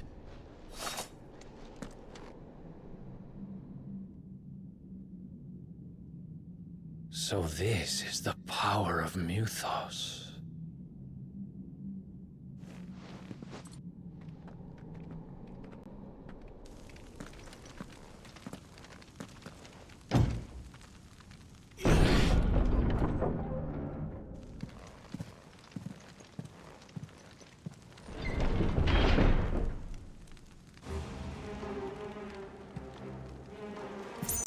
Did the orcs do this too?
What the hell is going on?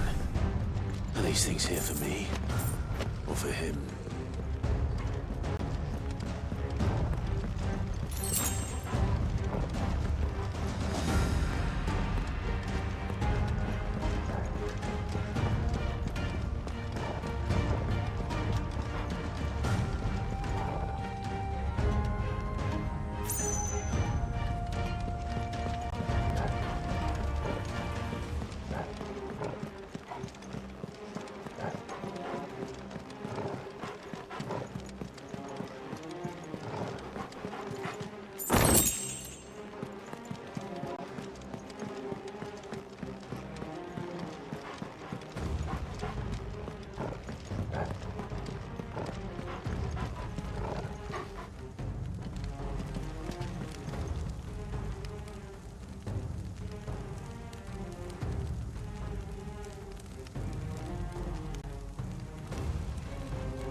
First orcs, now these nightmares.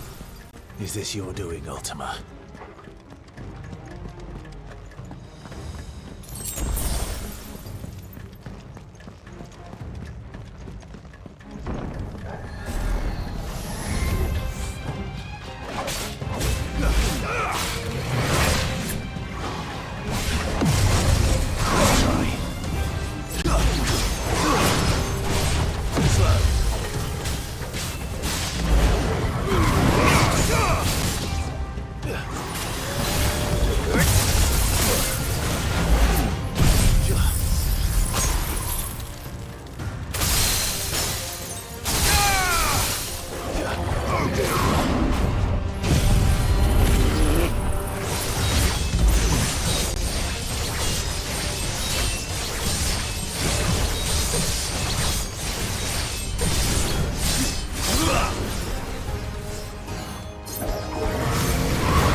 You've been busy, Kupka.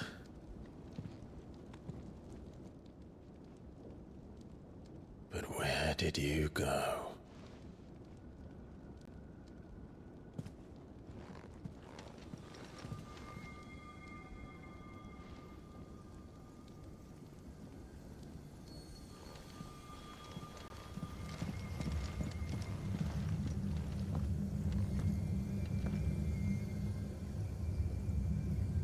The heart.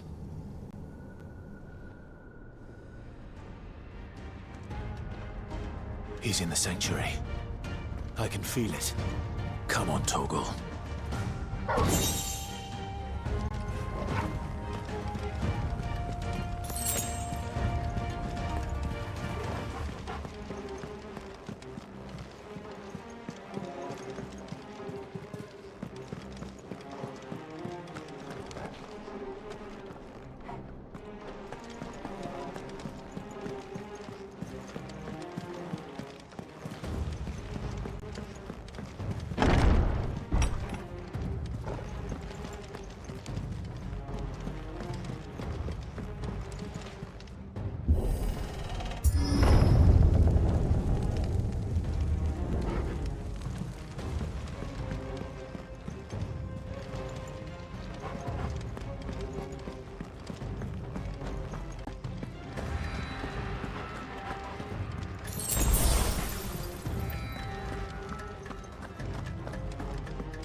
finished.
That better be the last of them.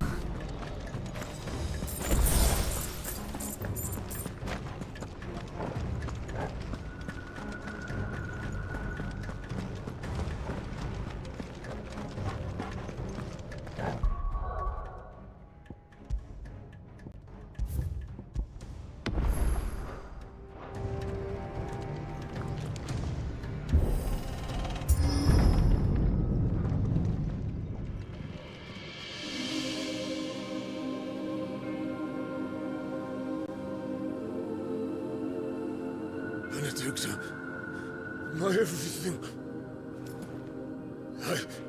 I've missed you so much. Kuka!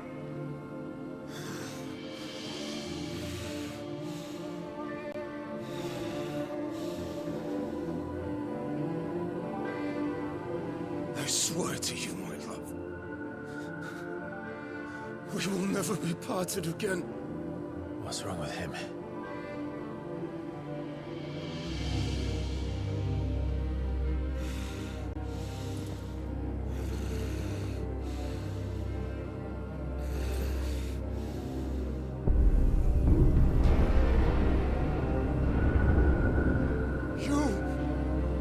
Get away from her!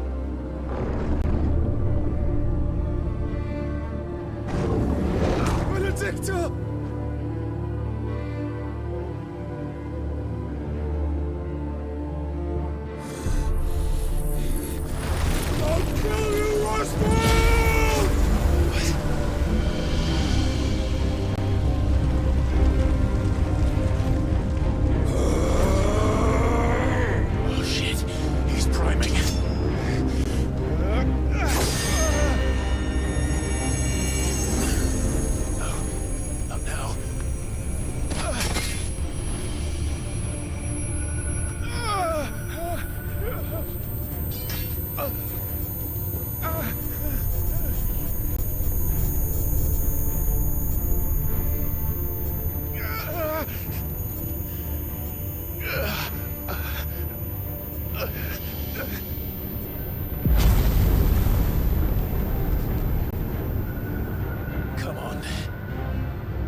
Let's give this a try.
What's up, Hugo?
do you want?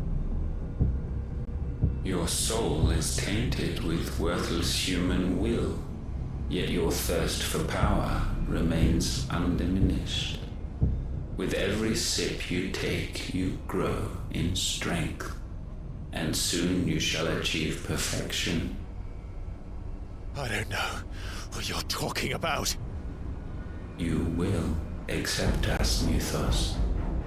It is inevitable. You were created for this purpose, and you shall serve it. Never!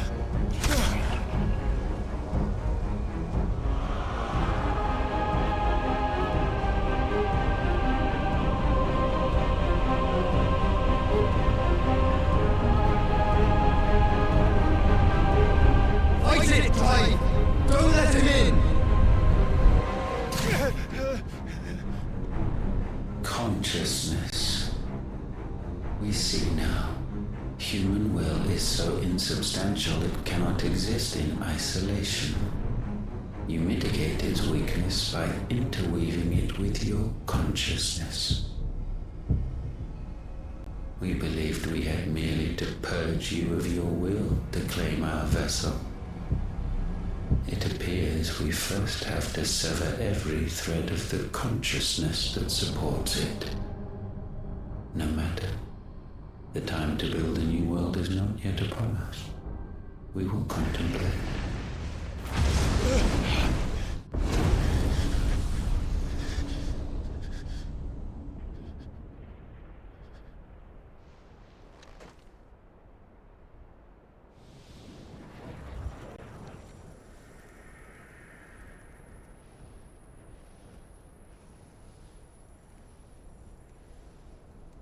Thank you, Joshua.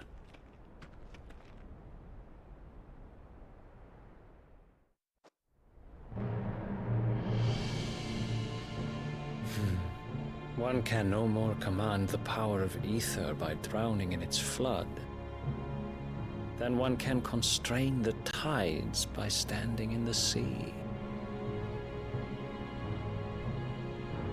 I had thought Hugo wiser than this, but it seems his head was full of rocks after all. Titan was strong. Your Majesty. But Mythos is stronger. For 5 years, that man lived only for revenge. Clinging fast to a fiction, even as it swept him into the abyss.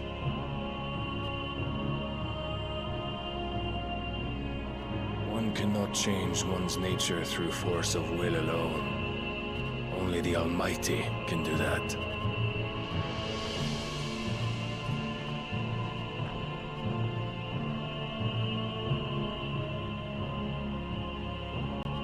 Hugo Kupka, the man who gave his life for a woman's head. A fool like all the rest.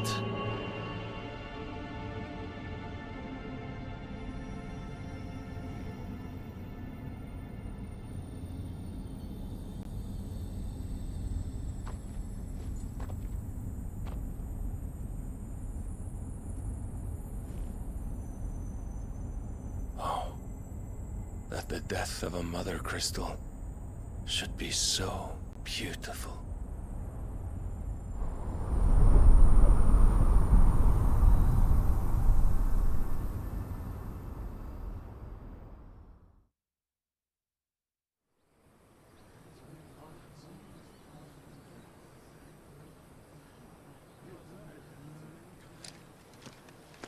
Some medicine, my lord?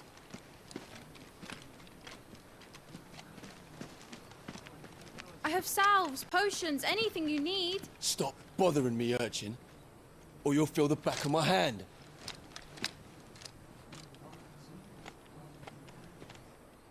You must consider your health, my prince.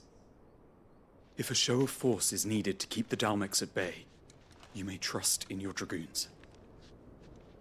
I beg you to call on Bahamut only as a last resort. His strength comes at too great a cost. The Empire agreed to an armistice with the Republic, and yet the Emperor still plots its ruin. For now, the Dalmex suspect nothing, and as long as I can hold their gaze, war need not be inevitable.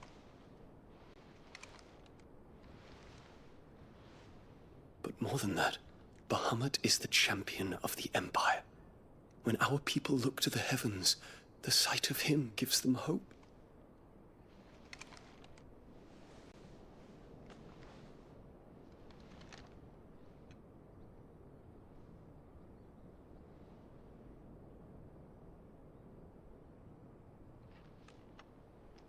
Forgive me, Terence.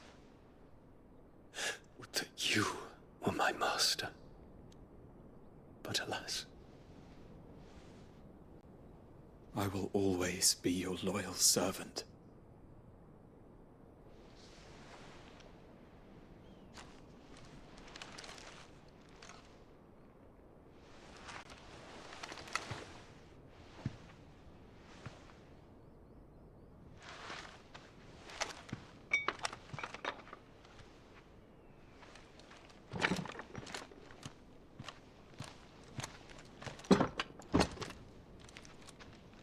Should the Council's brazen maneuvering prompt the Republic to tear up their own treaty and launch a new assault, our soldiers would advance to meet them, cutting across the Central Isles, but not in time to prevent their forces from breaching the southern defenses and storming Twinside. And so the capital would become a battlefield. Thousands of innocents would die. I cannot allow that to happen. There is one small mercy, at least. You will not be forced to do battle with Titan.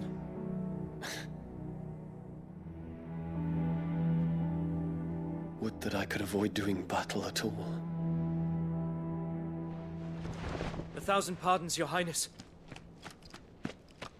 What is it?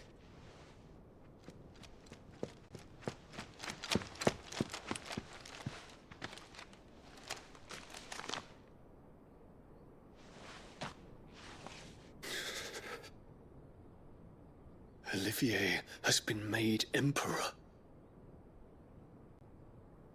What is the meaning of this? My father's orders. What were they? Quickly! Yes, Your Highness. His Radiance requests that Your Highness maintain position here and... Ah!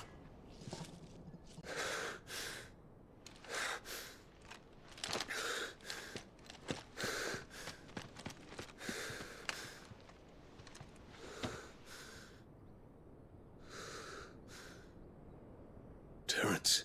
Yes, my prince. I must go to the palace. I'll ready your steed.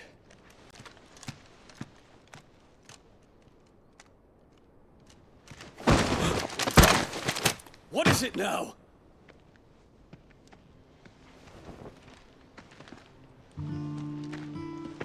Forgive the intrusion, Your Highness. I know you. At ease. We stand in the presence of the Phoenix. You wouldn't want to get your fingers burned. I hope I'm not interrupting. Not at all. Though I admit, I did not expect such a distinguished guest. How many years has it been since the Remembrance ceremony? 20? I thought you long dead. Do I address a ghost? Many have told me that I look like one. But no. I'm alive. Just. Prince Dion of the House Lesage, I have a tale to tell you.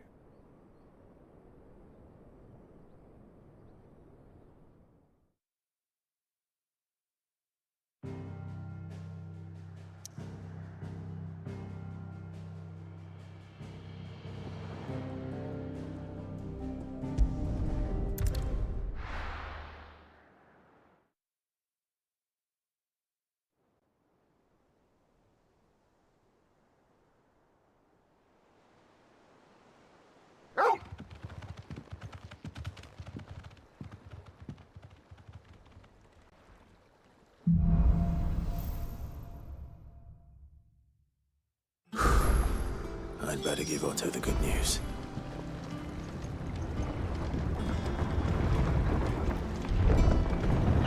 Welcome home, Sid.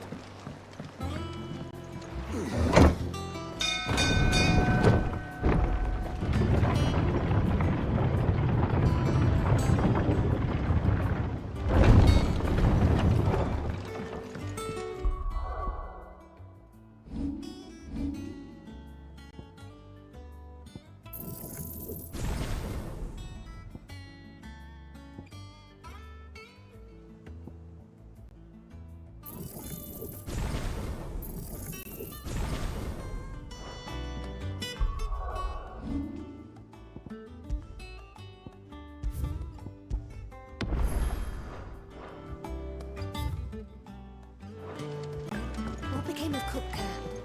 Why haven't we heard anything?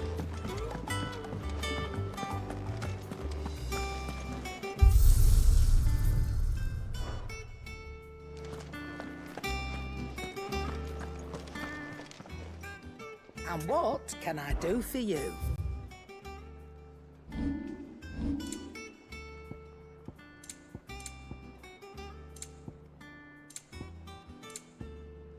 Let's not be greedy now. Come again. Or don't. I'm not much bothered either way. Clive. What's Sancfordian, do you?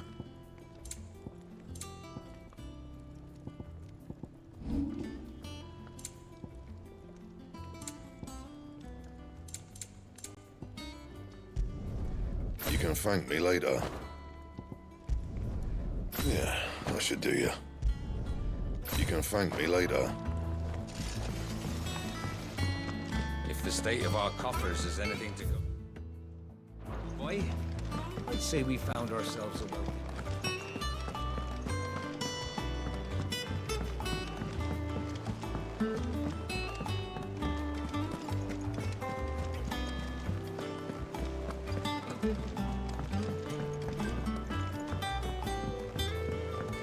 We're seeing troops amassing at every...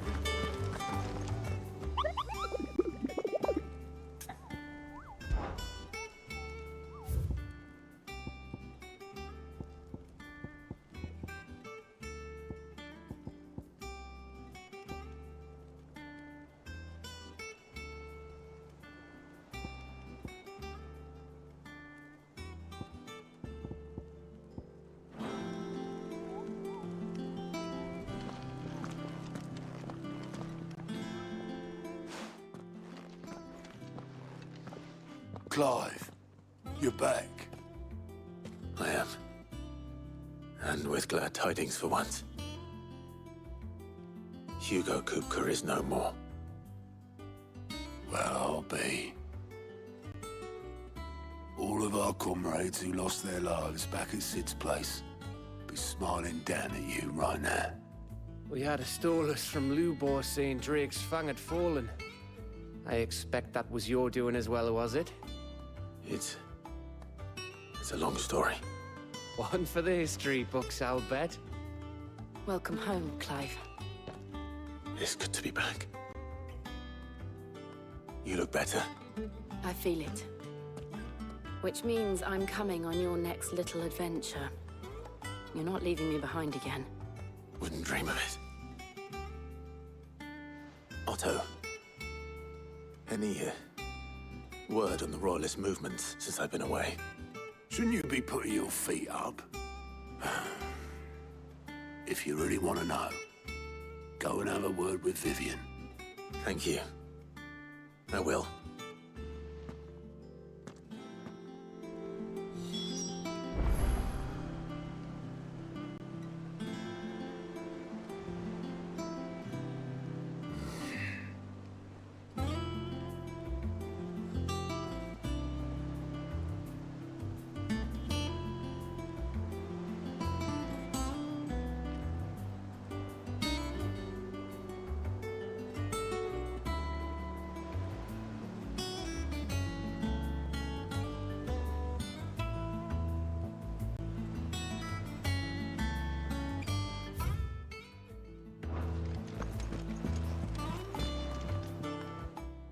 the conquering hero returns. And with hardly a scratch on him. I may have picked up one or two. Well, the fact that you came straight to me instead of visiting our resident Physica suggests that you picked up something more important. A scent. The scent of Waludas. The very same. But whatever plans Kupka was hatching with the Royalists, he took them to his grave. As did his men. Slaughtered by the orcs who'd taken over the Fang. Orcs, Vivian. I've never seen such creatures in Storm before. The Waludas must have ferried them over from Ash, but why? Why work to rescue Kupka only to invade his home, the mother crystal of an allied nation, and let both fall? It makes no sense. Do you know the tale of the blind men and the Adamantus? One can often be led astray by focusing too closely on individual details. One must instead see the bigger picture. And what bigger picture is there than my map?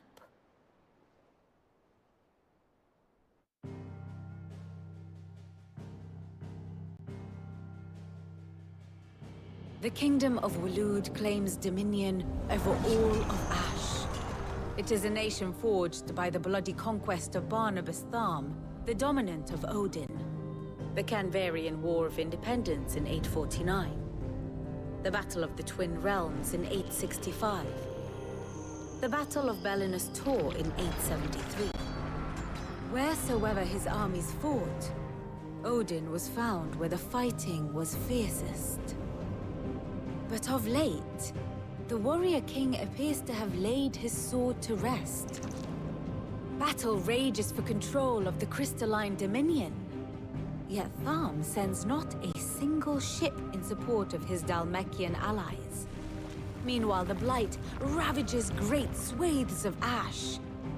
Yet warlike Waloed shows not the faintest interest in laying claim to untouched lands. So why go to the trouble of sending an army of orcs into the heart of Drake's Fang, only to make no attempt to claim the Mother Crystal for Waloed? It can hardly be for lack of men. Tharm's armies rival any in the Twins. No. We have not seen the last of the Waluda standard. Odin will ride again. It is but a question of when. And on that day, who will be trampled underfoot?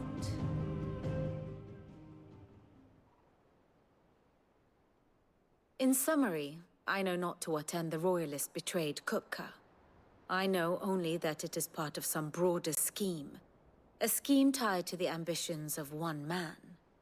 King Barnabas. But there is no need to wallow in confusion. If one is to cure a sickness, one must first identify the symptoms. And your Lord Uncle has volunteered to do just that by keeping an eye on the Royalists' movements. He's really throwing himself into this. Indeed he is. Which means all that remains for us to do is await his reports. Well, not quite all in your case. The people of the Hideaway must hear the news. Justice has been done. Hugo Kupka is dead. The wounds he left that night are still raw. Especially for those who lived with Sid the longest. Tell them that those wounds might finally begin to heal. Consider it the price of today's instruction. I've never known you to be sentimental. What can I say? I am only human. And we are, all of us, sentimental animals at heart. I suppose we are. Very well. I'll go and spread the word.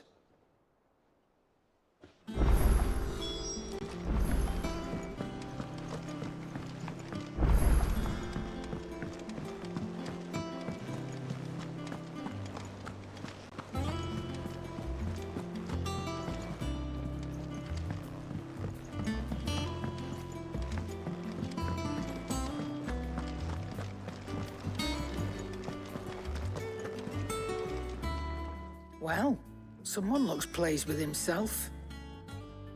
It's true what I'm hearing, then. Nothing escapes you, Lady Karen. It's true. Kupka is dead. No more looking over our shoulders, then. Good. I'm starting to get a crick in my neck. Don't let it go to your head, though.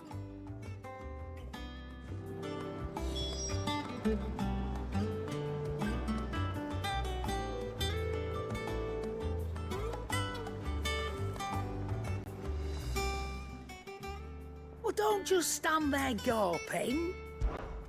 If you're gonna buy something, be quick about it. You're rubbing me blind, you know.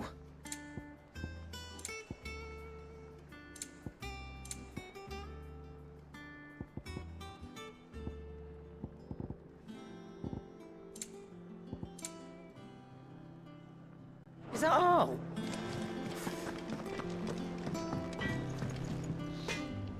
Blackthorn, do you have a moment? What is it? I'm busy. I wanted to tell you that Hugo Kupka is dead.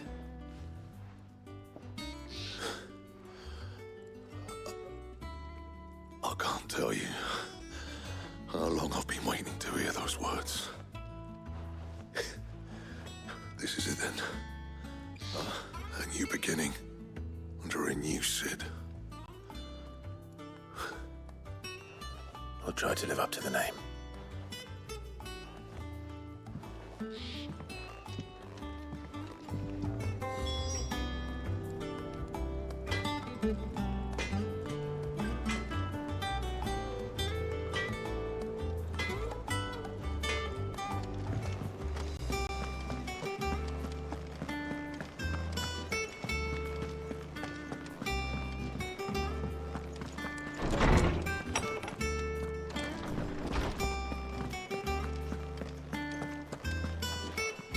Ah, Clive.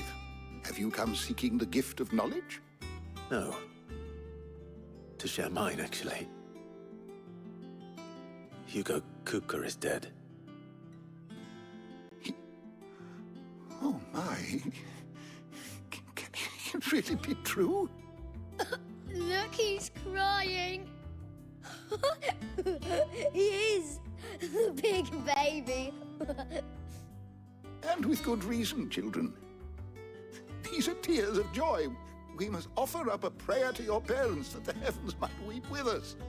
There shall be no lessons today, only thanksgiving and merrymaking. Go, put away your things. All right. Brilliant.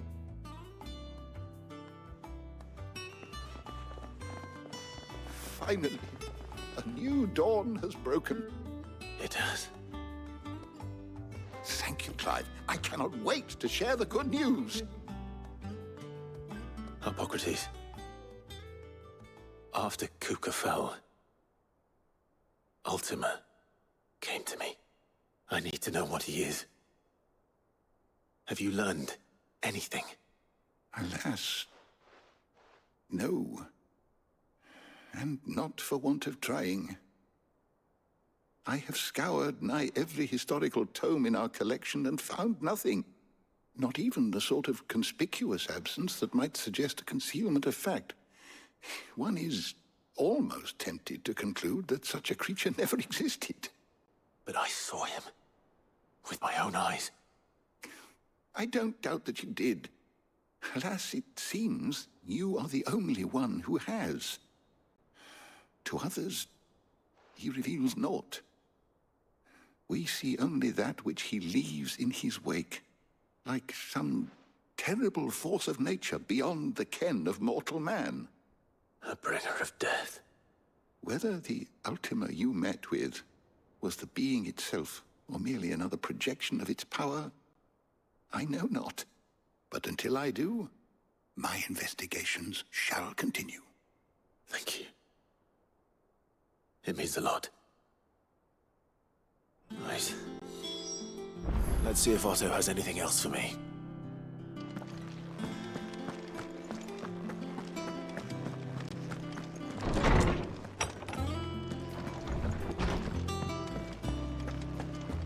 Thanks to Cid. I heard what you told Nan about Kupka. Hopefully all our old friends can rest easy now.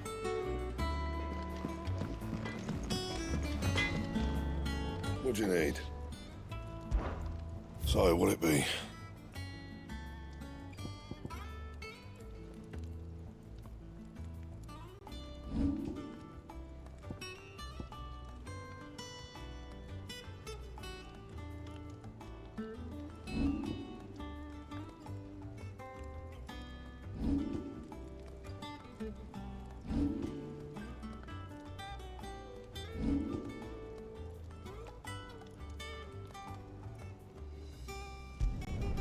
You can thank me later.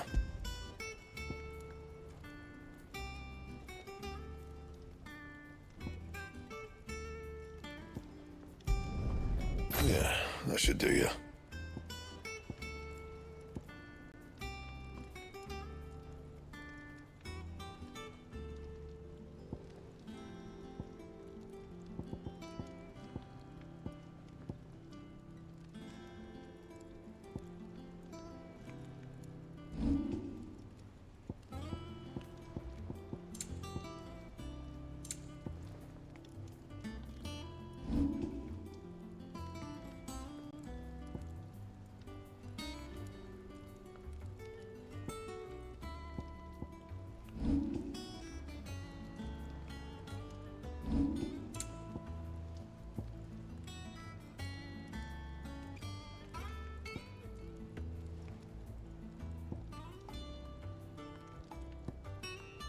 Anything else?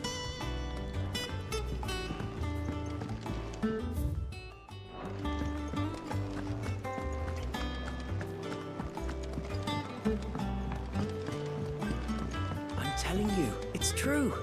I heard it from Otto's own lips.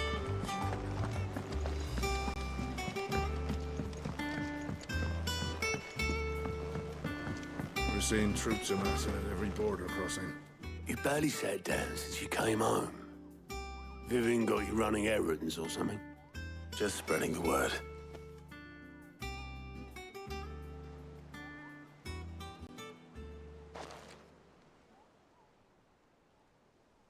So, the Professor's got a soft side, has she? I'd never have guessed. No. She was right, though. Everyone was glad to hear the news. Ah, but you ain't told everyone. I can think of plenty of friends back at the old hideaway who'd sleep more peacefully for knowing. Not least of all Sid. You should tell him. You're right. I should. And I will. Well, when you do, be sure to take Mid with you. She's been going at it hammer and tongs down in that workshop of hers, trying to do her father proud. I can't remember the last time she visited the old sod's grave. Very well. I'll suggest it.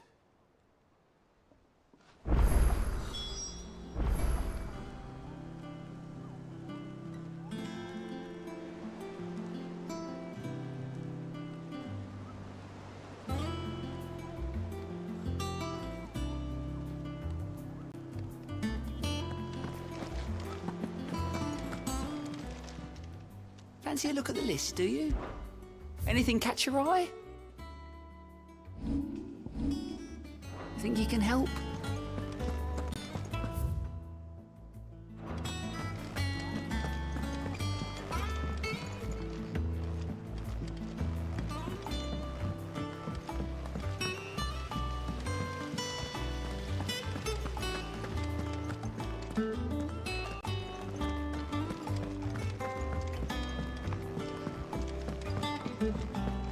Think Mid might need some help.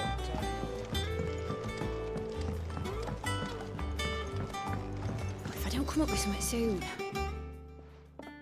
All right, Clive? What do you want? I'm going to visit Sid, and I thought you might like to come with me. Sorry, I'm too busy for all that right now. I've got to get this thermal displacement stack sorted. Thermal... Displacement stack. Here. And this is for... Only the fastest, finest ship the world has ever seen. The Enterprise. Me and my dad designed it together. Where other vessels rely on the fickle winds to drive them through the water, ours is fitted with mithril engines. And those things have got more push than a behemoth in a bad mood, and more heat than all the hells put together. Which is where the stack comes in. I may have already talked some tight-lipped shipwrights into putting the hull together for me in a little dockyard in Canva. But the stack's a bit more involved, so I'm building it here. Thing is, it's so involved that I'm running behind and it's starting to hold things up over at the shipyard. I'll come and see my dad, though, when I'm done. Whenever that is. Is there anything I can do to help? Good old Clive. I were hoping you'd say that. First things first, I need some parts meching. The stack will be made up of 3 major components. There's the plating, here, that channels hot vapors away from the engine. The helm over the top, that disperses all that heat into the air. And the shielding around the sides. That stops the rest of the ship from going up in flames. A full suit of armor, then. Probably best to take it one piece at a time. Then you'll need to start with the plating. Everything else fits onto it. I've got the designs and the list of materials here. Show these to Blackthorn. He'll know what to do. I can't make head nor tail of them. Luckily, you don't need to.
Blackthorn, can I ask a favor? Out with it. It's for Mid. This my last chance to say I'm otherwise engaged. Spare myself the arseache. Go on then. What is it this time? She said you would know. Here.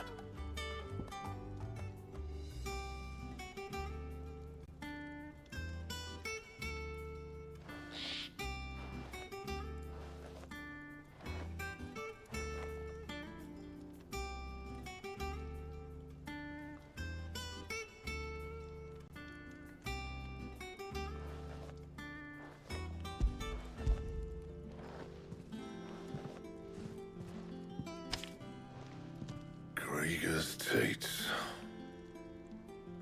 Well, I don't know what the hell you'd want this for, but I can make it. Won't be easy, though. And I'll need help. Get Gavinotto in here, will you? All right.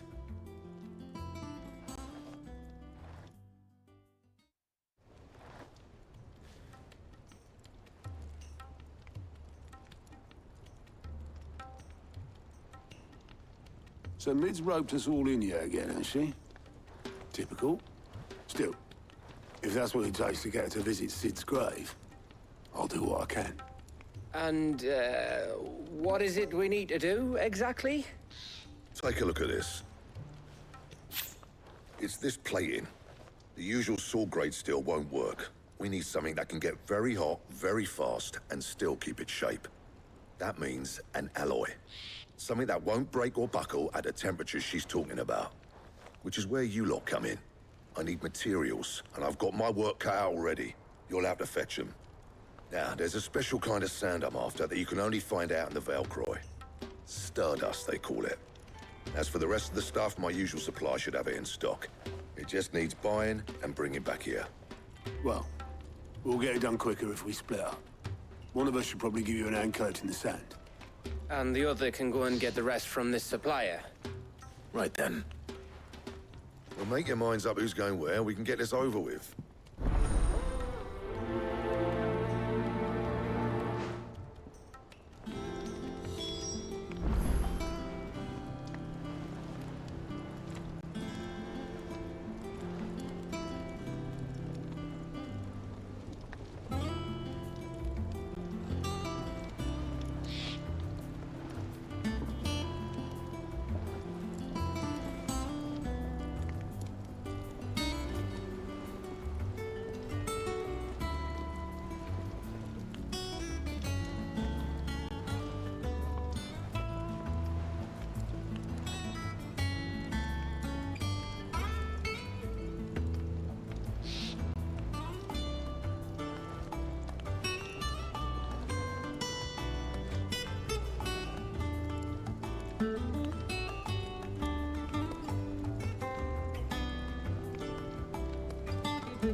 You going after the Stardust then, are you?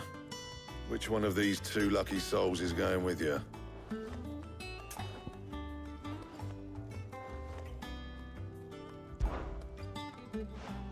Otto, you're with me. All right, then. Where do we find this Stardust, and how will we know it when we see it? There's a river that runs through the southern reaches of the Valcroy. It's the black sand that washes up on its banks that you're after. And I'm guessing you'll be needing sack loads of the stuff. Might be worth hiring porters at the Dalimil Inn. I'll head down there. See about finding us a wagon. All right. I'll meet you by the river. You two take care, eh? I'll go and see this supplier. Just don't let the bastard fleece you, eh? He wouldn't do that. He's Blackthorn's mate. Isn't he? Best of luck.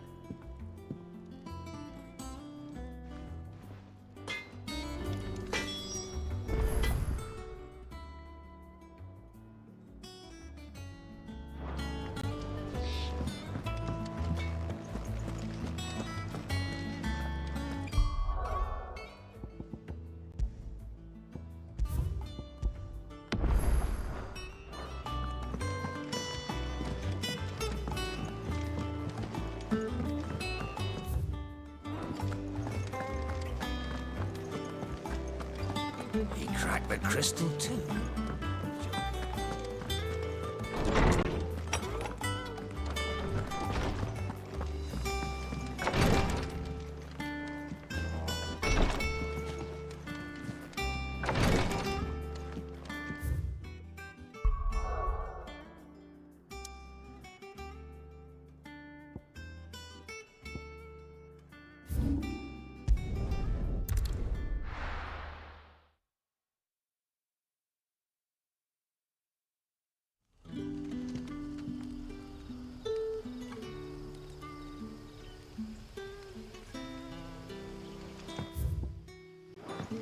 Good day to you.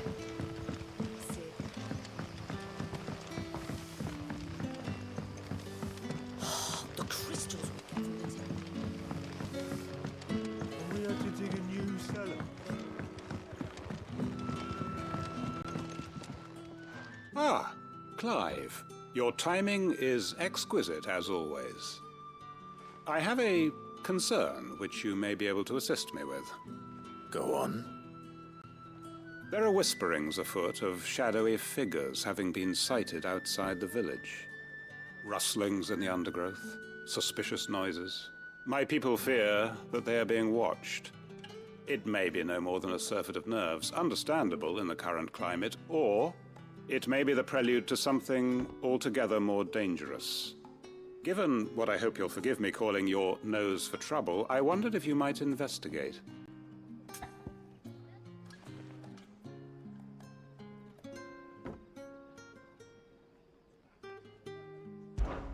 Of course. Excellent. You might begin by speaking with the good citizens of Lostwing. Listen to their tales, and make what you will of them.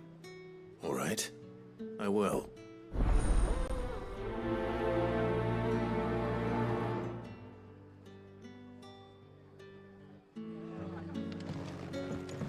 Right. Let's see what the people of the village have to say. I'd better find out if this is just nerves, or something we need to take more seriously. Sour news.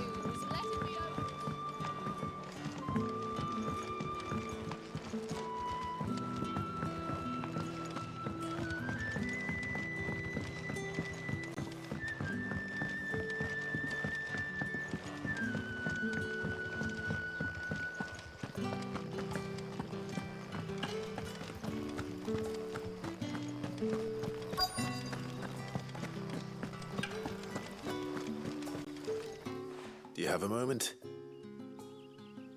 There's talk of suspicious figures in the woods. Have you seen anything out of the ordinary? No, but I've heard something. Sound of scraping metal, like someone sharpening a sword. Where was this? In Lorbert's Pass. Was out foraging for herbs when I heard it, screeching out from between the trees. Ran back here as quick as my legs would carry me, and I ain't been back since. I see. I'll look into it. Thank you.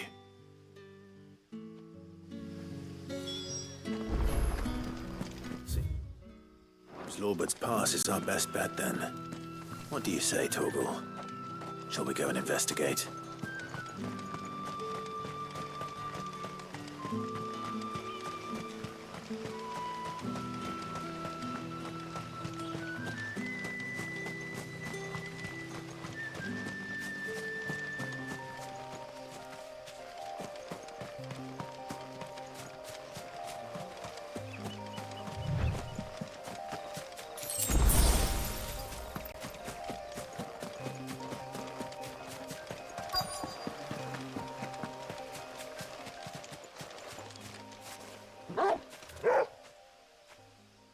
You there. Fuck! He's seen us. Get them before they escape! Black Shields. Here. What the hell are you doing here? What is it to you? Not that we give a damn. All that matters to us is that you don't leave here alive.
Why were they here?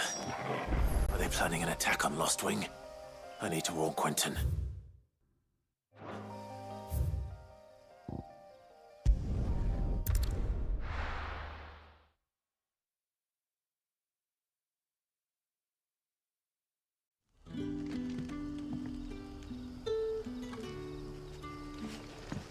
Good day to you. Sid. It's all but spent. The crystals we get from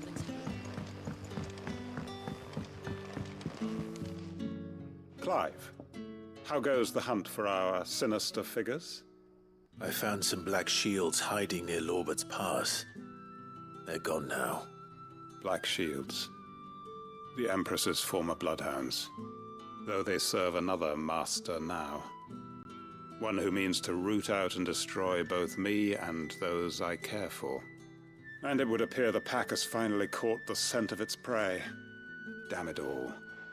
I had hoped I would have more time than this. More time to prepare. But if we are cornered, we have no choice but to bite back. And bite back we shall. I'm sorry. You're going to need to explain. Who did the Black Shield serve now? And why would that person want you dead? Because I want him dead. Who? The former Lord Chief Justice of Sanbreque. All that I have built here is for him.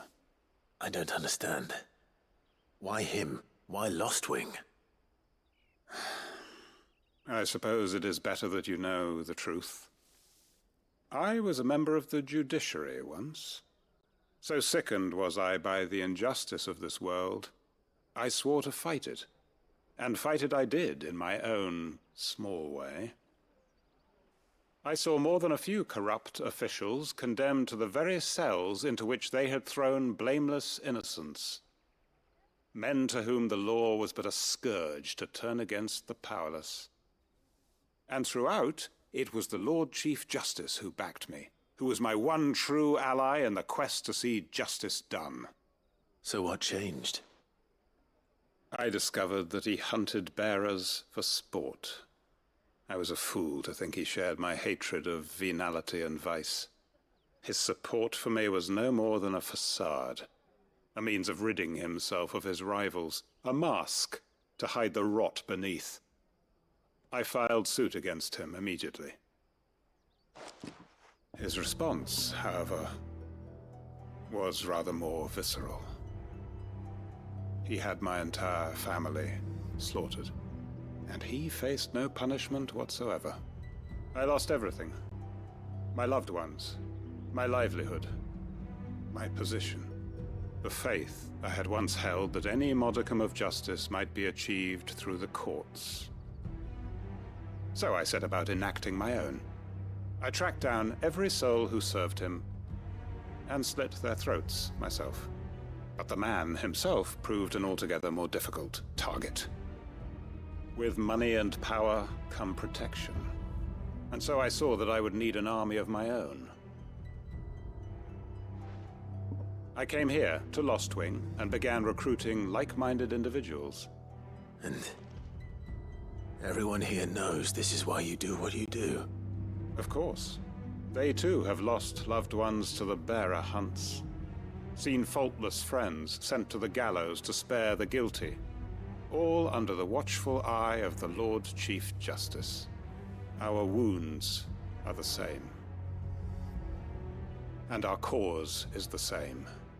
We are comrades. And our revenge is already in motion. We know where he hides, how numerous and well-trained his guard.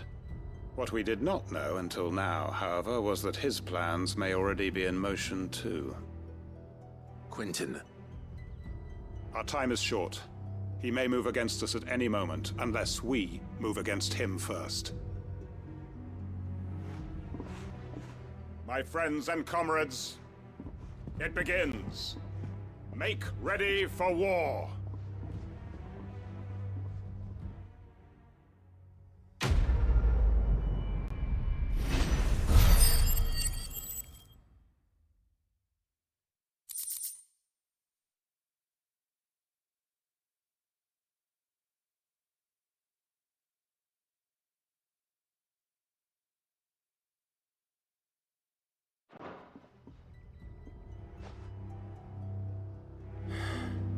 not going to change his mind.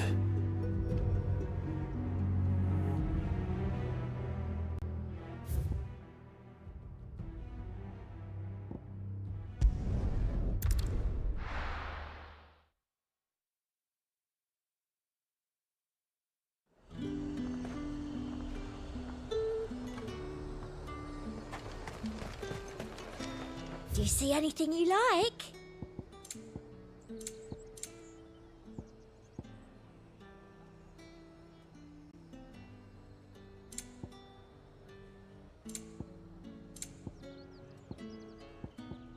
And a fine, fine day to you.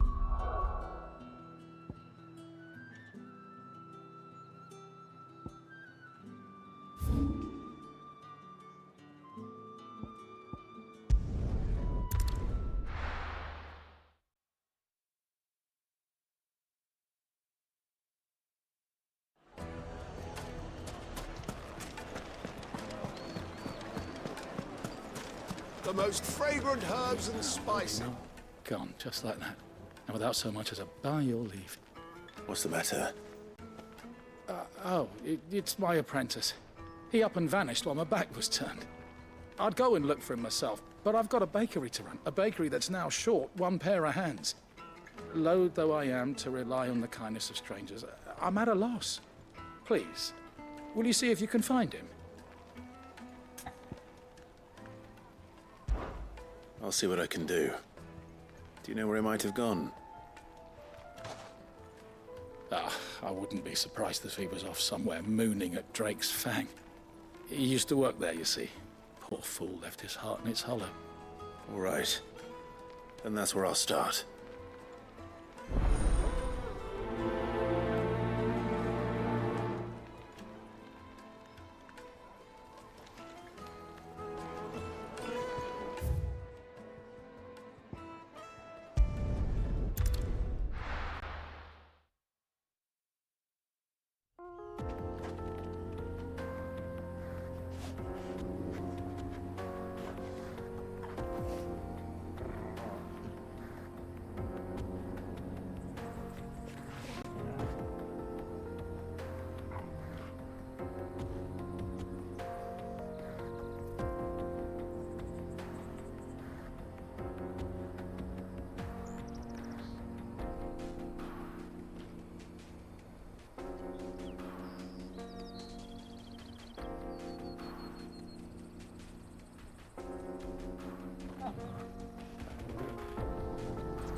Stay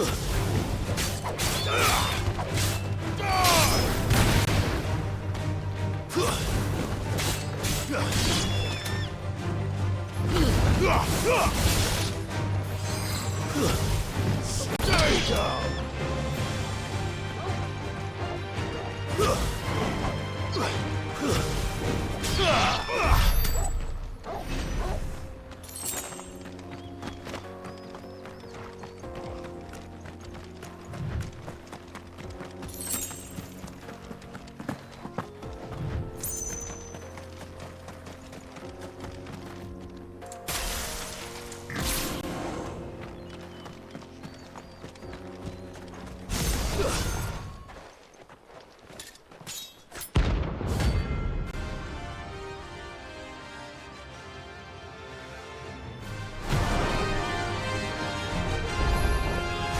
My blade yet hungers, and so do I.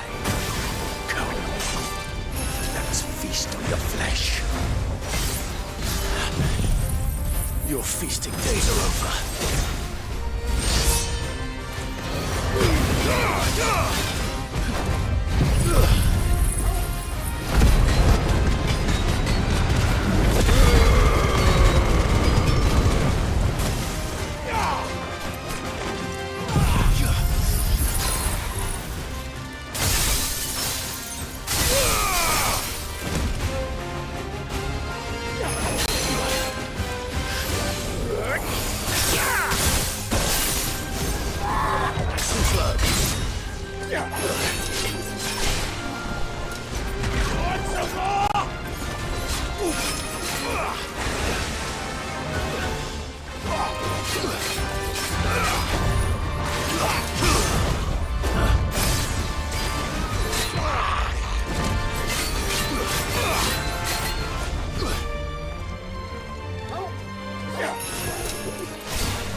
Those who kill for sport deserve no better.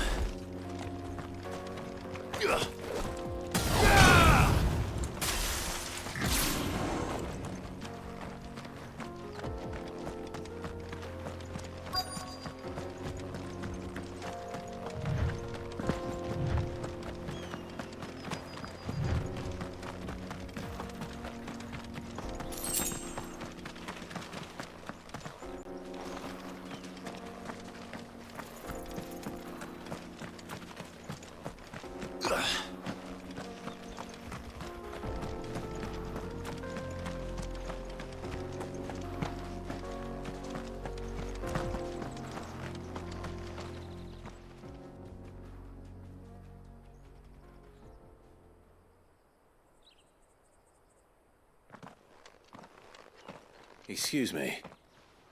What do you want? The baker sent me to find you. I am a sorry, selfish sod, aren't I? I'm certainly not a baker. Master must have ruled the day he took me in. Time was the sight of the Fang used to calm my nerves. But now look at her. I take it you missed the Mother Crystal. I hated her, but she was all I knew. Worked her mines for years.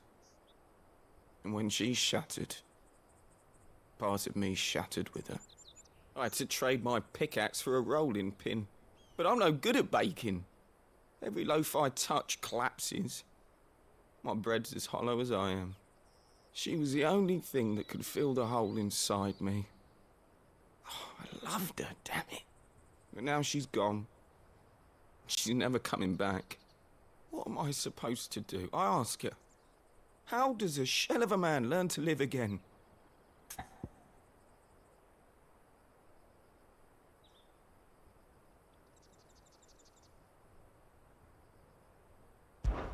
Perhaps you could express yourself in your work. If you miss the Fang, maybe you could recapture it somehow. Recapture it? I'm a baker, not a... You know, you might just be right. What a fool I've been! I have to get back to the bakery right away. Thank you. Thank you, my friend. You've opened my eyes. Wait.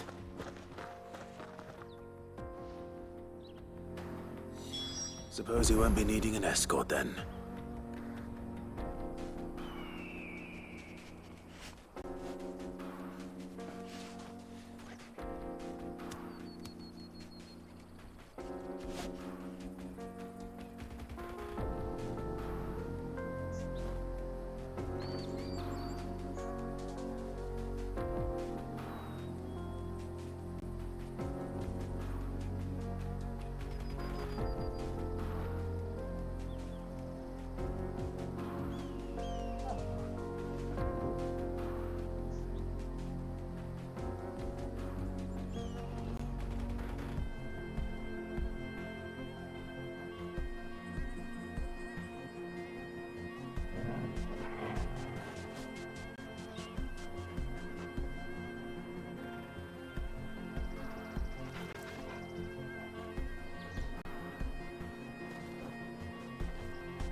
Take a sniff, good sir.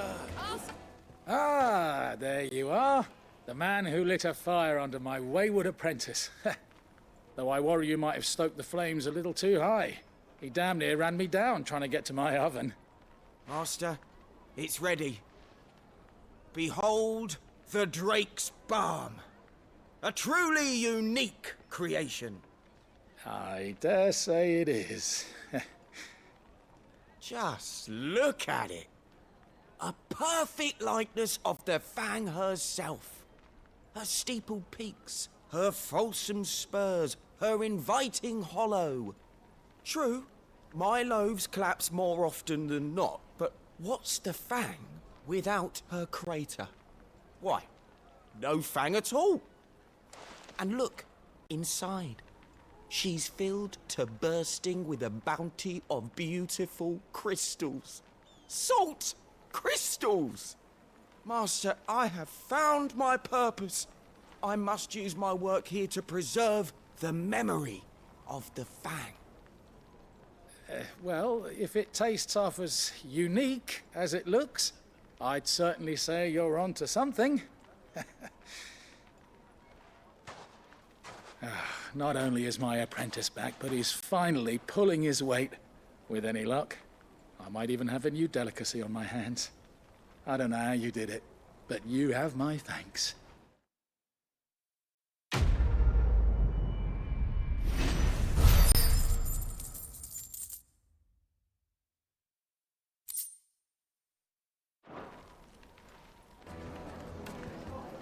Now, Dusan, I know you're keen, but do you have to use the good salt? Please.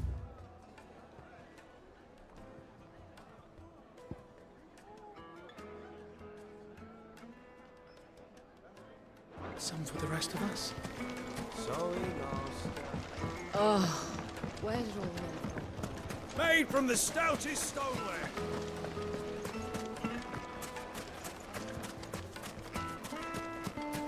No, I'm telling you, it's gone.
Stay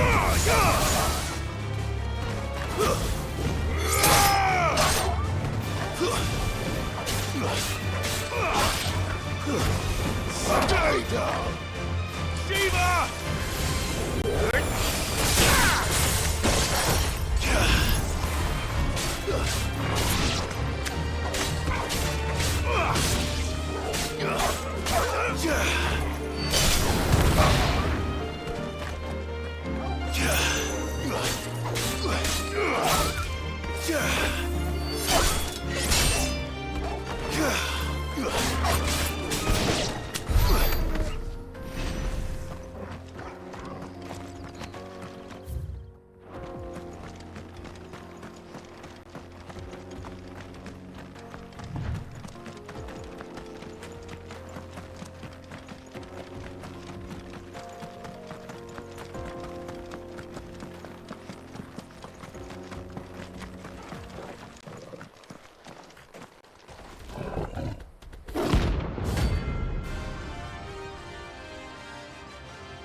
Playtime for the pack, is it?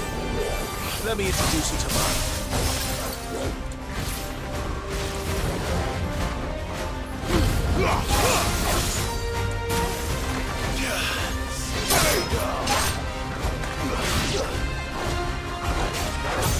Nice try.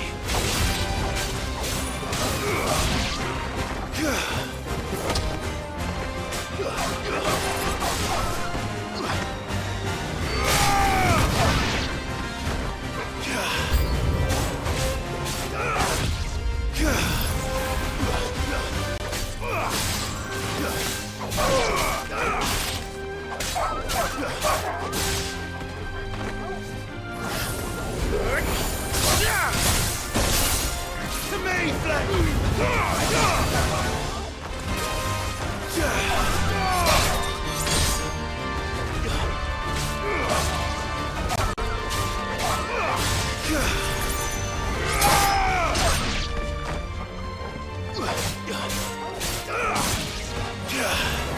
Stay down!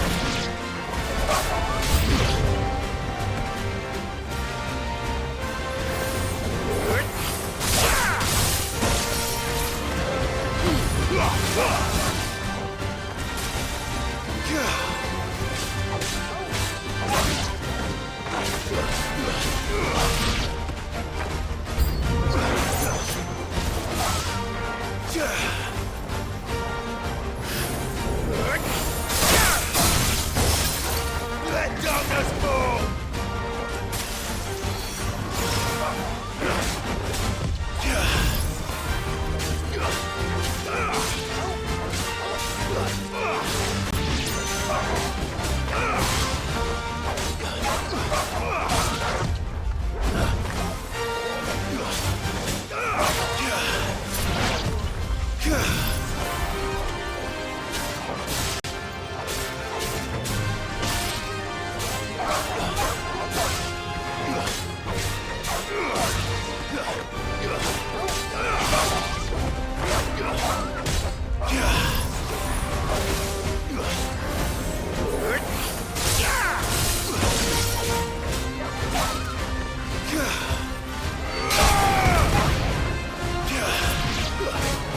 Finished.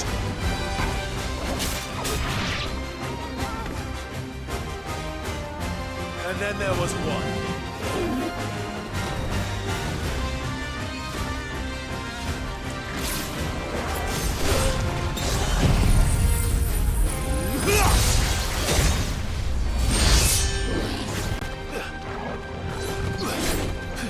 Too slow.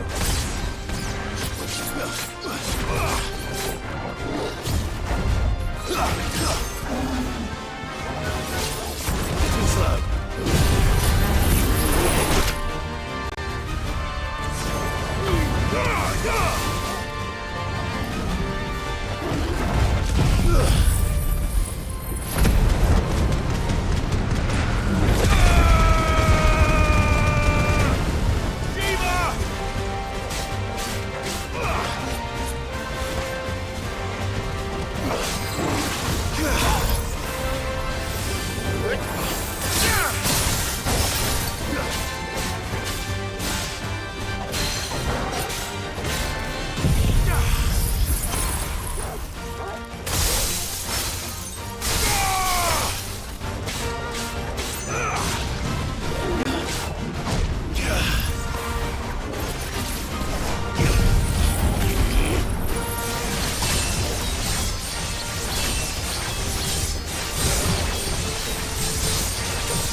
Nice try.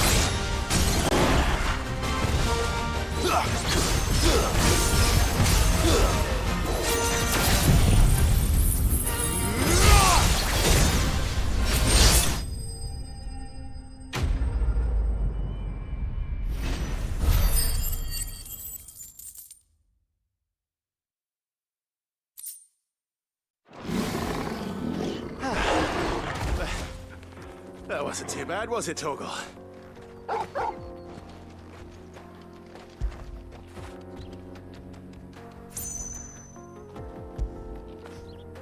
That feel good, boy?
Nice try.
Let darkness fall!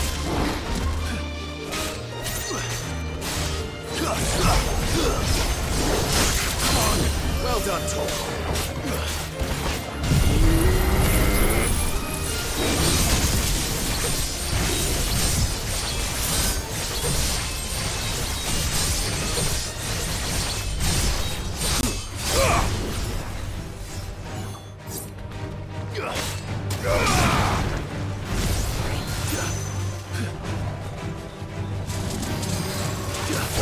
Nice try.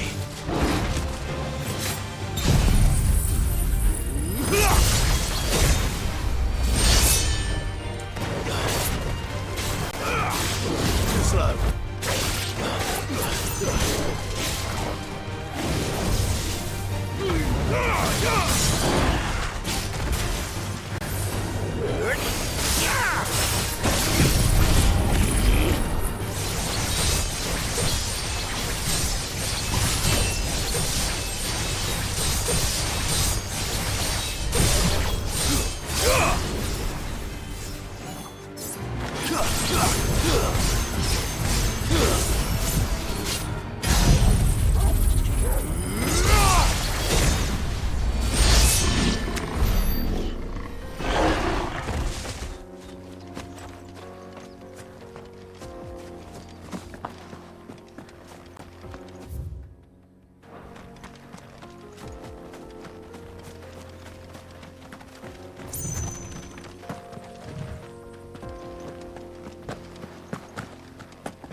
Nice try. Farewell.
Peace at last.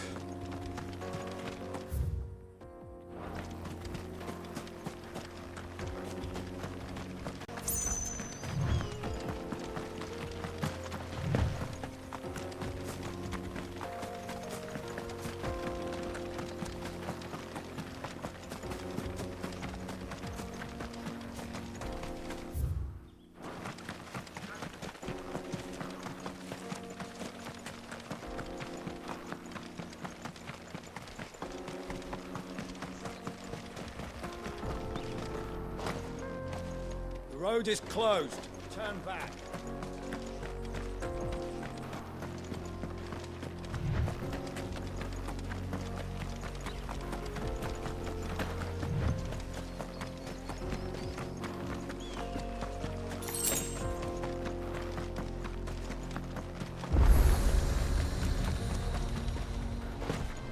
You lost, stranger.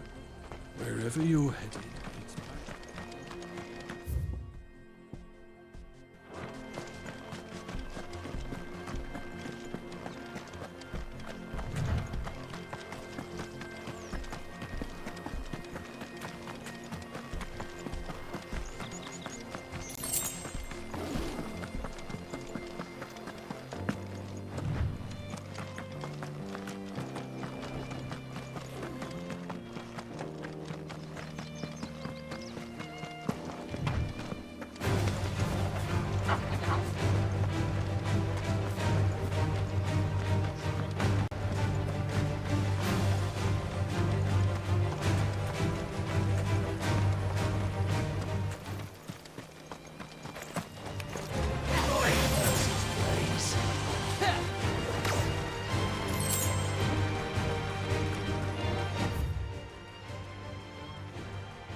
We're seeing troops amassing at every border crossing. No surprises there. How may I help you today, Clive? You earned this. All done?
Looks like I found the river. Now where's Otto?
Otto, sorry I'm late. Oh, Clive. I had a quick scout about, and I reckon this area's our best bet. Seems Blackthorn's the only one who thinks smithing with his Stardust stuff's a good idea. It's just lying here, waiting for any old fool to fill his boots. But unlike any old fool, you thought to bring a wagon. Well spotted. Now get filling.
So this is Stardust.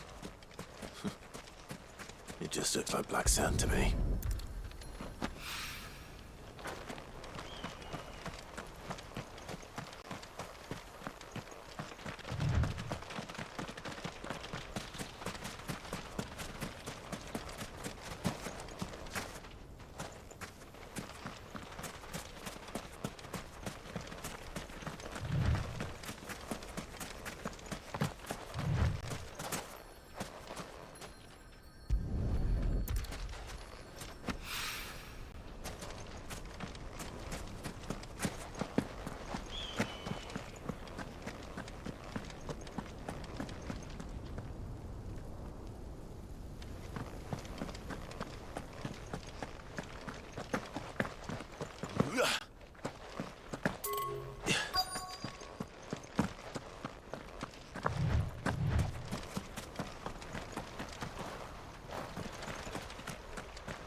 That should be enough for now.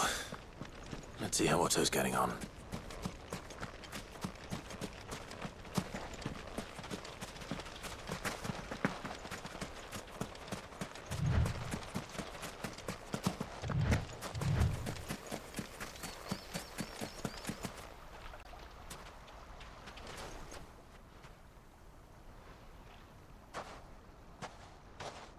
How much did you get?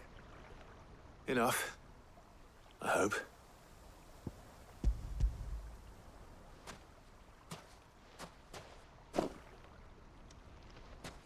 More than me. Put it all together and I can't see Blackthorn complaining. Much. Here, Clive. Do you fancy a walk?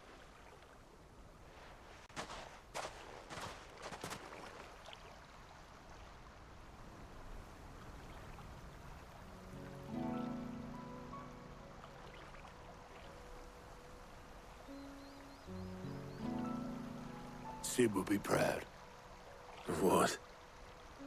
Of you, you idiot. The way you've carried on what he started. When we first met, I had you down as a spoilt little puppy who enjoyed nothing more than biting the hand that fed you. But 5 years on, you're the one doing the feeding. So thanks for proving me wrong. You weren't wrong. But I changed. Thanks to Sid. And thanks to you. When I suggested taking on his name, you were the first to back me. And if you hadn't, no one else would have. I couldn't have done any of this without you, Otto. Yo, give over. You're making me blush. All I did was choose hope over despair. I gave you a chance, yes, but you're the one who took it. You took a rabble of homeless, hopeless outcasts and put them back on their feet. Gave them something worth fighting for, just like the old Sid did.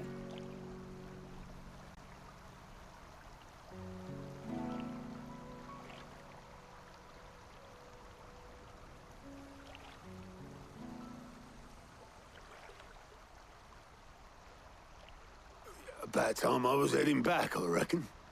All this scrabbling about in the sand's taken its toll on the old pins. I'll see you back at the hideaway then.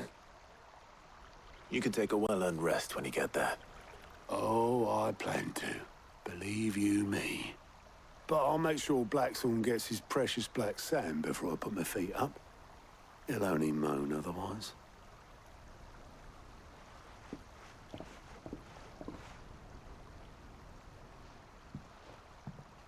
Right. Ready to go home, boy?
Let's hope this is all Blackthorn needs.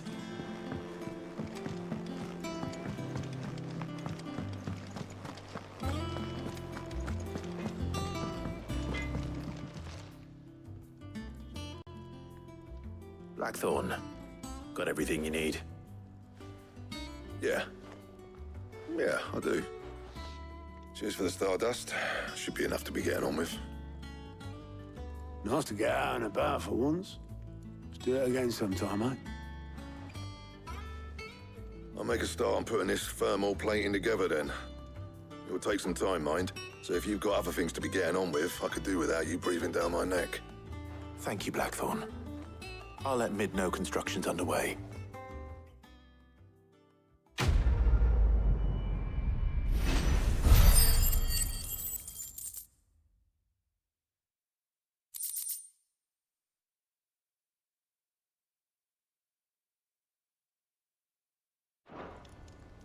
Suppose we'd better be getting back to work too. Give us a shout if you need anything.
Crack the crystal too?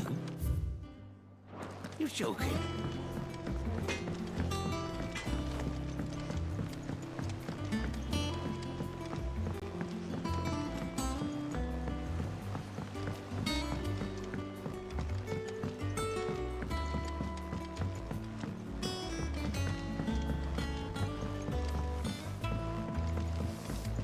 It hasn't been. Editors started reading books that don't have any pictures in.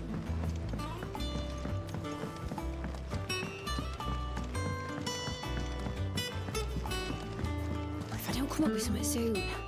You'll be pleased to hear that Blackthorn's started work on the plating. Excellent. 1 down, 2 to go. So, what's next? The helm, of course. For this, we'll be repurposing fallen scrap. Salvage from the ruins? I thought that material was all but impossible to work. Ah, but we don't have to. I'm sorry. Just so happens there's one particular ruin that's broken into exactly the right shape and size pieces for what we need. What's the name back there? I'll give you all the details. What's her name? Right.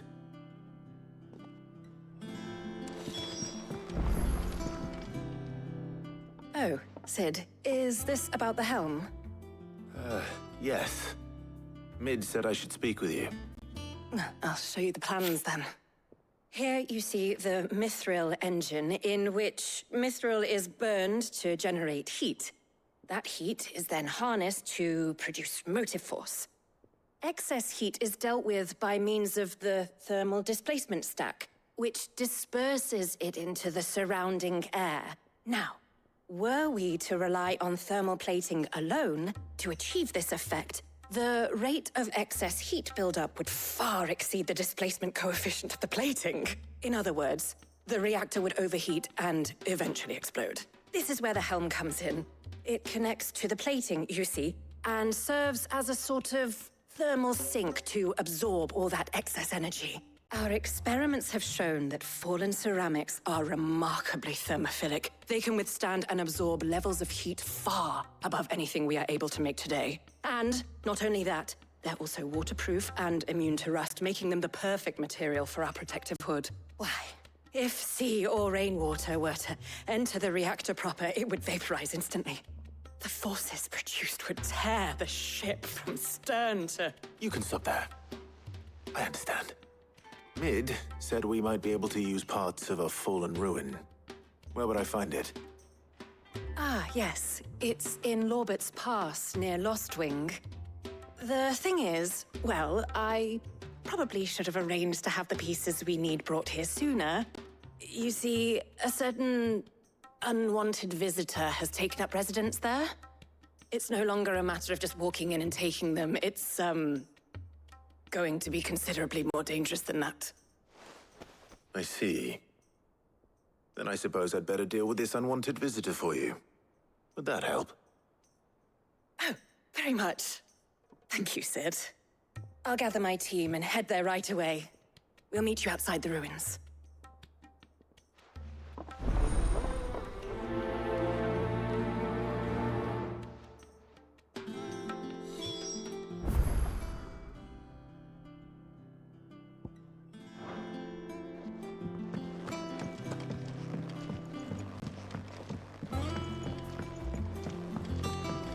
Mid might need some help tidying up.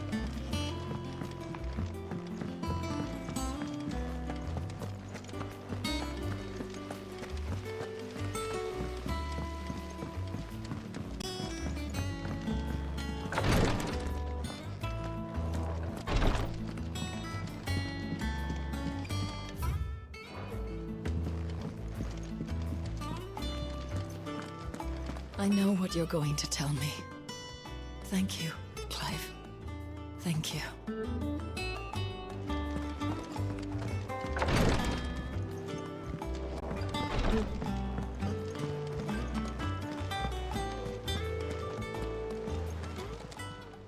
How are you doing? Here you go. Seen enough?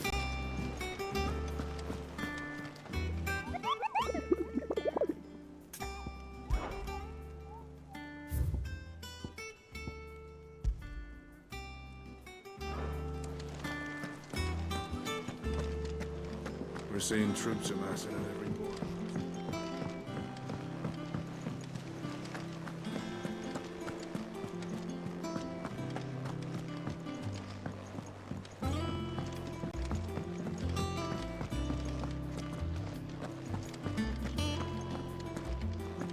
Thanks to Sid, the man who hurt your mother and father. The nobleman who Not just visited. from me, sure they're looking Stand down Helen. now. Sid! Look what the curse breakers brought back from Dalmekia. Said they were all the rage in Dalamil. Looks sort of funny if you ask me. I'll be damned. Have you had one before? Something smells good. What are we having? Bombs! And they are good. You should try one.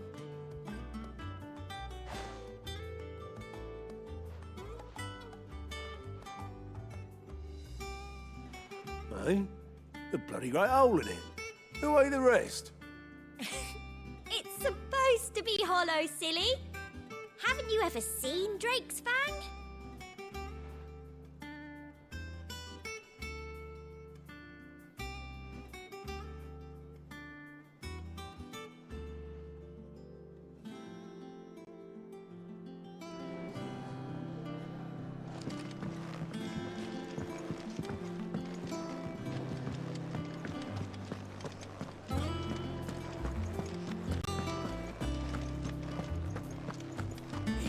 a crystal too. Joking.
I'm never drinking again, no matter whose funeral it is. Ivan's newest dish is a masterpiece.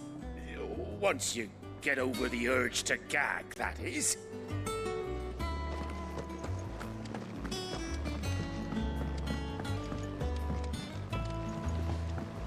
It's good to have you back. I was worried.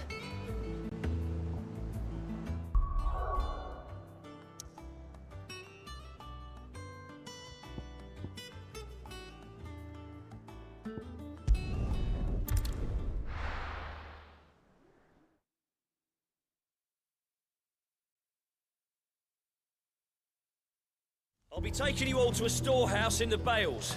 Leave anything you don't need behind.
Farewell!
Oh, there you are, Sid. Thanks so much for coming. The, ruins are just over there, as is the creature I told you about, I'd imagine. Would you mind? Of course. I'll be right back.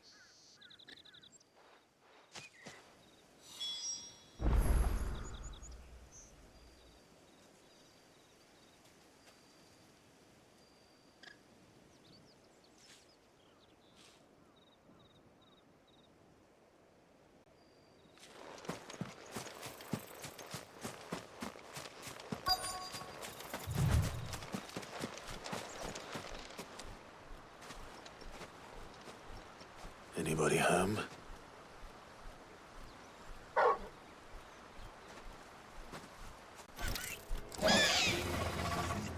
This must be our unwanted visitor. Time to go.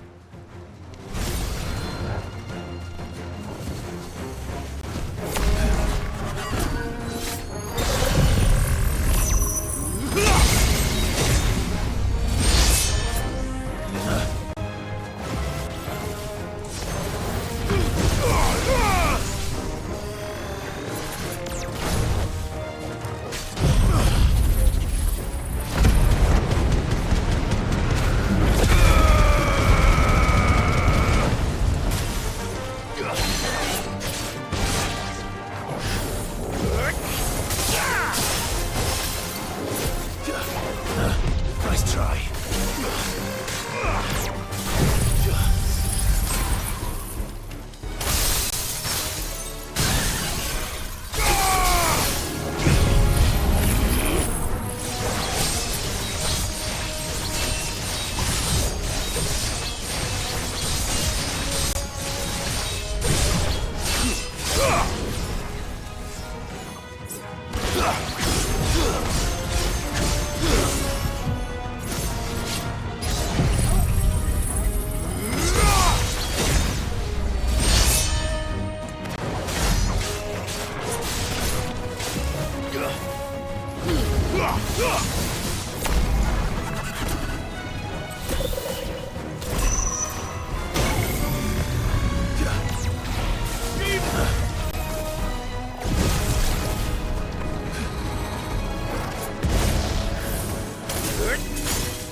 Too slow.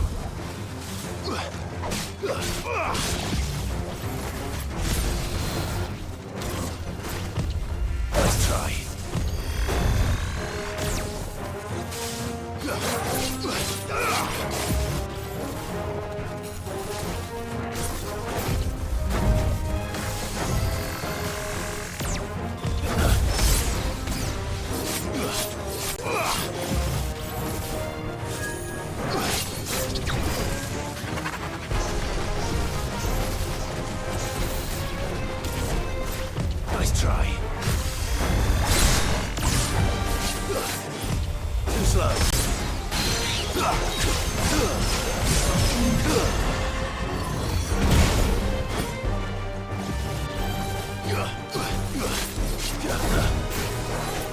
Nice try.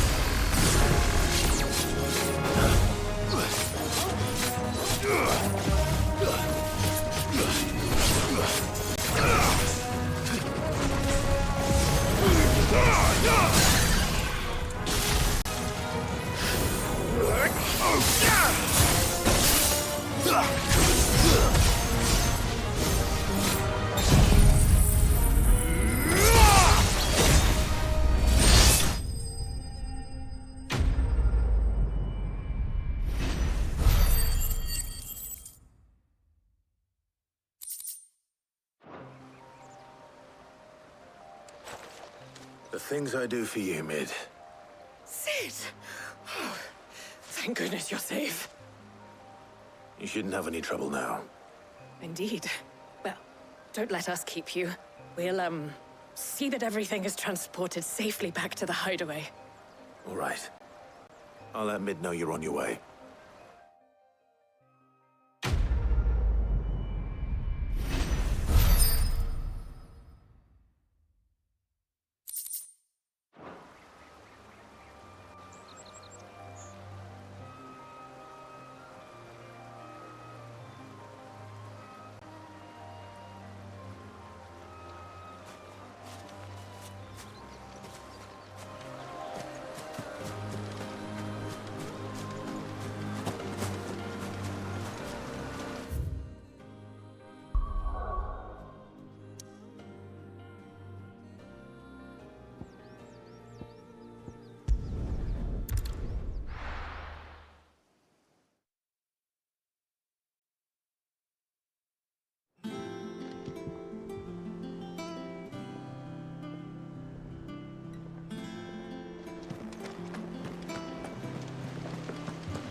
We're seeing troops amassing at every port. No surprises there. Oh, I wasn't expecting you back, so. You earned this.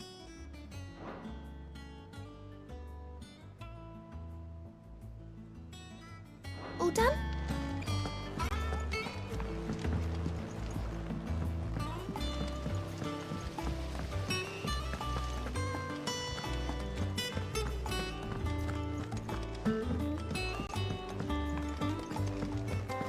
I think Mid might need some help.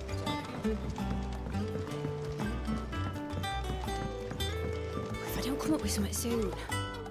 Mid. Helena has recovered the material for the helm. She'll be along shortly. Excellent. Another job well done. And just one remaining. Right. Right, the shielding. This one's a bit of a bugger. How so? The plating's enough to stop the engines going pop, but those things will still be spitting out enough fire to set the rest of the ship ablaze. Which is why you need proper shielding. A prison for the dragon's breath that's blazing away inside. I thought a triple thick layer of tempered steel might do it. Or more of the stuff that the Fallen use, but they'd both be too heavy. The helm and the plating are bulky enough as it is. Add any more weight and the whole ship would be at the bottom of the briny before we'd even started. I need something light. But I've racked my brains and I just can't think what would do it. Well, if I were in need of obscure knowledge, I know whose counsel I would seek. Harpocrates. Tomes? Yeah, well, I'd thought of that, obviously. I've got all the details written down here. Can you take this to him, see what he makes of it? Right away.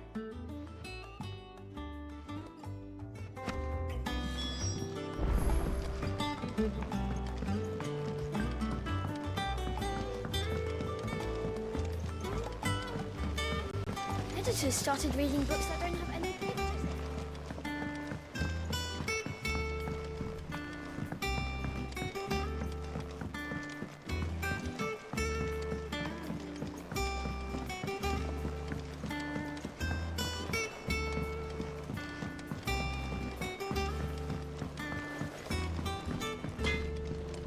What do you need? So, what'll it be?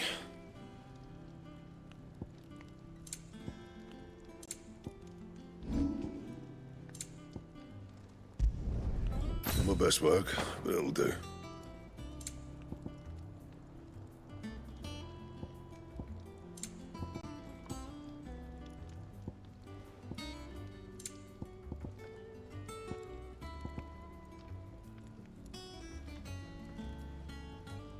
And?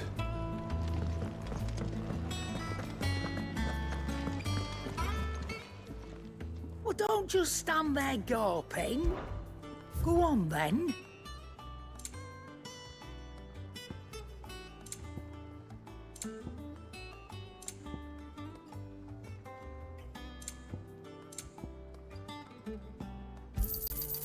You're rubbing me blind, you know. Come again. Or don't. I'm not much bothered either way. The man who visited.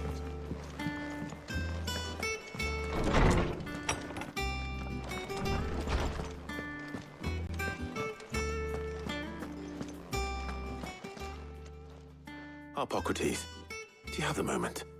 For you, Clive, always. Well, actually, it's for mid this time. Could you take a look at this?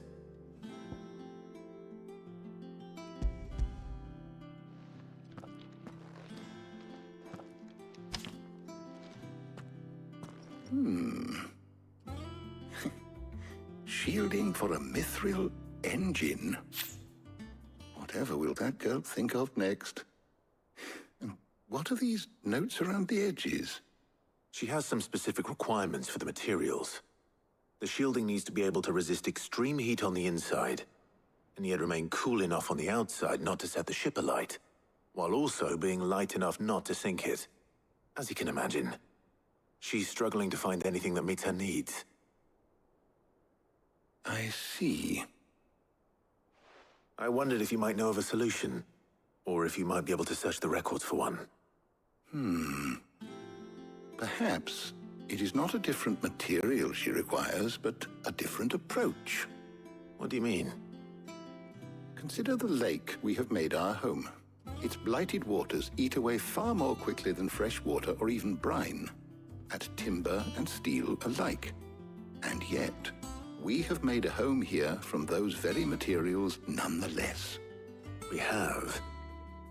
But Bardolph must varnish every board twice over to keep it from rotting. And Obelus complains that without a constant supply of pitch. I see. Early Gregorian histories speak of a preparation known as moon dew. It is said to be able to resist even the most ferocious flames. Before the dragoons tamed the worms and wyverns of the realm, nobles would daub their castle walls with it in order to guard against dragonfire. So if we could recreate it... It might be applied to some material or other in order to provide the protection it requires. As to how best to apply it and to what material, perhaps Bardolph and Obelus might be of assistance. I shall speak to them and see what wisdom they might have to offer. If you would be so kind as to procure the necessary ingredients, I shall discuss the specifics of how it might be most effectively put to use with our two friends. The knowledge of the past may yet prove useful to we of the modern era. Thank you, Hippocrates.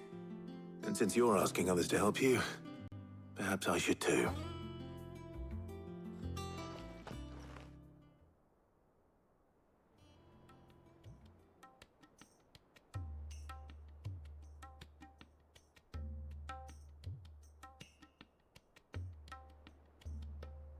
So you need a hand, do you? We do. I'll be heading to market for the ingredients we need. I could do with some help. And some company, too. The other can assist me in researching how best to prepare the shielding itself. Can we count on your aid? Always. Well, if Jill's game. Thank you. I am sure either of these fine young minds would prove indispensable in my research. I leave the decision as to who will go with whom in your capable hands, Clive.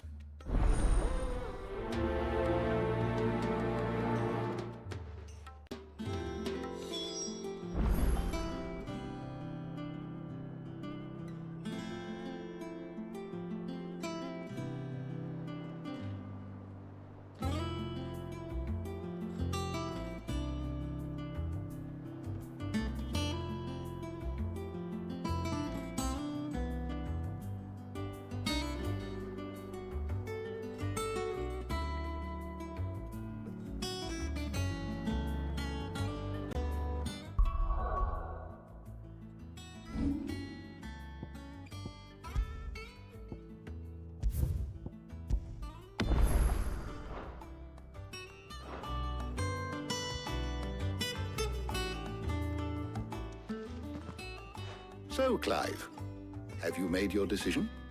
Who will accompany you on your little excursion? All right. So, what are we fetching? I have taken the liberty of preparing a list. Here. Garlic? Conch shells? Are you sure this is the right list? Looks like the ingredients for someone's supper. Though these items may seem mundane, they have potent effects that are rarely exploited, effects for which they were once highly prized. So much so, in fact, that they were harvested almost to extinction, hence moon dews having fallen from favor. Now, of course, they can be obtained with ease. You should be able to find everything you need at the market in Northreach. Well, isn't that convenient? I was hoping to be able to make a trip over that way sometime soon. Need to speak to an old acquaintance. I'll meet you there. All right. Stay safe. See you later, Clive. Good luck with your research.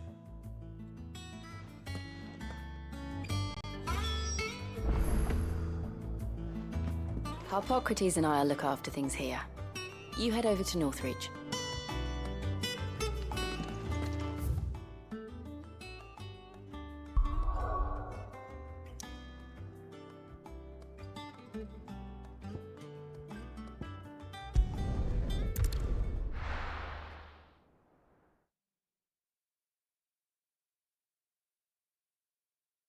Now, where's Talia?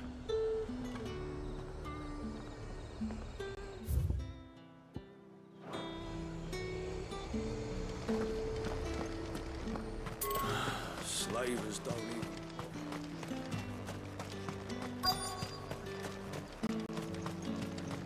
Need to stock up on these. There you are, Talia. Ah, and there you are. We shouldn't have any problems finding what we need in a place like this. But if time is of the essence, perhaps we should split up. Take a few items each. All right. What shall I look for? Let's see now. Why don't you take the garlic and the pepio nuts? Meet me by the gate when you've got them.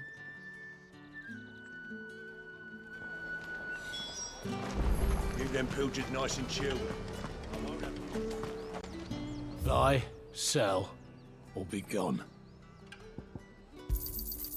Go on. Take it. There's talk. How the hell is anyone supposed to afford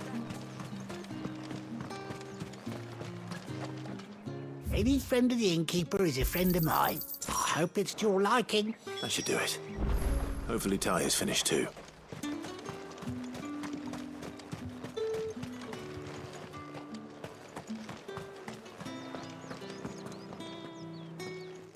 Well, did you find everything? I did. Here.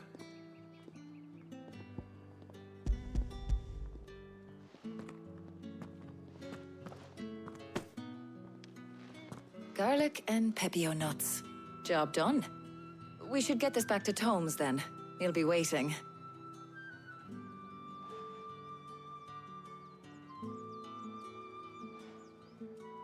But we're not in too much of a rush, are we? Quick chat.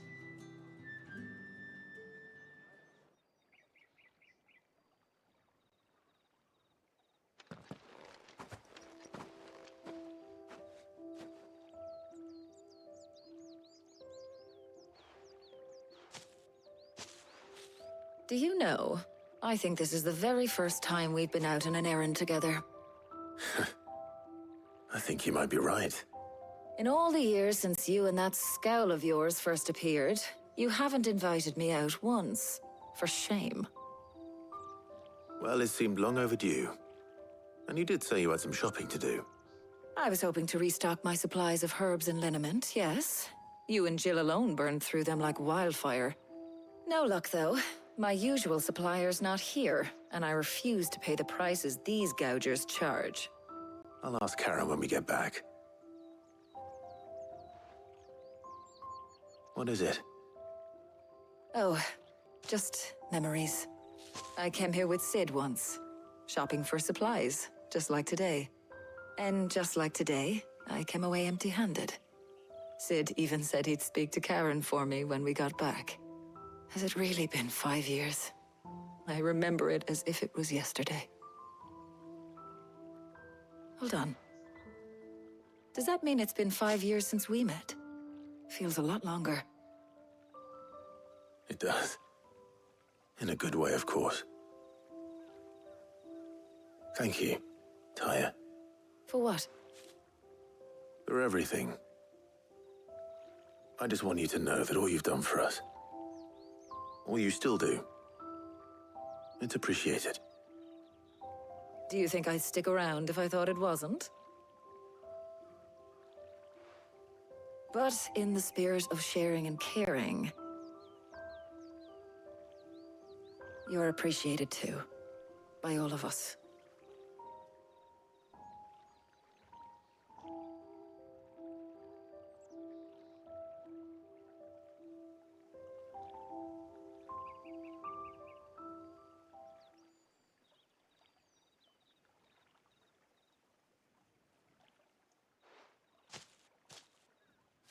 Well, I think we've tarried long enough. I ought to get these ingredients back to Tomes so he can make up this concoction of his. I'll meet you back at the hideaway, all right? All right. And thanks again. I heard you the first time.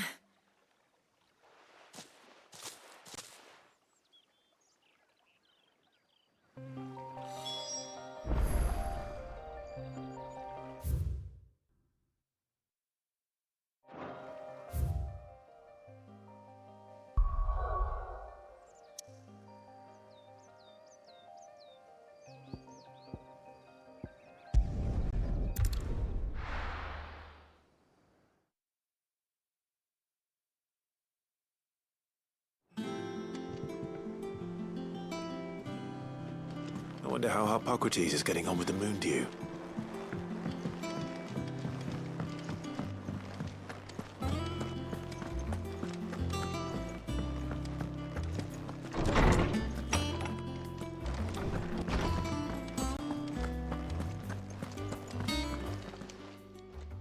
How's work on the shielding progressing, Hippocrates? Well, very well indeed. And thanks in no small part to your kind assistance. I was just explaining to Tarja how we might best go about preparing the moon dew. And now that we have all the ingredients, we may begin. You can count on me. I've mixed more than a few mysterious concoctions in my time. I'm sure you have. What about the shielding itself? Work is underway, under the watchful eyes of Bardolph and Obolus. Apparently, it'll be ready soon. Thank you. All of you. Right then. Jill, would you join me in the infirmary?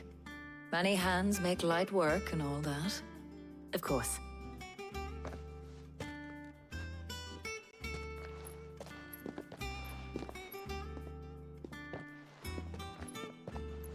Oh, and Clive.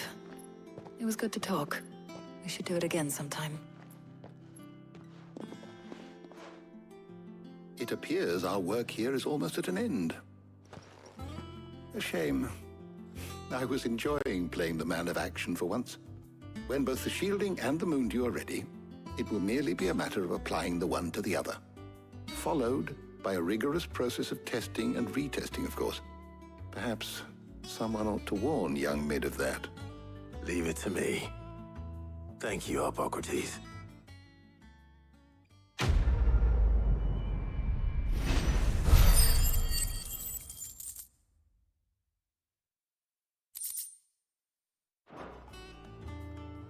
Well, I'd better go and give Mid the good news then.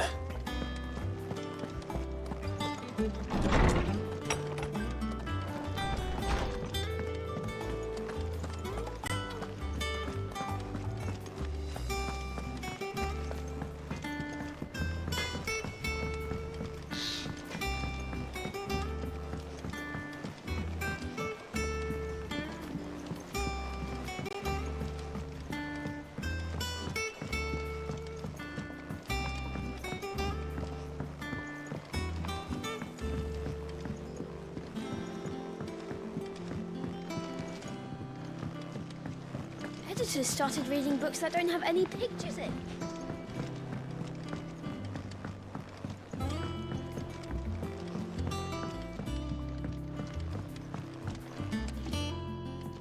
Sorry to keep you waiting, Mid.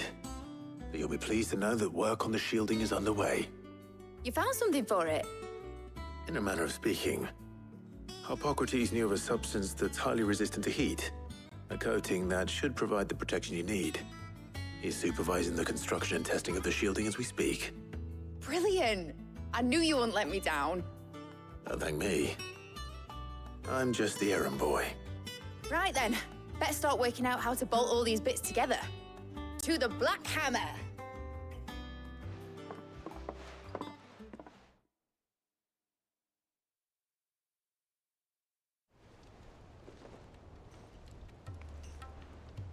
You know, when I got into the smithing game, I thought I'd be making swords and shields, not thermal bleeding didgeridoo-dahs. Displacement stacks. Same difference. Whatever you call it, I ain't putting it together in here. It's cramped enough as it is. Let's take this outside. Mid, you get all the parts lined up on the deck. I'll take care of the rest. On my way! Oh, and bring me the biggest hammer you can find. This is gonna require some precision walloping.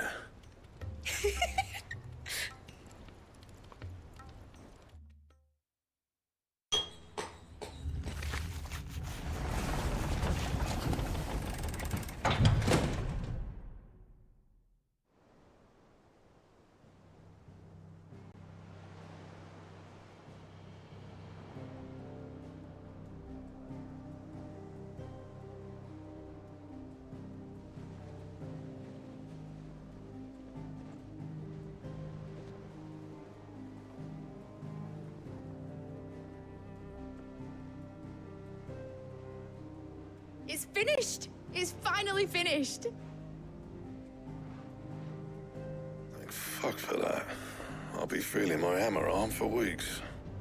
Thank you, Clive, Blackthorn, everyone. That's one down and just 3 more to go. I'm sorry. Oh, didn't I tell you? The Enterprise has 4 mithril engines, and we'll be needing a displacement stack for each. You don't mean... Don't worry. Now they've got a finished one to work off, my gang in Canva can build the rest. Good luck to them, I say. Right, I'm off to get a sling for this elbow. Any other work comes in, keep it to yourselves, eh?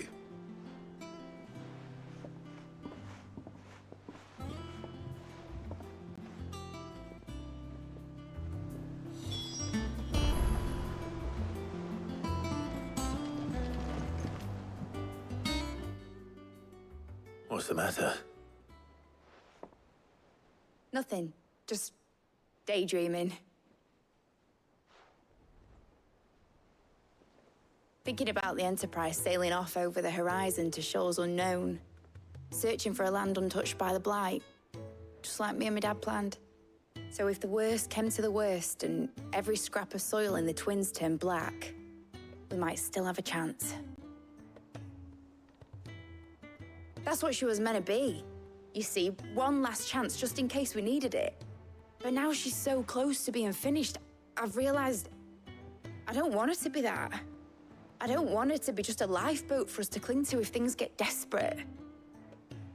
I want people to sail aboard her by choice, not from the lack of it. In a world where we're not just trying to survive, but where we can actually live. I'm working on that. And I'll do everything I can to get you what you want. Don't you always? All right. My mind's made up. As soon as the Enterprise is fit to sail, I'm putting her under your command. Sod our plans, I'm trusting in yours. Are you sure about this? Something tells me it's what my dad would have wanted. He'd be proud of you. You were gonna visit his grave, weren't you? I was. And you can come too now that your little project is finished. Right. There's just one thing I need to finish up first. Won't be a mo. All right. I'll let Otto know you're coming. Meet us in the mess when you're ready. Aye, aye, Captain.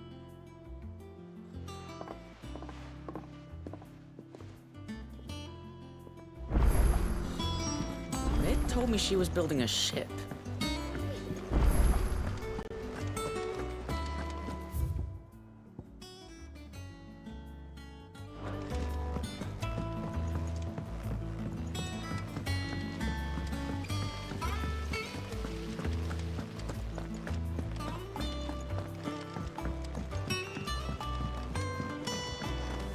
Think Mid might need some help.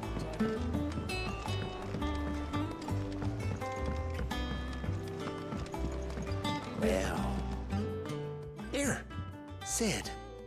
Reckon you might be just the man to help me out of a bit of bother, if you've a mind to. Let's hear it. Well, it's about this alembic the chief's got me making. Lovely bit of kit it is. Bung in a solution you want splitting, and it will separate it out, just like that. Problem is, it won't always get rid of all the impurities. And with some of the stuff we need it for, that ain't good enough. Which is why I've been looking for something to filter the liquid we'll be cooking off. And that's where I was hoping you could help me out. I imagine Ty could get some use out of this alembic too. Distilling medicines and the like. All right. Why not? Proper job!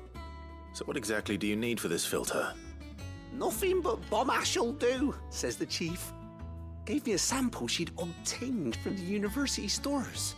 Couldn't believe my eyes. You pour the blackest blight water through it, and it comes out clear as a mountain stream. So, I did a bit of reading about where I might be able to get hold of some. And do you know what I found out? It's only the blimmin' bones of a bomb king.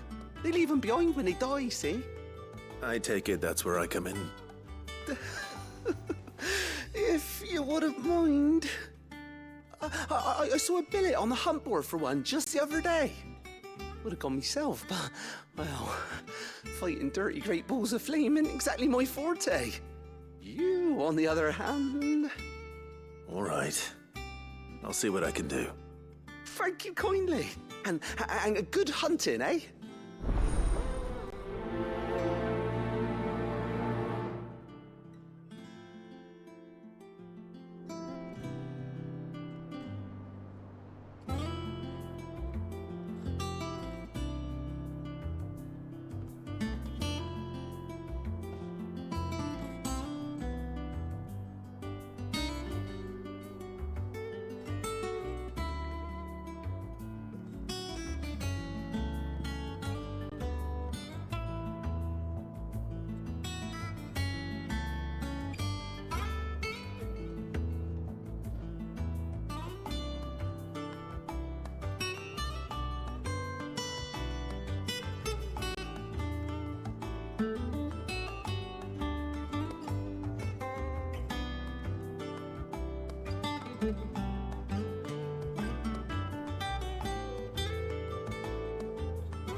Wish I could take one of our birds.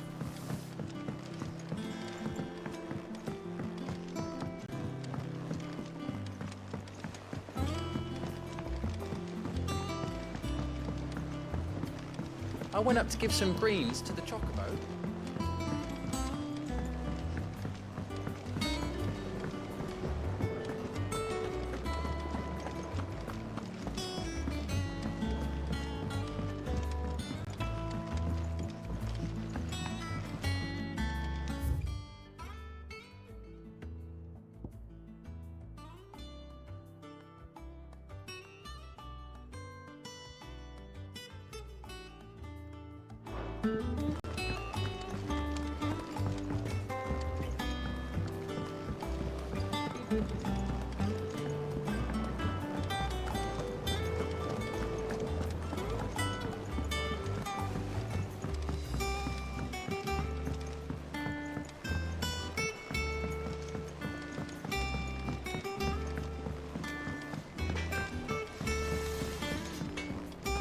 crack the crystal too?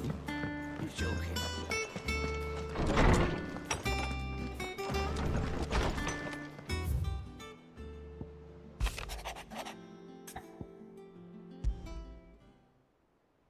Trouble with the ledgers. Shouldn't he be asking Otto for help?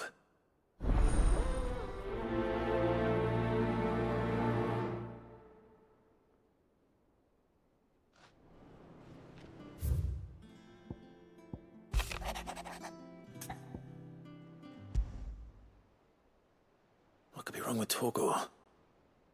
He seemed well enough when I last saw him.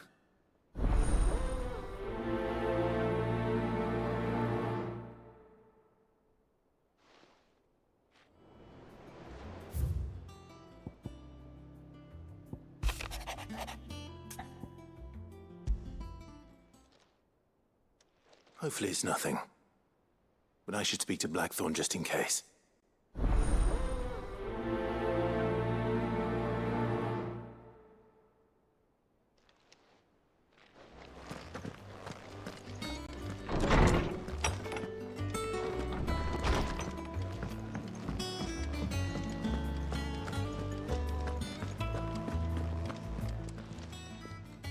I got your note. You think something's wrong with Torgor? So you can read. Congratulations. But I didn't say I were wrong with him. I said something weren't right. He's not been eating me treats. He used to love cracking the bones from Molly's boiled brown, but now he won't so much as look at them.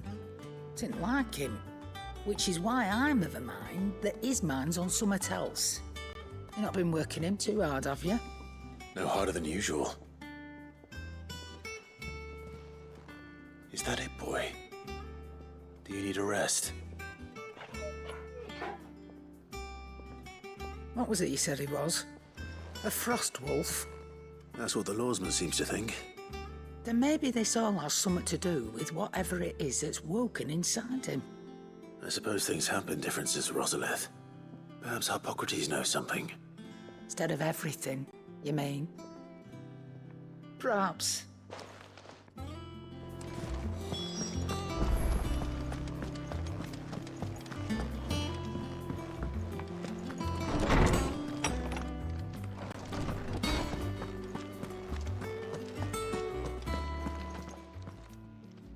Lawsman, I need to ask you about Torgor.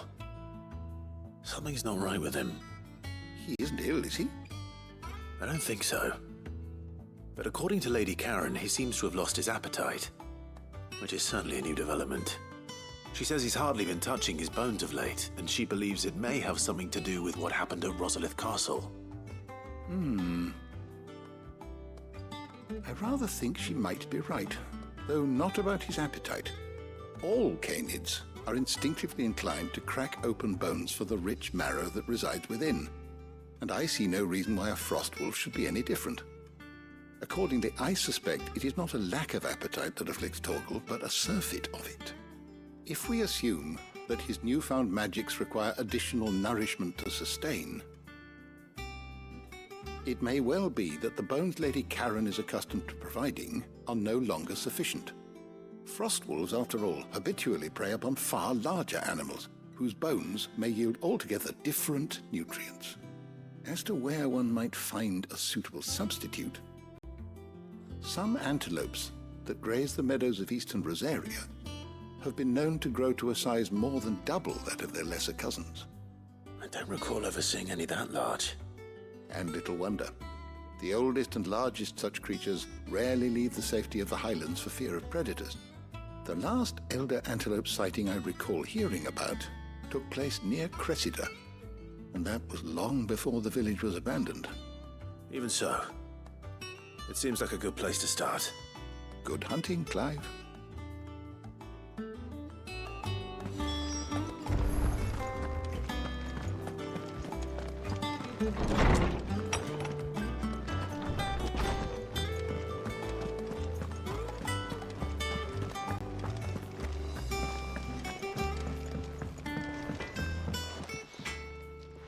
Blackthorn, do you have a moment?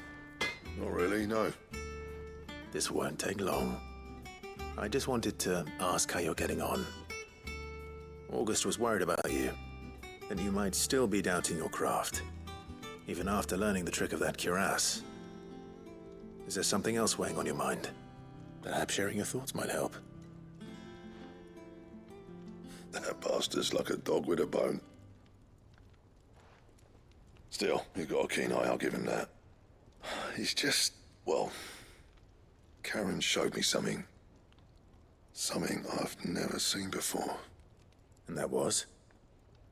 A sword. An odd-looking thing with a single-edged blade. The metal itself wasn't anything to write home about, but fuck me, the edge on it. You could slice a man clean in two with a weapon like that, and he'd be halfway home before he even realized he'd been cut. So that's what's troubling you? Nah, no. Not troubling me exactly. More distracting. Can't stop thinking, how do you get an edge that sharp? It's driving me mad. And if you knew how to do it, we could arm the curse breakers with even better blades. That's about the size of it, yeah. I'll see what I can find out. Sharper swords are always welcome. And we can't have our master blacksmith being distracted. You're a soft touch, you know that. But I can't say I'm not grateful for it. Good luck, eh? Thank you. Let's see what Karen knows about this sword.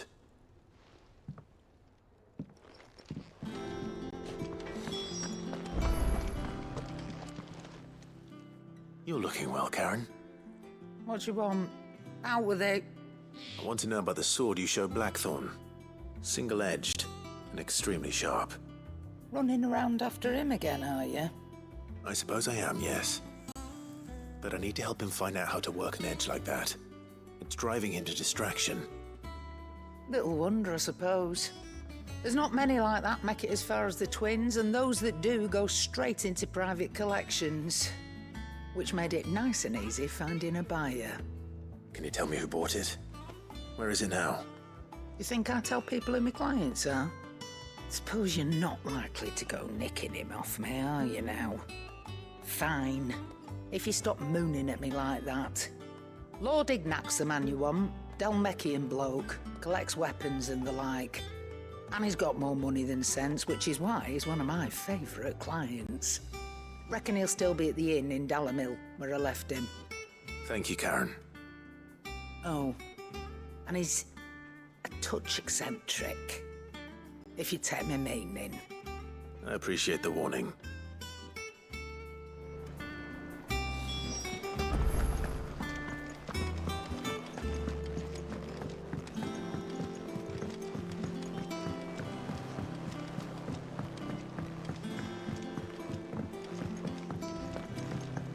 Mid told me she was building a ship.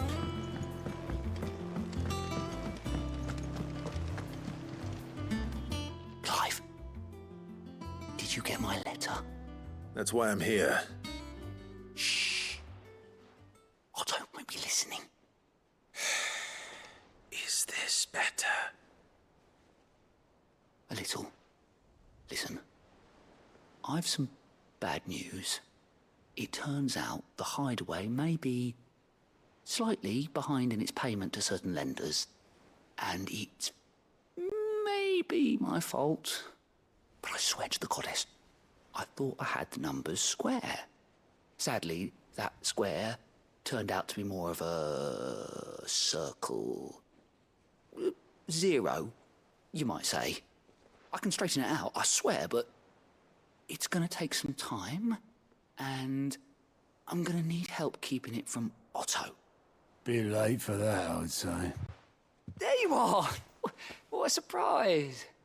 So let me get this straight. You forget to pay our lenders what they're due, and instead of coming straight to me, you get Clive to come to you. And I hope he'll dig you out of the hole you've dug for yourself. Clive, the man in charge of the place you've been cheerfully trying to bankrupt.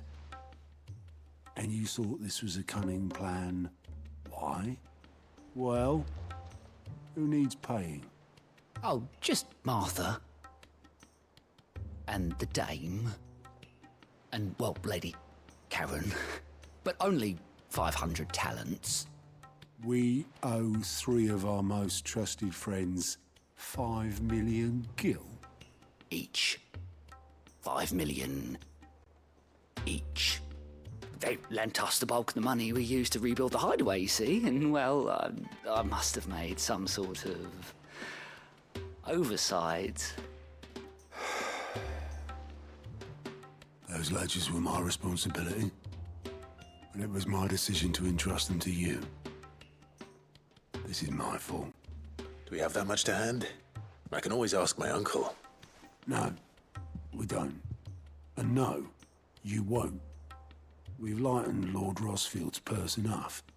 After the king's ransom we had off him, he deserves better than to see our begging bowl. Besides, we'll need to learn to stand on our own if we're gonna make this work. All right. But that doesn't mean you have to shoulder the burden yourself. Is there anything I can do to help? There might be. How'd you fancy taking these to Martha and the dame? Rocks. Rocks, he says. Worth 1,000 talents apiece, these are. A little something Sid and I set aside for when times got lean. And I reckon 15 million in overdue debt probably qualifies. I just hope our associates' eyes are a bit more discerning than yours. I'm sure there will be. Should be me making the rounds, really. But you know how it is with this place. Orders to bark, arses to wipe, and all that. I know. Which is why I don't mind going in your place. Go.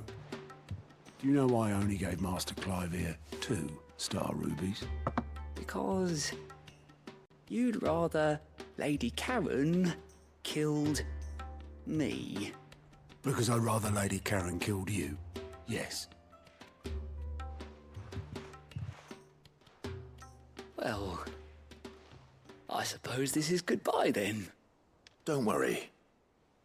I'm sure Karen will understand. Really? Do you think so? No, I don't.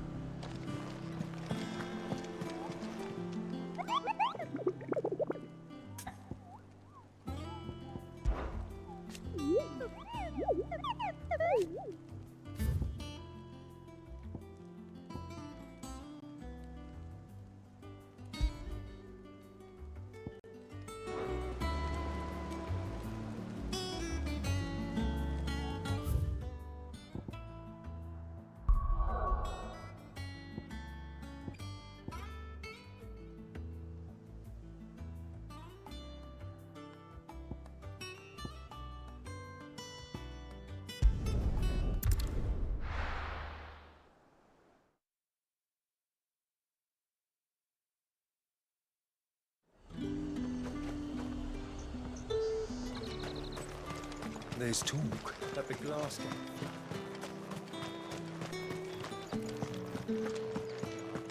Citizens are free to come and go as they please. Did you hear? The gates to heaven. I want to see you. What am I going to do without Sweetwater and oil of talc? Still no... Milady, I come bearing gifts. Gifts? Whatever is the occasion.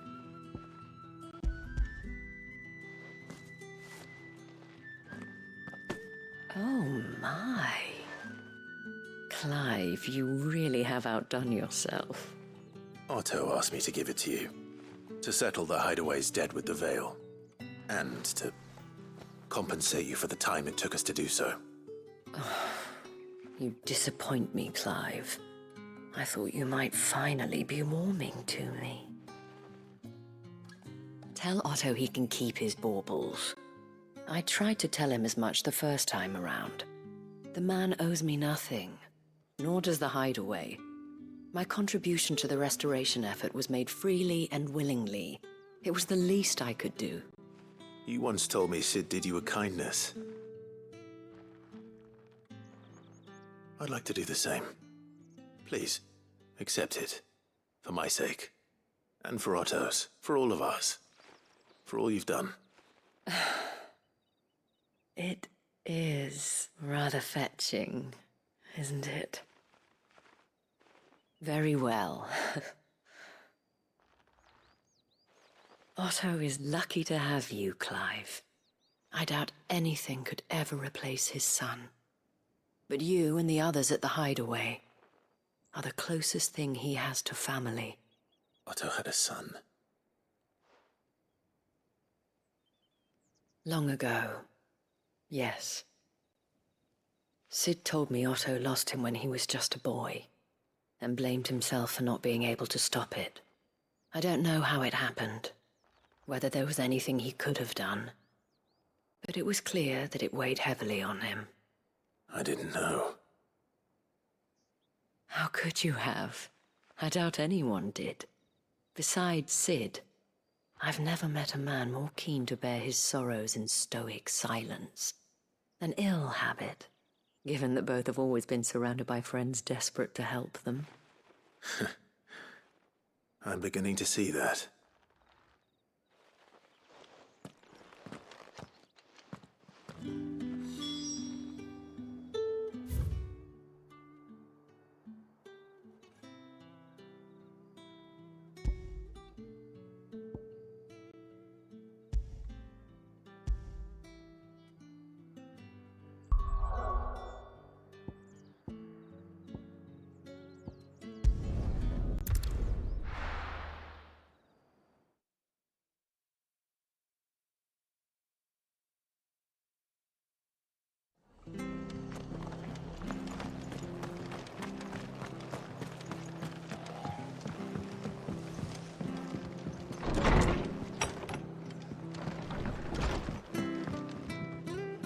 Clive, we weren't expecting you. I wasn't expecting to be here, but it seems we still owe you a considerable amount of coin for your help with our rebuilding efforts. And though I doubt it's what you were expecting, we were hoping you'd take this as payment.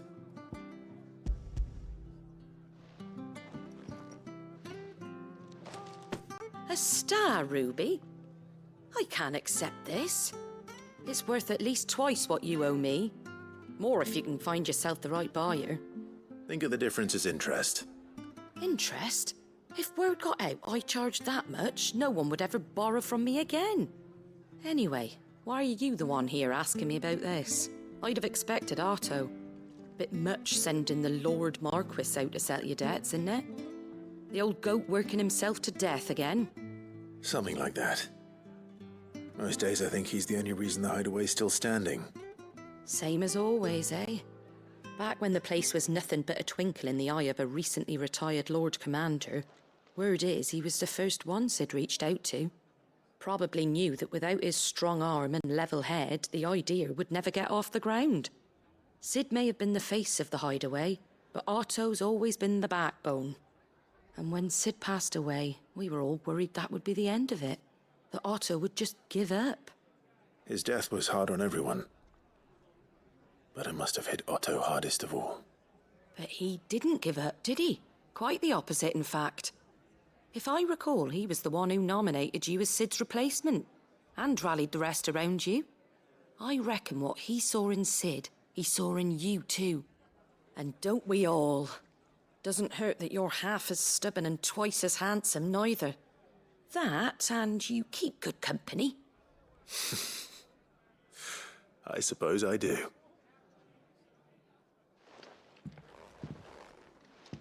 Gob will want to know the stones were delivered, if he's still with us.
certainly quiet. If I were a giant antelope, it would seem like just the place.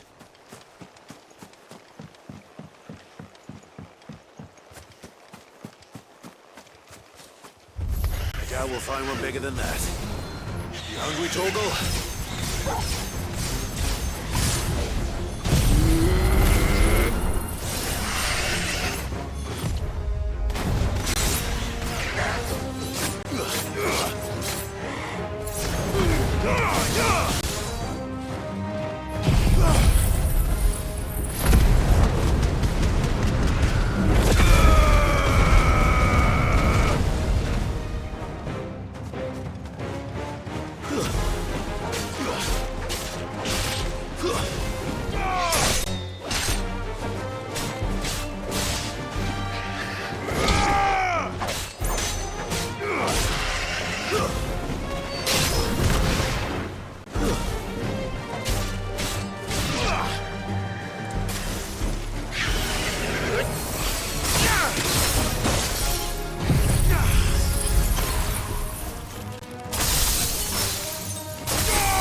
Now,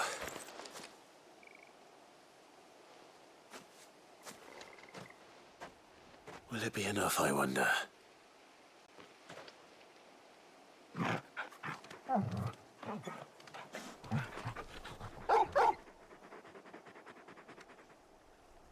I say that answers my question, which means we owe the lawsmen our thanks. You're just a big puppy, aren't you? A very big puppy.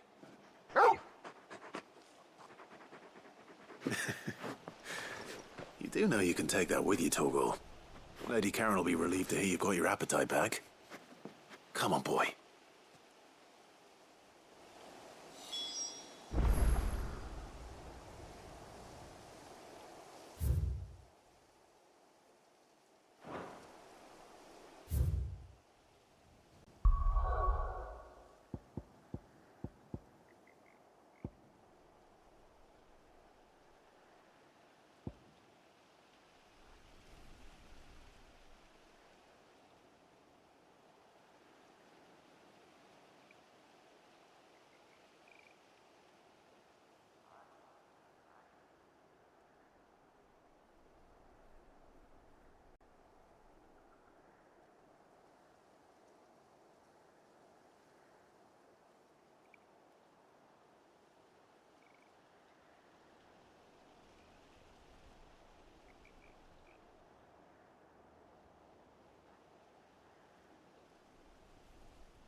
Get it, boy.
Seems this one has a little more life left in it.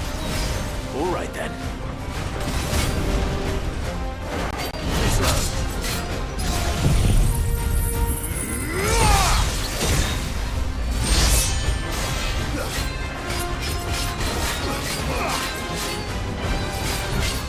Nice try.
Greetings, Your Majesty.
It's over!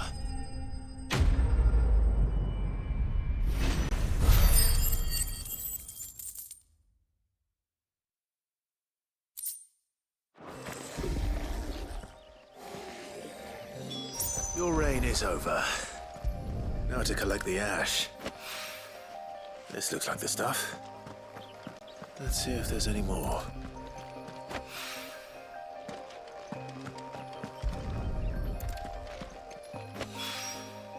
That should do it.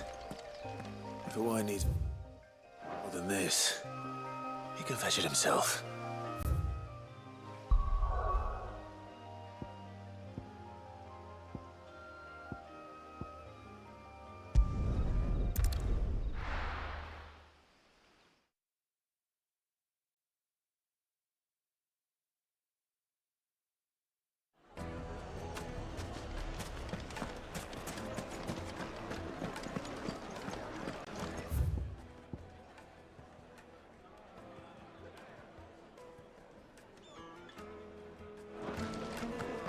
Carpets have pride of place in... Take a sniff, Now, sir. Dusan, I know you're keen.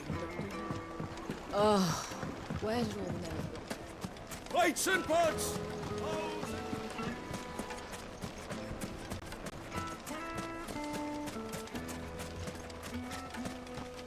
Anything I can interest you in?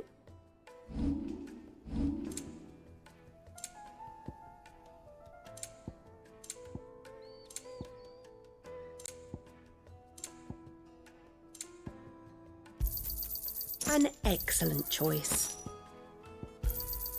My thanks. An excellent choice. No, I'm telling you, it's gone.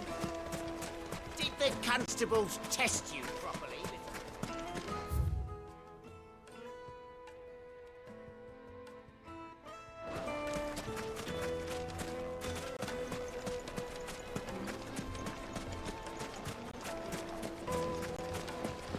Just look at it!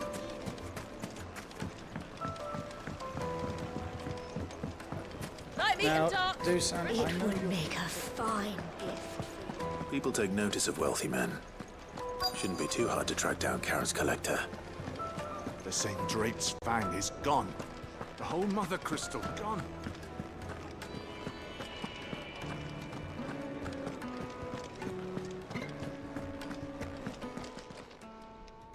My reputation will be ruined! Ruined! Calm yourself, Lord Ignac, I beg of you, before you do yourself a mischief. Pardon the intrusion, but Out! Get out!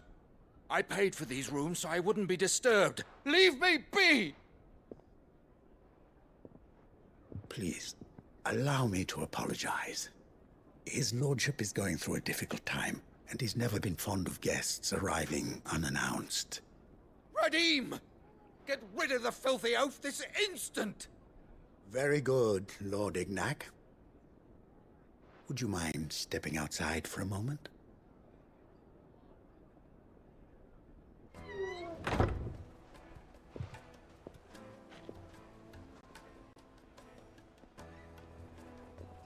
I'm sorry if I've caused you any trouble. That? Oh, no. That's just how his lordship is.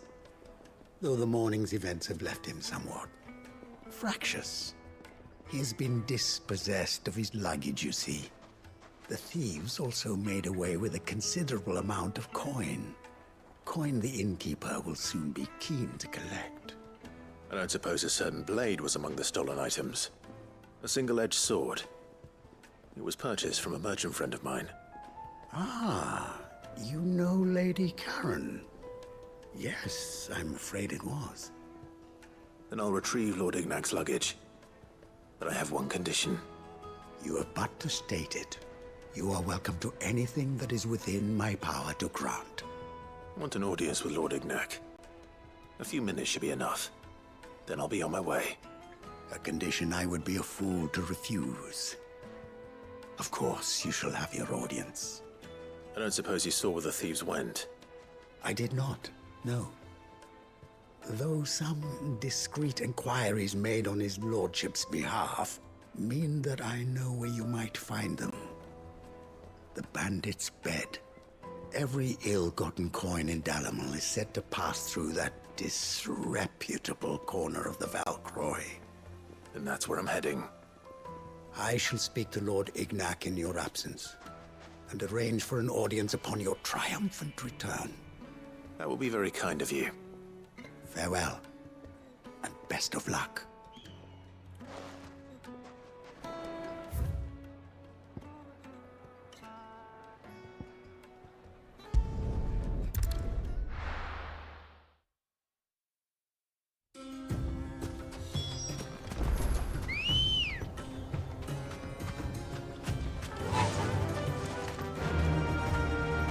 Run like the wind.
We've got company!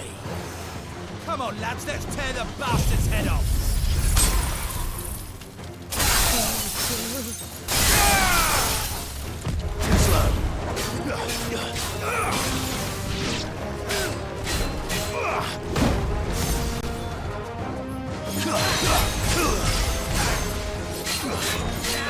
Nice try.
This must be Ignac's luggage. Nothing seems to be damaged. All right. Let's get it back to Dalamil.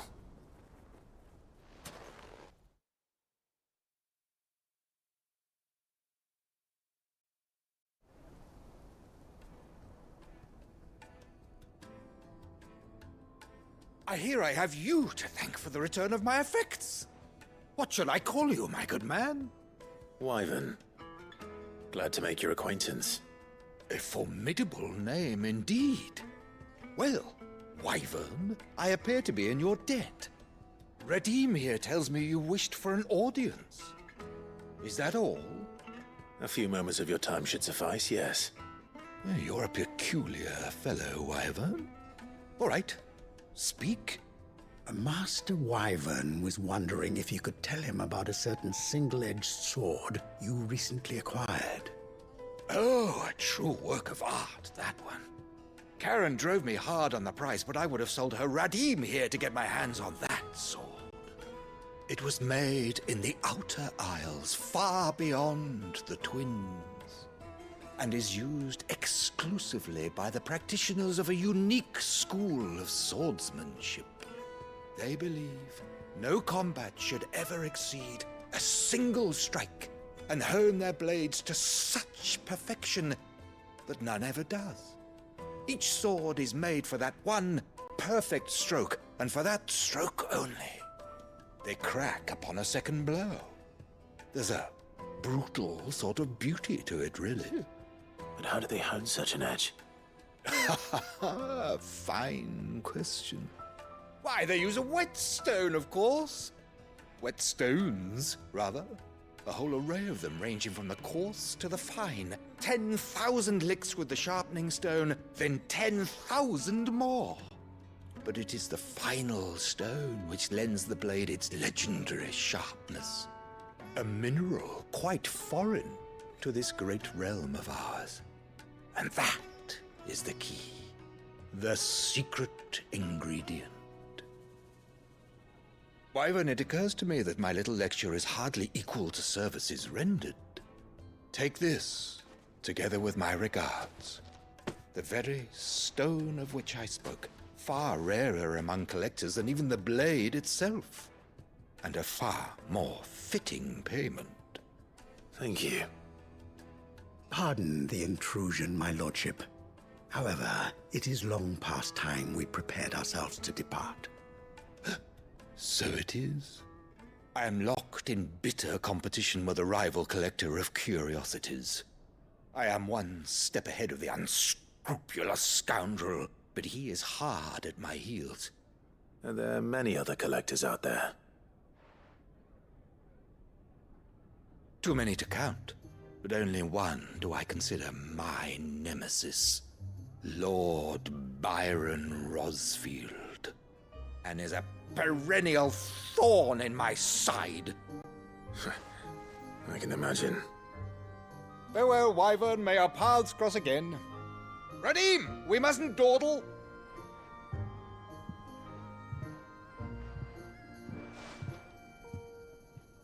I think his lordship is rather taken with you, Master Wyvern. Thank you again for your assistance.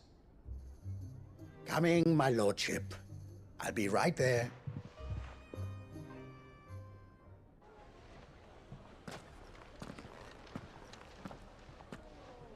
Trust Uncle Byron to find such an interesting rival. Now, let's see what Blackthorn makes of this whetstone, shall we?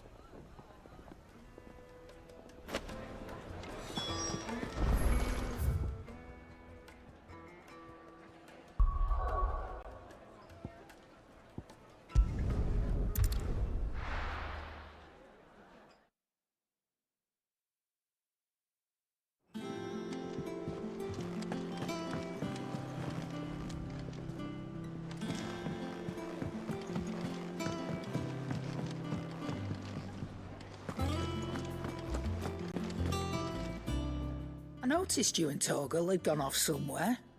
Take him for a walk, did you? You could say that.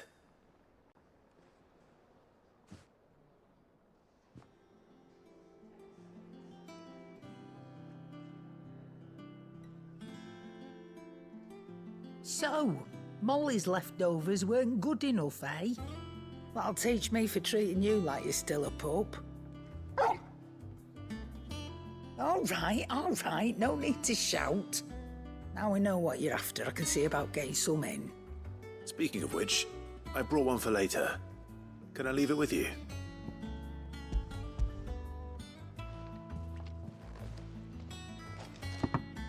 You can, aye. I'm nice like that. In return, you can thank Tomes for me. The bloody know-it-all. I was just on my way to see him.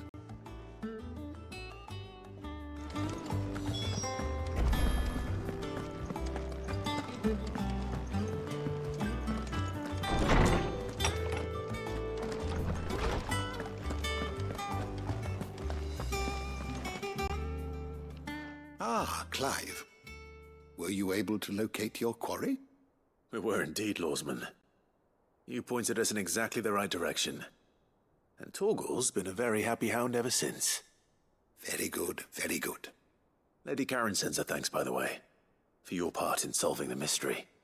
Ah. But that reminds me. After your last visit, I found myself pondering Torgal's talents. Do you recall our conversation concerning Lady Jill's role in Torgal's transformation? About how she somehow woke the power within him. Precisely that.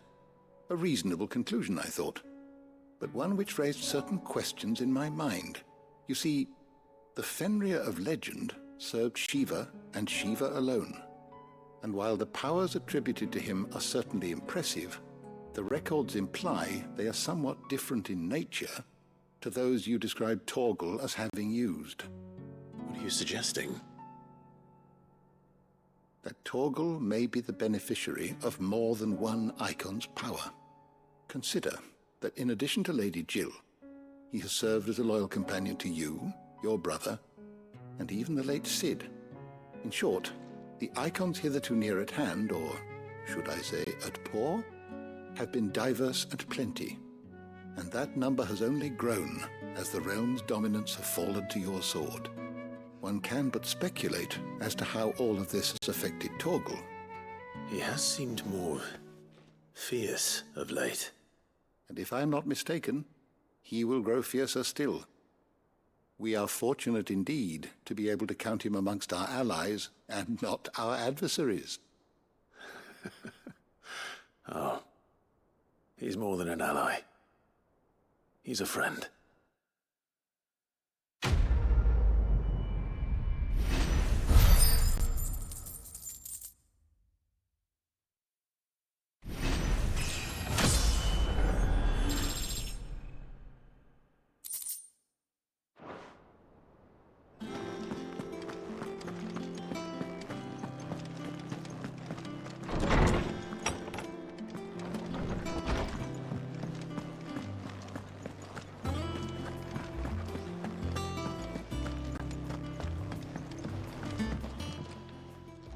Sorry for the wait, but hopefully you'll agree it was worth it.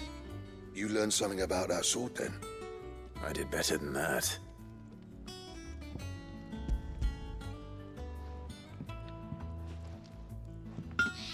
A whetstone? Yes. But not one you'll find anywhere in Valisthea.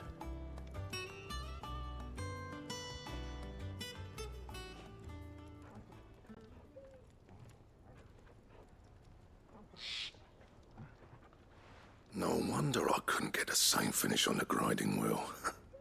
One hit and all done, eh? Might not be so bad if all you ever fought were duels.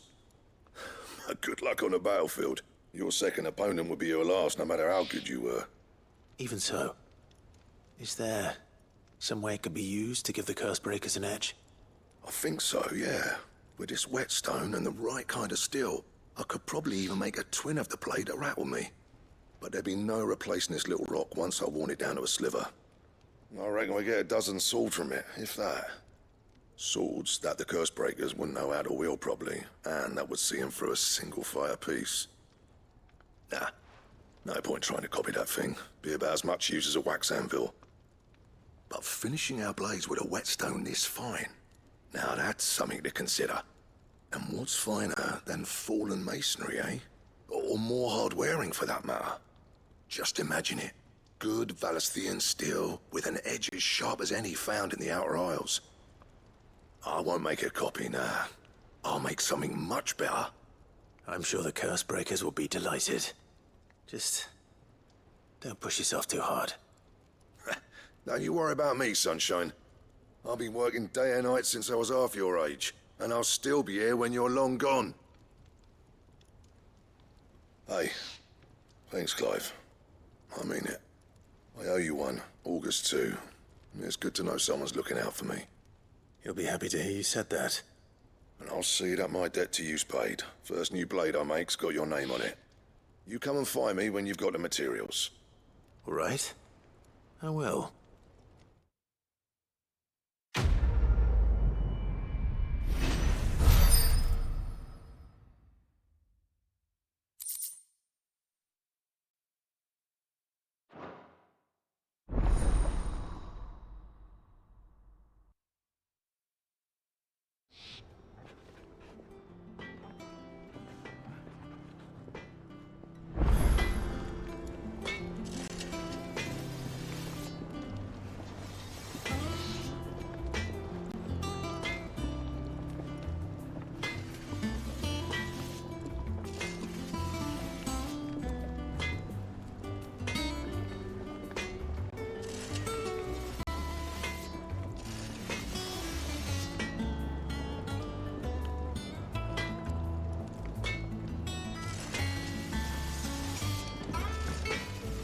Back, are ya?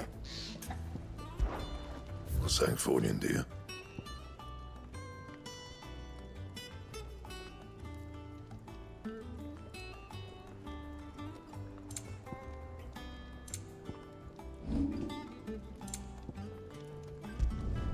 Not my best work, but it'll do.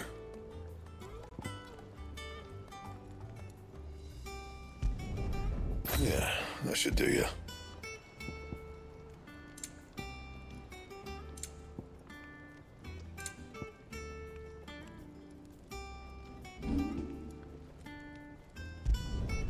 Should last you a good while. That it?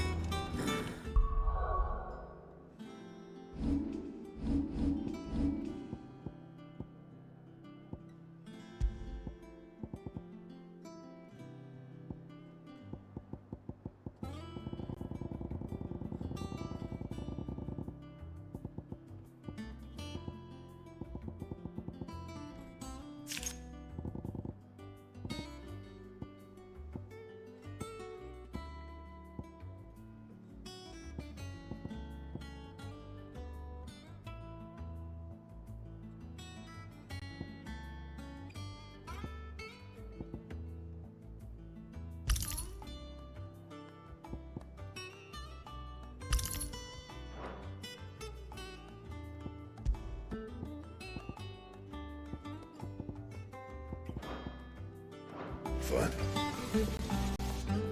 Clive. So, what'll it be?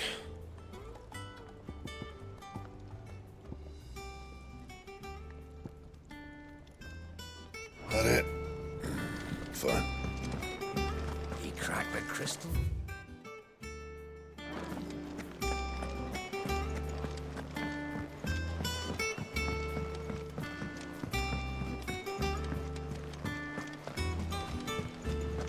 Is that the thing Tomes helped?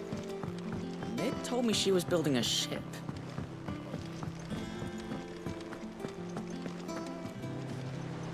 Goat. Still alive, I see. So Lady Karen accepted the ruby. Ah, about that. I tried my best, but she was just too stubborn to take it. She threw it right back in my face, in fact, and told me I could stick my stupid stone where the sun don't shine. Karen refused payment. I hope it wasn't something I said. I'm sure you were as tactful as ever. Let me see what I can do. Oh, wonderful. I hope you have better luck than I did.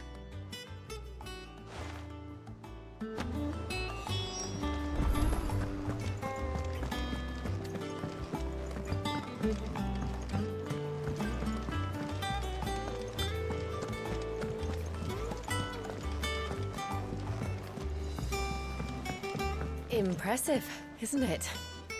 I can't wait to see how the rest of the vessel looks.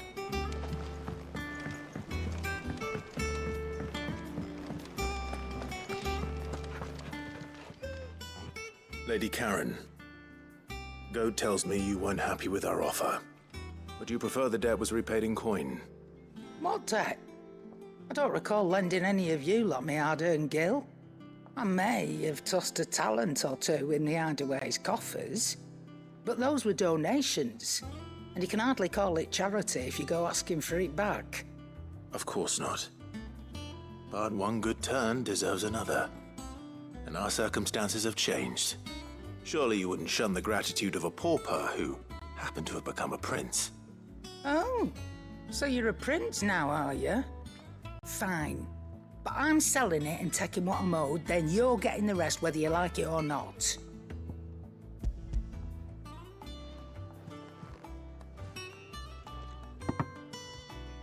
Where'd you even get this? A decent trader might nab 1,000 talents for a star ruby.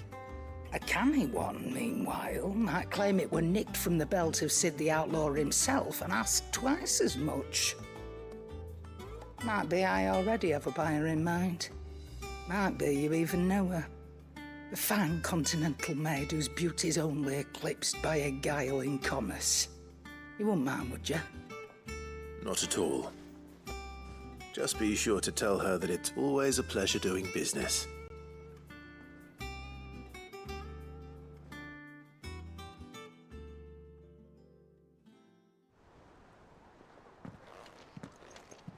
I hear you ended up delivering all 3 stones. Thanks to this lump.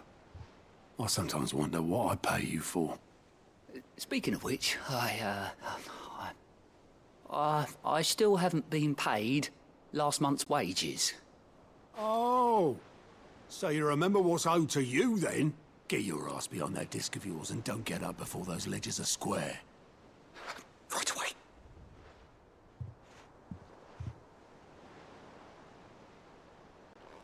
I've seen that before. Yeah. Plenty of times. It was the only goblet Sid ever used. Either out of habit, or because the filthy soul couldn't be bothered to find a clean one. I knew so little about him. Like most people. Martha and the Dame both seem to have fond memories of him. I bet they do. How long did you know Sid before he... Before he died? 20 summers, give or take. Back in the day, I was a purser on a trade ship, which is where I met him. He bought passage to... I forget where. And having nothing better to do on the long nights, we sat up drinking island rum till the morning bell dragged me back to my duties. Quit my post not long after that, on account of making a fine maiden's belly fat. But me and Sid stayed close, promising we'd one day sail the seas again. That was before fate stepped in and said she was having none of it. The magic woke inside my son soon after his first name day, and there was no hiding his knack. Couldn't you and your family have... My family were the ones who summoned the constable, wanted the monster taken away. I couldn't turn my back on him, forget what I felt, and I couldn't for the life of me understand how they could. Luckily, Sid was of the same mind as me. It was him who stood beside me when all I wanted was to tear the whole world down. Him who cried for me when I had no tears left of my own. Him who swore he'd do everything he could to stop it from happening again. And he was true to his word, too. Left the Royal Army once and for all. His ranks, his ribbons, gone. Just like that. Threw away everything he had. All to right a wrong that no one else had the courage to face. I knew then I'd follow that man to the ends of the earth.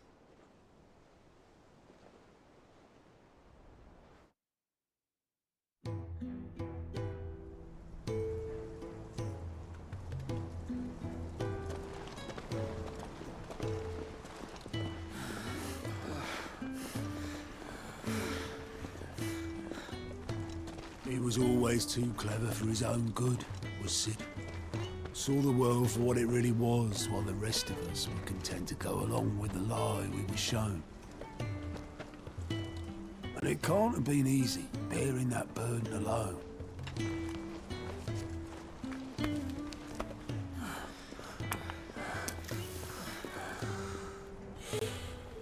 But he didn't let it stop him. He never lost faith in what he believed was right. And that gave us faith in him. Faith he'd steer us true. So I swore to myself that I'd always be right behind him, ready to catch the stubborn sod, if ever he should fall.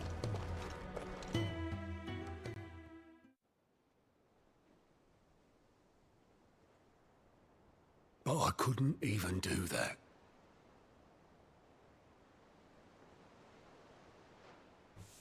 Ignore me. Just the ramblings of a tired old man. Leave that lot. I'll tidy it up in a bit.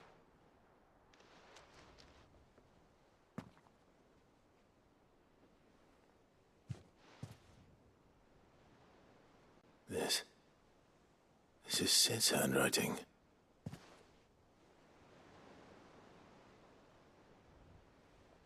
Dear Otto.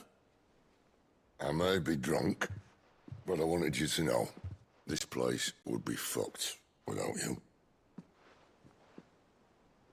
Love you, you grumpy old sod.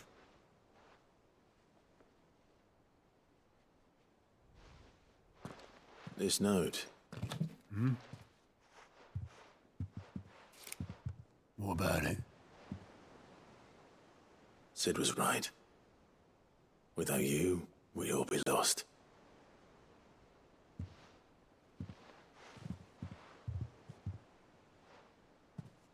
He should have bloody well said so then. Just once. Before he went. But then, why would he? Him, or anyone? I'd only have told him to piss off.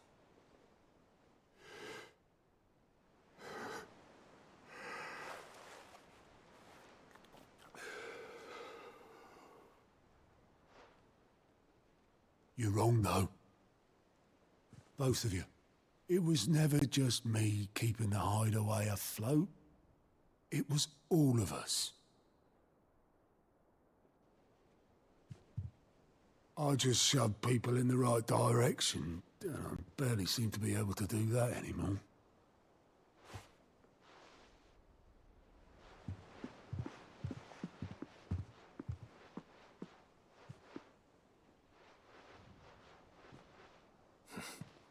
Would you rather go at the helm? Well, maybe I've got a few more years left in me. I'm going to hold you to that, Otto. Before you go, Sid would have wanted you to have this. But that's... This'll do me just fine.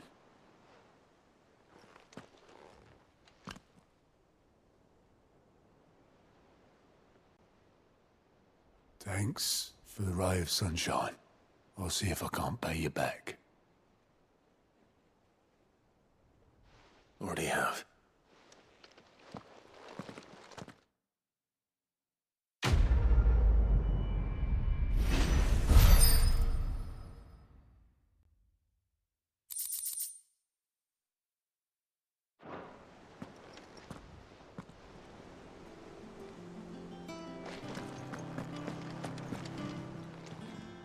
Welcome to the Patron's Whisper. Your benefactors are a generous lot. You earned this. Come again. I may have more for you.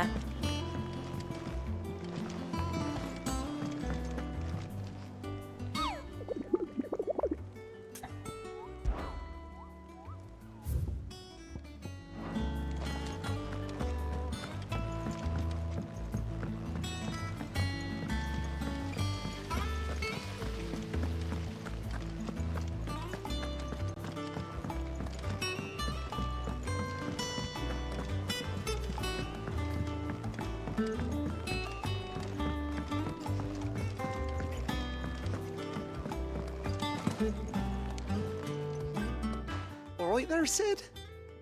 How's that hunt for the bomb ash going? I have it here.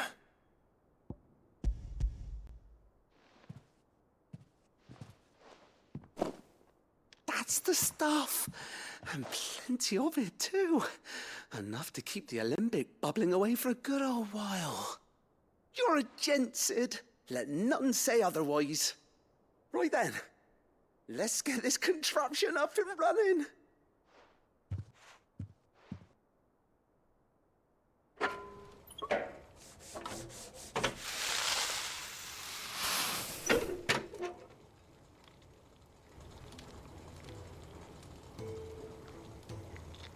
There we have it. The Telemon Alembic. And it works just like the chief said it would. Very impressive. Says the man who cut down a burning boulder. Speaking of which, I still haven't returned the favor. There's no need. The good it will do for the hideaway is reward enough. Don't be silly. Why don't you let me take a look at that bag of yours? The one you keep your potions in. Reckon I could work some magic on that. What kind of magic? Well, we happen to have isolated a substance in our test run of the alembic that I reckon will make even the toughest leather supple as anything. Thought we might use it to breathe new life into old boots and the like. Save the hideaway a few gil. But I reckon if we slap a bit on your bag, it'll loosen it up enough for you to squeeze in a bottle or two more. Well, it can't hurt to try, I suppose. That's the spirit. Leave it with me. I'll only be a mo.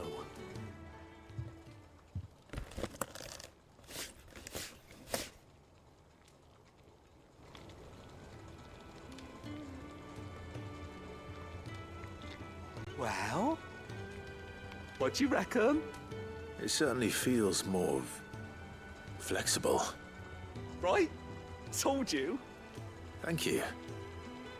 I think. No. Thank you for supporting Mid and the rest of us in our endeavors. Without you, we'd never have been able to discover wonders like that stuff I rubbed on your bag. And I'm telling you, there's plenty more where that came from.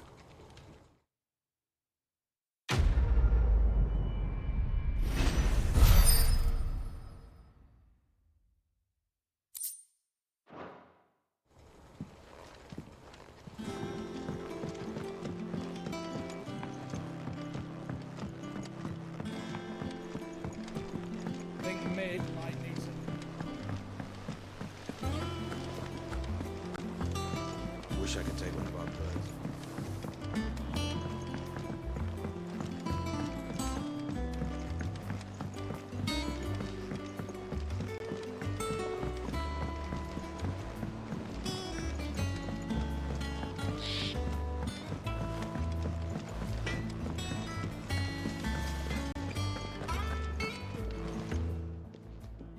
And what can I do for you?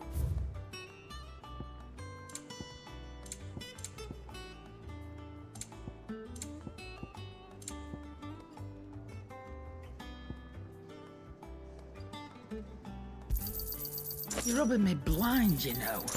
Is that all? Back, are ya? Not saying fortune, do you?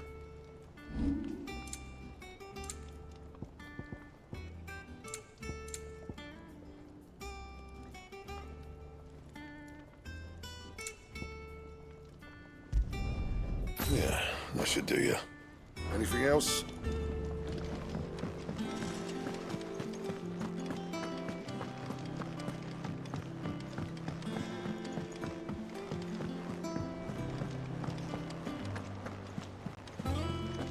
Is that the thing Tomes helped with? He said it was some sort of chimney stack. Must be quite a thing. Mid told me she was building a ship.